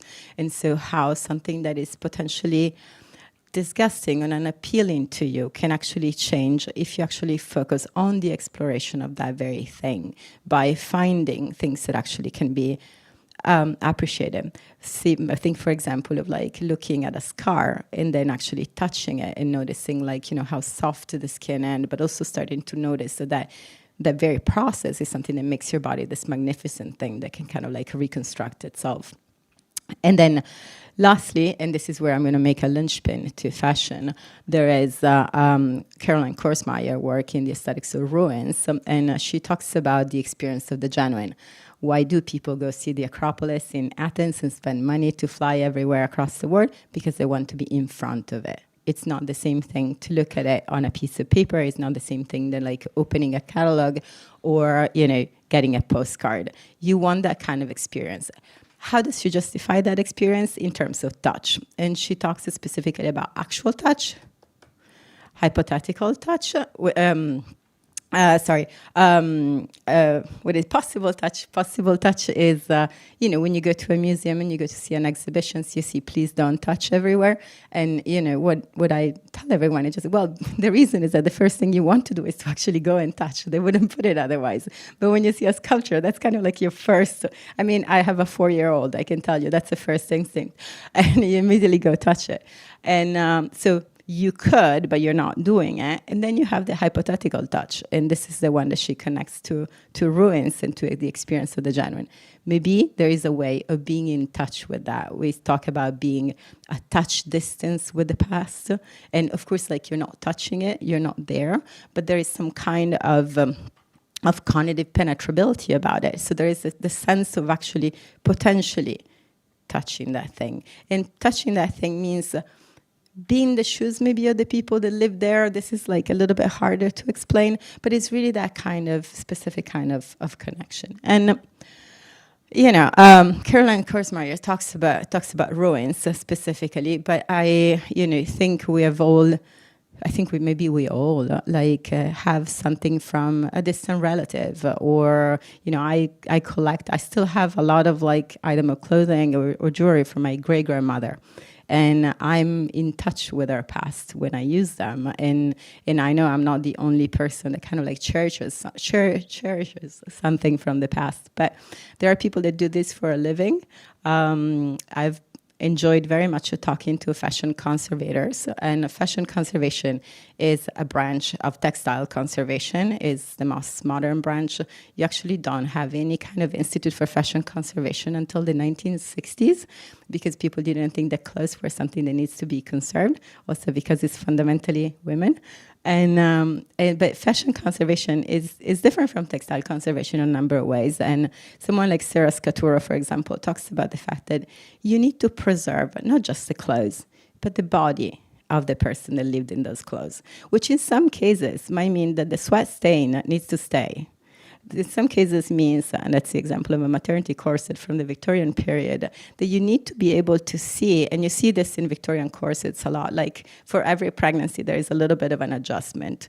And the little adjustment is going to modify the corset, is going to make it less pristine, but that is exactly what the history is. You need to save the person. She talks about the notion of ghostly bodies. You need to save the person who is actually there. And the stories. So this is, I mean, I can go on fashion conservation forever because I'm actually really passionate about it. But it's also like trying to communicate the narrative. You need to put the clothes, you know, what kind of mannequin can wear that? You need to actually find the right kind of mannequin. You need to find the right kind of arrangement. You need to kind of like bring that story back. The second connection that I want to make in relation to touch and fashion, once again, looking at philosophical accounts, and I think I was thinking about this during the last talk, so maybe I can make more sense of it before. One thing about fashion and touch is, in fashion and the touch of fashion, is that it can bring about two things. One is a sense of self-awareness, but also self-protection, and another one is like fundamentally a sense of awareness of what is around us, right? Like you discover what's around you. And I've been thinking a lot about like different examples of fashion that can kind of discover the person you are when you're wearing it. And so there's this sense of self-awareness. Think about like feeling better, you know, when you wear like more formal clothing and you're like, you know, dressing yourself up for the occasion or things like that. And so you bring that sense of like a comfort to yourself and awareness. And sometimes fashion and fashion design and the ways in which fashion has touched the body can change, can shift the sense of who you are. And I'm thinking about examples of sculptural design from like a Schiaparelli all the way to contemporary Iris van Herpen there, and so on and so forth. So you change or you shape the actual silhouette of the body, and by changing the way in which fashion touches the body, you change an understanding of the body itself. You become someone different. And I think this is so the top left example there, it is an Iris van Herpen, and it's a collaboration that she did with, she is doing right now with the New York City Ballet for a dance that is called Foreseeable. And the dancers are actually talking about how being touched by this specific kind of garments is giving them ideas about how to move their bodies and the boundaries of their actual bodies. So it enhances self-awareness. Something else that I've been thinking about in terms of the touch of clothing is that it's easy to talk about, you know, sweatpants being comfortable, but it's a little bit harder to talk about discomfort. And a lot of fashion can be extremely uncomfortable. I think designers have worked with extremely uncomfortable silhouette. Vivienne Westwood talks all the time about the fact that she wants her models to fidget. Sometimes it's terribly hard to even wear something that is on the runway, which is a testament to the talent of models, because they can wear it. Try wearing it at home. It's incredibly hard and difficult. And this has been like, that's a connection. That is a Martin Margiela Spring Summer 2025. So wear that mouth guard. It cannot be particularly comfortable, but that sense of discomfort, and this is kind of like parallels a discussion between fashion and functionality. You know, clothing is not always supposed to be comfortable, and sometimes that discomfort can actually enhance you.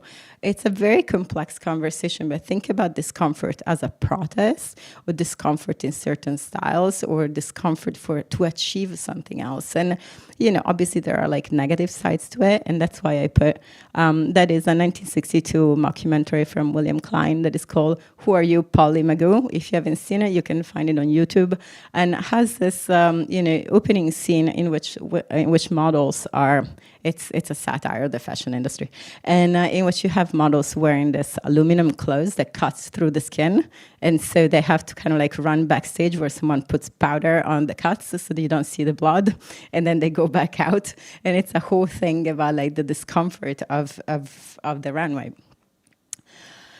Third connection that I want to make with touch is well, this is one thing that I tell to all my students in classes on fashion, but almost to everyone, is that behind every single garment you're wearing, there is a pair of hands. It doesn't matter whether it's an H&M or Shein or it's something that has been, you know, handmade by someone. There are hands, and hands are about touch.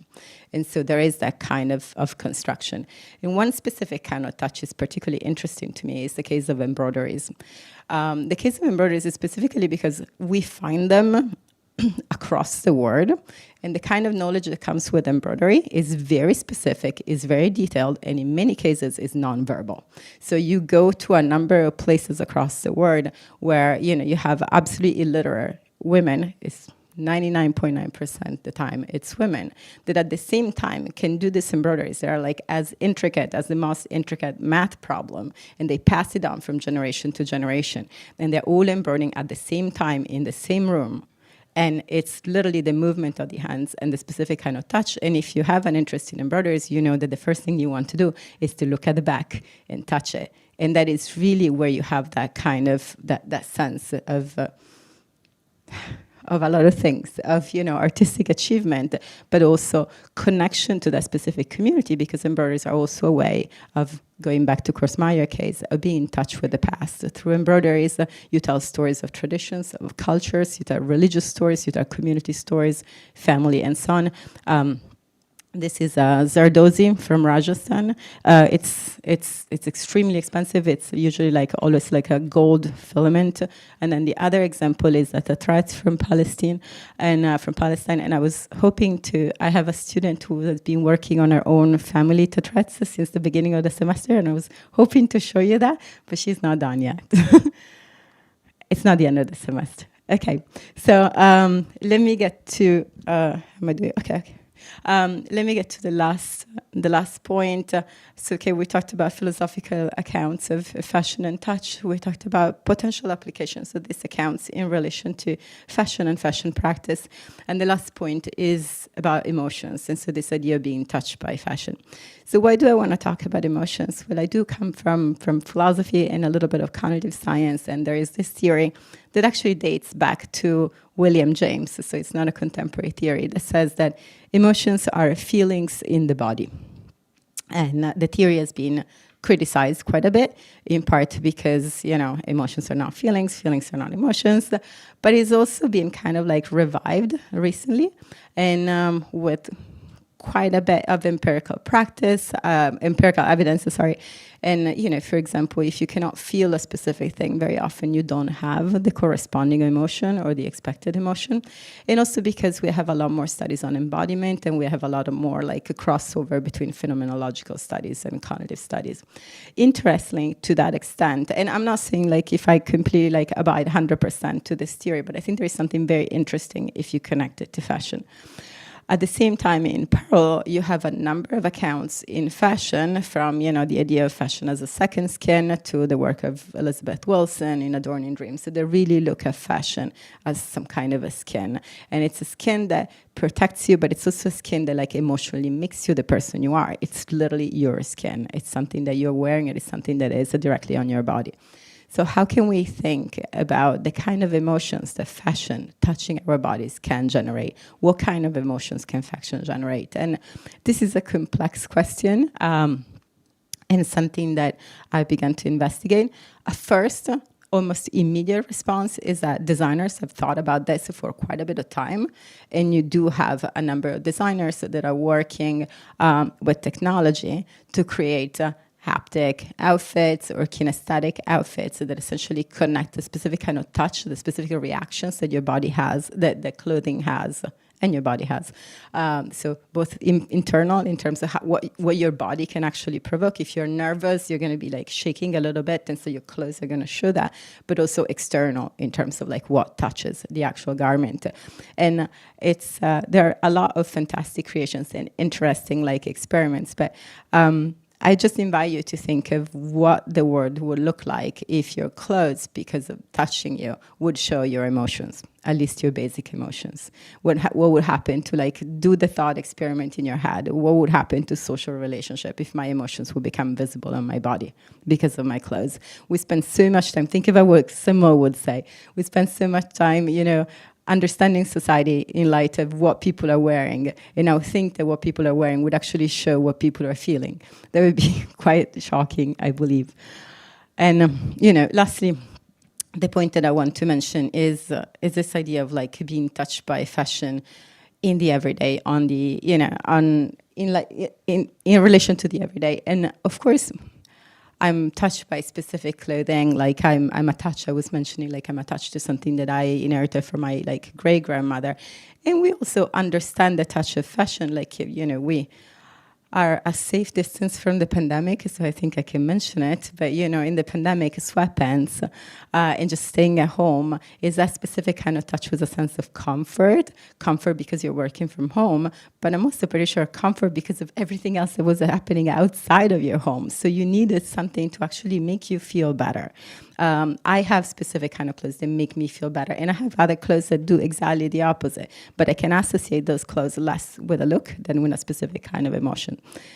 And I think this is very much connected to touch and like how comfortable how comfortable or uncomfortable. Once again, I want to kind of like explore the conversation on discomfort a little bit more. Like in the future, I have a paper on it, like I'm working on.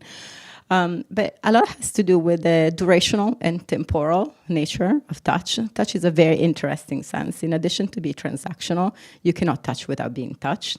Touch has things that other senses don't have or don't have to the same extent. There is specific intensity to touch. Like we are really sensitive to pressure. Think about the difference between someone squishing you and hugging you really tight and instead like a lovely, like normal hug. It evokes completely different emotions and reactions.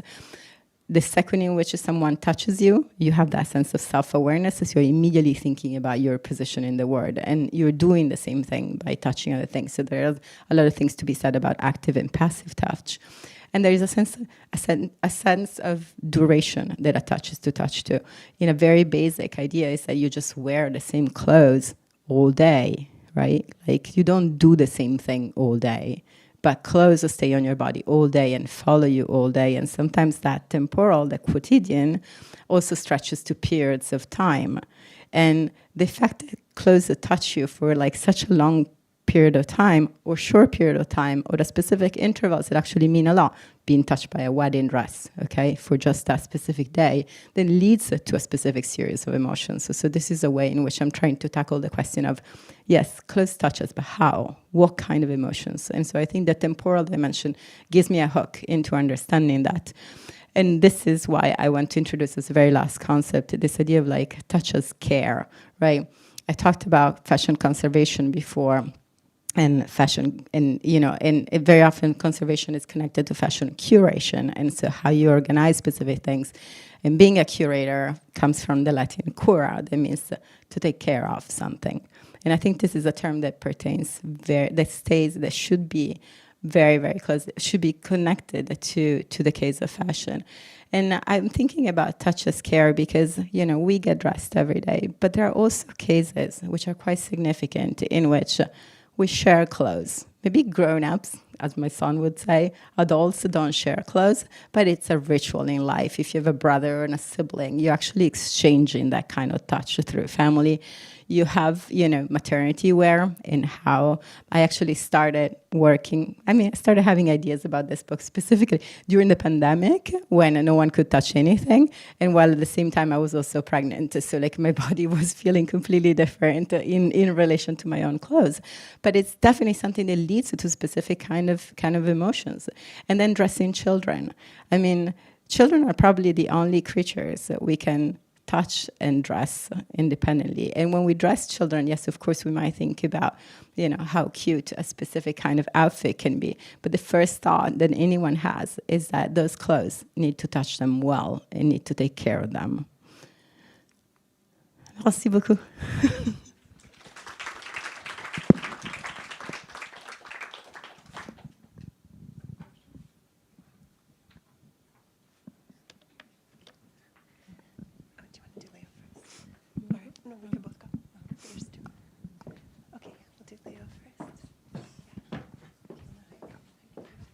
Thank you very much for your talk. So I have two questions. The first one, so I was trying to bridge the gap between what you were saying about discomfort and things that were discussed this morning about cost and the idea that certain clothing items could be costly.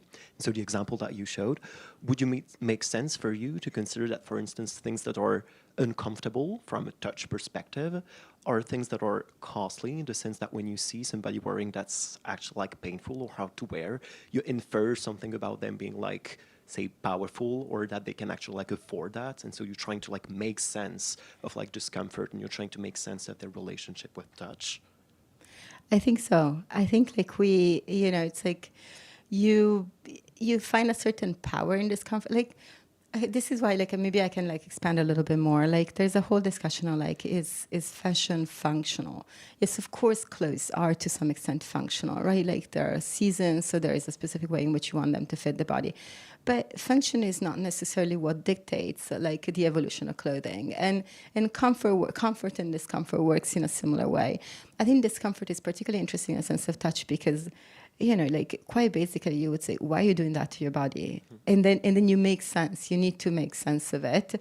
And sometimes, this is usually when you look at someone maybe wearing something that is, this is kind of interesting about touch because the first thing that you would think, when you see someone in clothes that are really too tight or heels too high or shorts in the middle of the winter, is, oh my gosh, how can they feel? They must be feeling horrible. You don't think about the clothes anymore. You think about touch. You think about you project the kind of touch on yourself.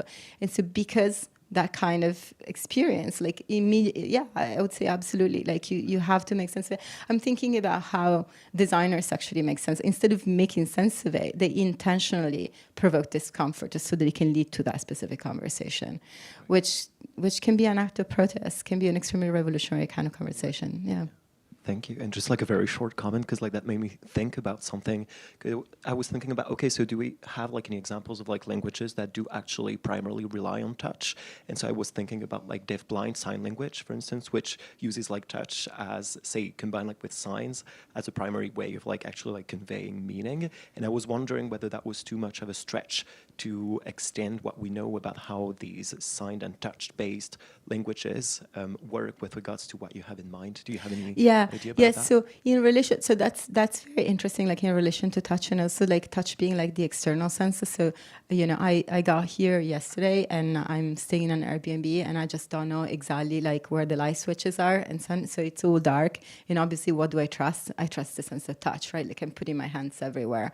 And so touch had that kind of like immediate quality to it that is quite interesting.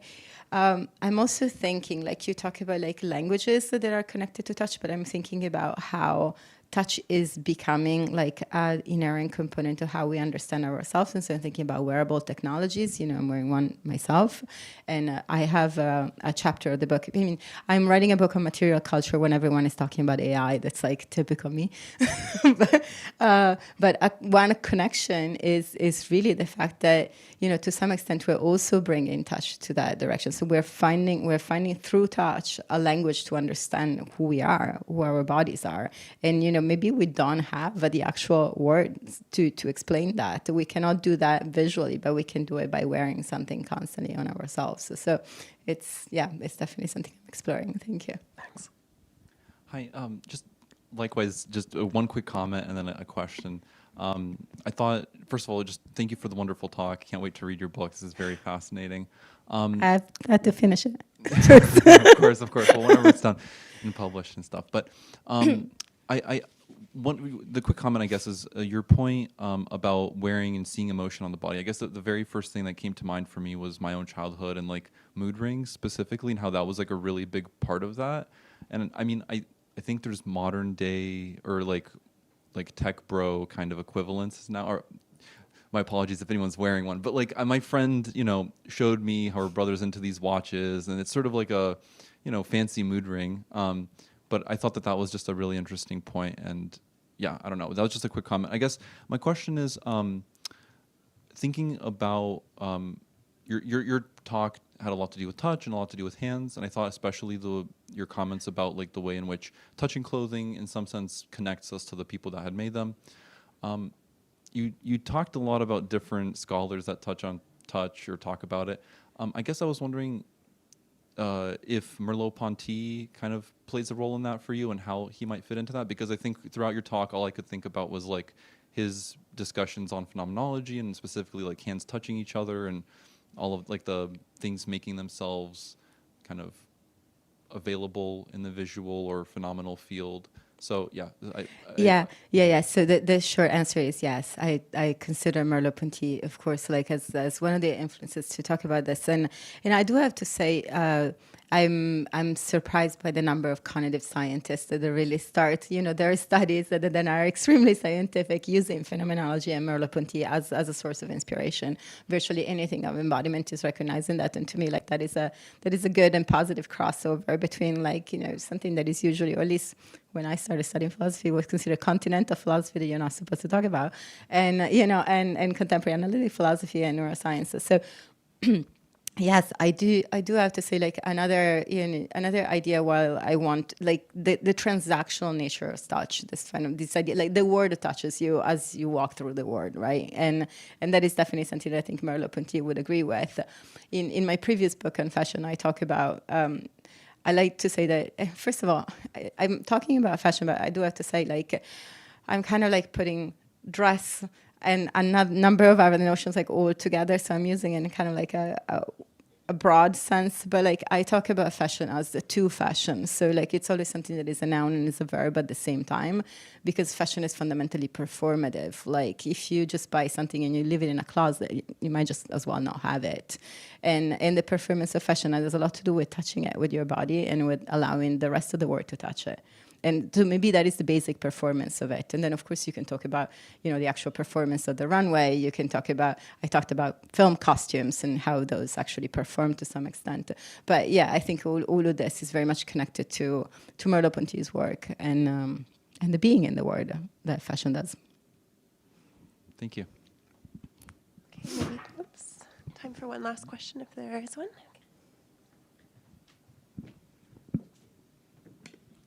Thank you. This actually stems from your latest comment, just talking about if you buy something and it just stays in your closet, that it might not have a point or value to it. Lining that with your thoughts around the touch and the emotions of a garment, what about an idea of buying something, perhaps for someone who is struggling in pregnancy, or is perhaps buying something for that wedding that hasn't come to fruition yet, that seems to tie into the notion of a piece of fashion, a garment, holding this emotional touch that is something that is ephemeral to you that may not actually be out in the world as of yet? I love this question. It's actually under my rubric of dressing others. So I buy clothes for people all the time, and I like buying clothes for people. I enjoy it. And I always buy something that has a specific kind of emotion that I want to give to that person. And like the example of someone that is struggling during pregnancy is the perfect one. So I want that item of clothing to travel with those emotions. And that's an interesting thing to say also, because we don't know how to make emotions travel, right? And clothing, dress, fashion, adornment in general is the way to make emotions travel. And so it's a huge responsibility to give someone clothes. And it's just like, because you're essentially asking, you're touching them. You're asking them can I touch you to some extent? And can I touch you in a very intimate way? Because nothing touches you in such an intimate way as clothing. And so doing it for others, that's why I mentioned the example, like you do it to children, you do it to your children, but can you do it to others? And, dressing each other, think about being a teenager and like it's the first times you go out and you don't have all these clothes and like you're spending time with your friends and you're like swapping things. Yes, of course, it's for the party, but it's also quintessentially that emotion of being 15 and with a group of friends, and all that kind of significance is sometimes seeing my own clothes on somebody else, and that's an affinity. That's a community there. Thank you very much to our speaker. Thank you.